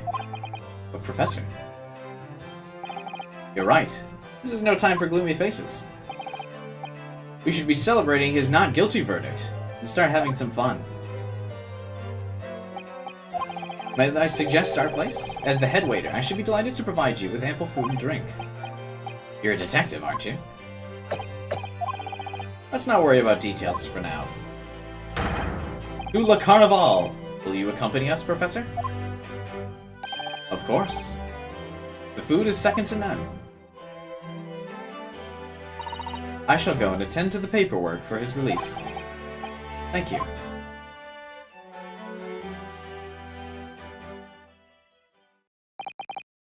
So Brett won't be tried here. I suppose that means I'll never know. I'll never find out why she killed Dr. Wilson. Cosmo? Yes? I just wanted to say thanks again, that's all. You really saved my skin today. You were the lawyer in there, weren't you? The defense was all your own work. Your skills made the difference, though. One day, I bet you'll be the best lawyer in the world. I'm not sure about that. To be honest, something kept occurring to me over and over again in that trial. I couldn't help thinking that maybe you're the one destined to become a great lawyer, not me. Huh? Be serious. If I helped you today, it was only right at the very start of the trial. You have a natural talent for it, for being a defense lawyer, I mean. Not me. All that tense verbal combat, I never want to do that again. I just did what you told me to, that's all, because I knew I could trust you. That's the point. Sorry, what do you mean, that's the point? Listen, Ryu. Do you know what the most crucial weapon is that any lawyer needs in order to win? Knowledge of law? The ability to believe. To believe in what? A defense lawyer has to fight for his clients. He has to believe in them at all times. Like you believed in me when I said I didn't do it. I'm human just like you. I don't have some superhuman ability to know the truth. But you have to make a choice about what to believe and what to stick to when you're defending someone. Sometimes in the courtroom, you can really be backed into a corner. But being able to remain faithful to what you choose to believe in, even then, that's not something anyone can do. It takes a special kind of person. Believe in your client. Just look at today's trial. I'm a student lawyer with precious little real experience, but you never stop believing in me. Well, you face seemingly hopeless situations time and again, but you never stopped looking for the truth. And in the end, you found it, through your own efforts, because you never stopped believing. Thanks, Kazuma. There's something I want to ask you.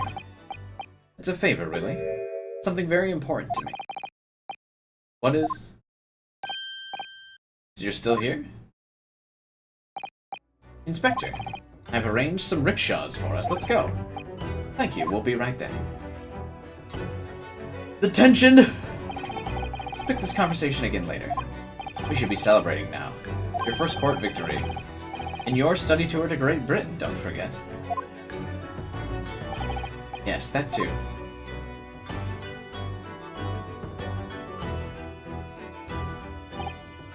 So my very first trial came to an end. Kazuma, Professor Suzato, who acted as my assistant, Inspector, who didn't really play much of a part, but still.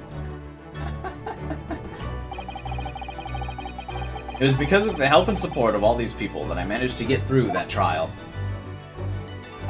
But more importantly, Kazuma hadn't yet managed to ask his favor of me. That's ominous. Little did I realize just how much it would change my life. End. Wow.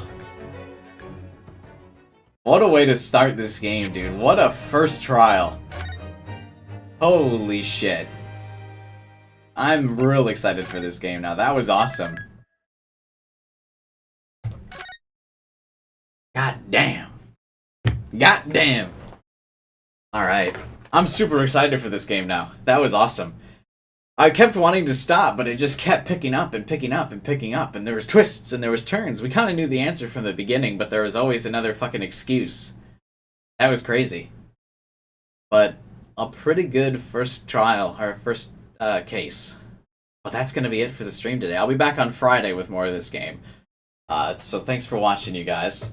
I hope you enjoyed that first trial, because I sure as hell did. That was a lot of fun. That's Herlock on the slow. Yeah, I noticed that. But we'll be back, this time with the investigation. That went right to the trial, but on Friday we'll be doing the full investigation. Is it 12 a.m. for you? It's 11 p.m. for me. I gotta get ready for work. But, yeah, thanks for watching, you guys. Be sure to subscribe and hit the bell button if you're new to the channel to stay tuned on Friday. We're going to be playing through the rest of this game. After an opening like that, I don't know how I can't continue it. Drop a like on the video, too, if you could. I'd really appreciate that.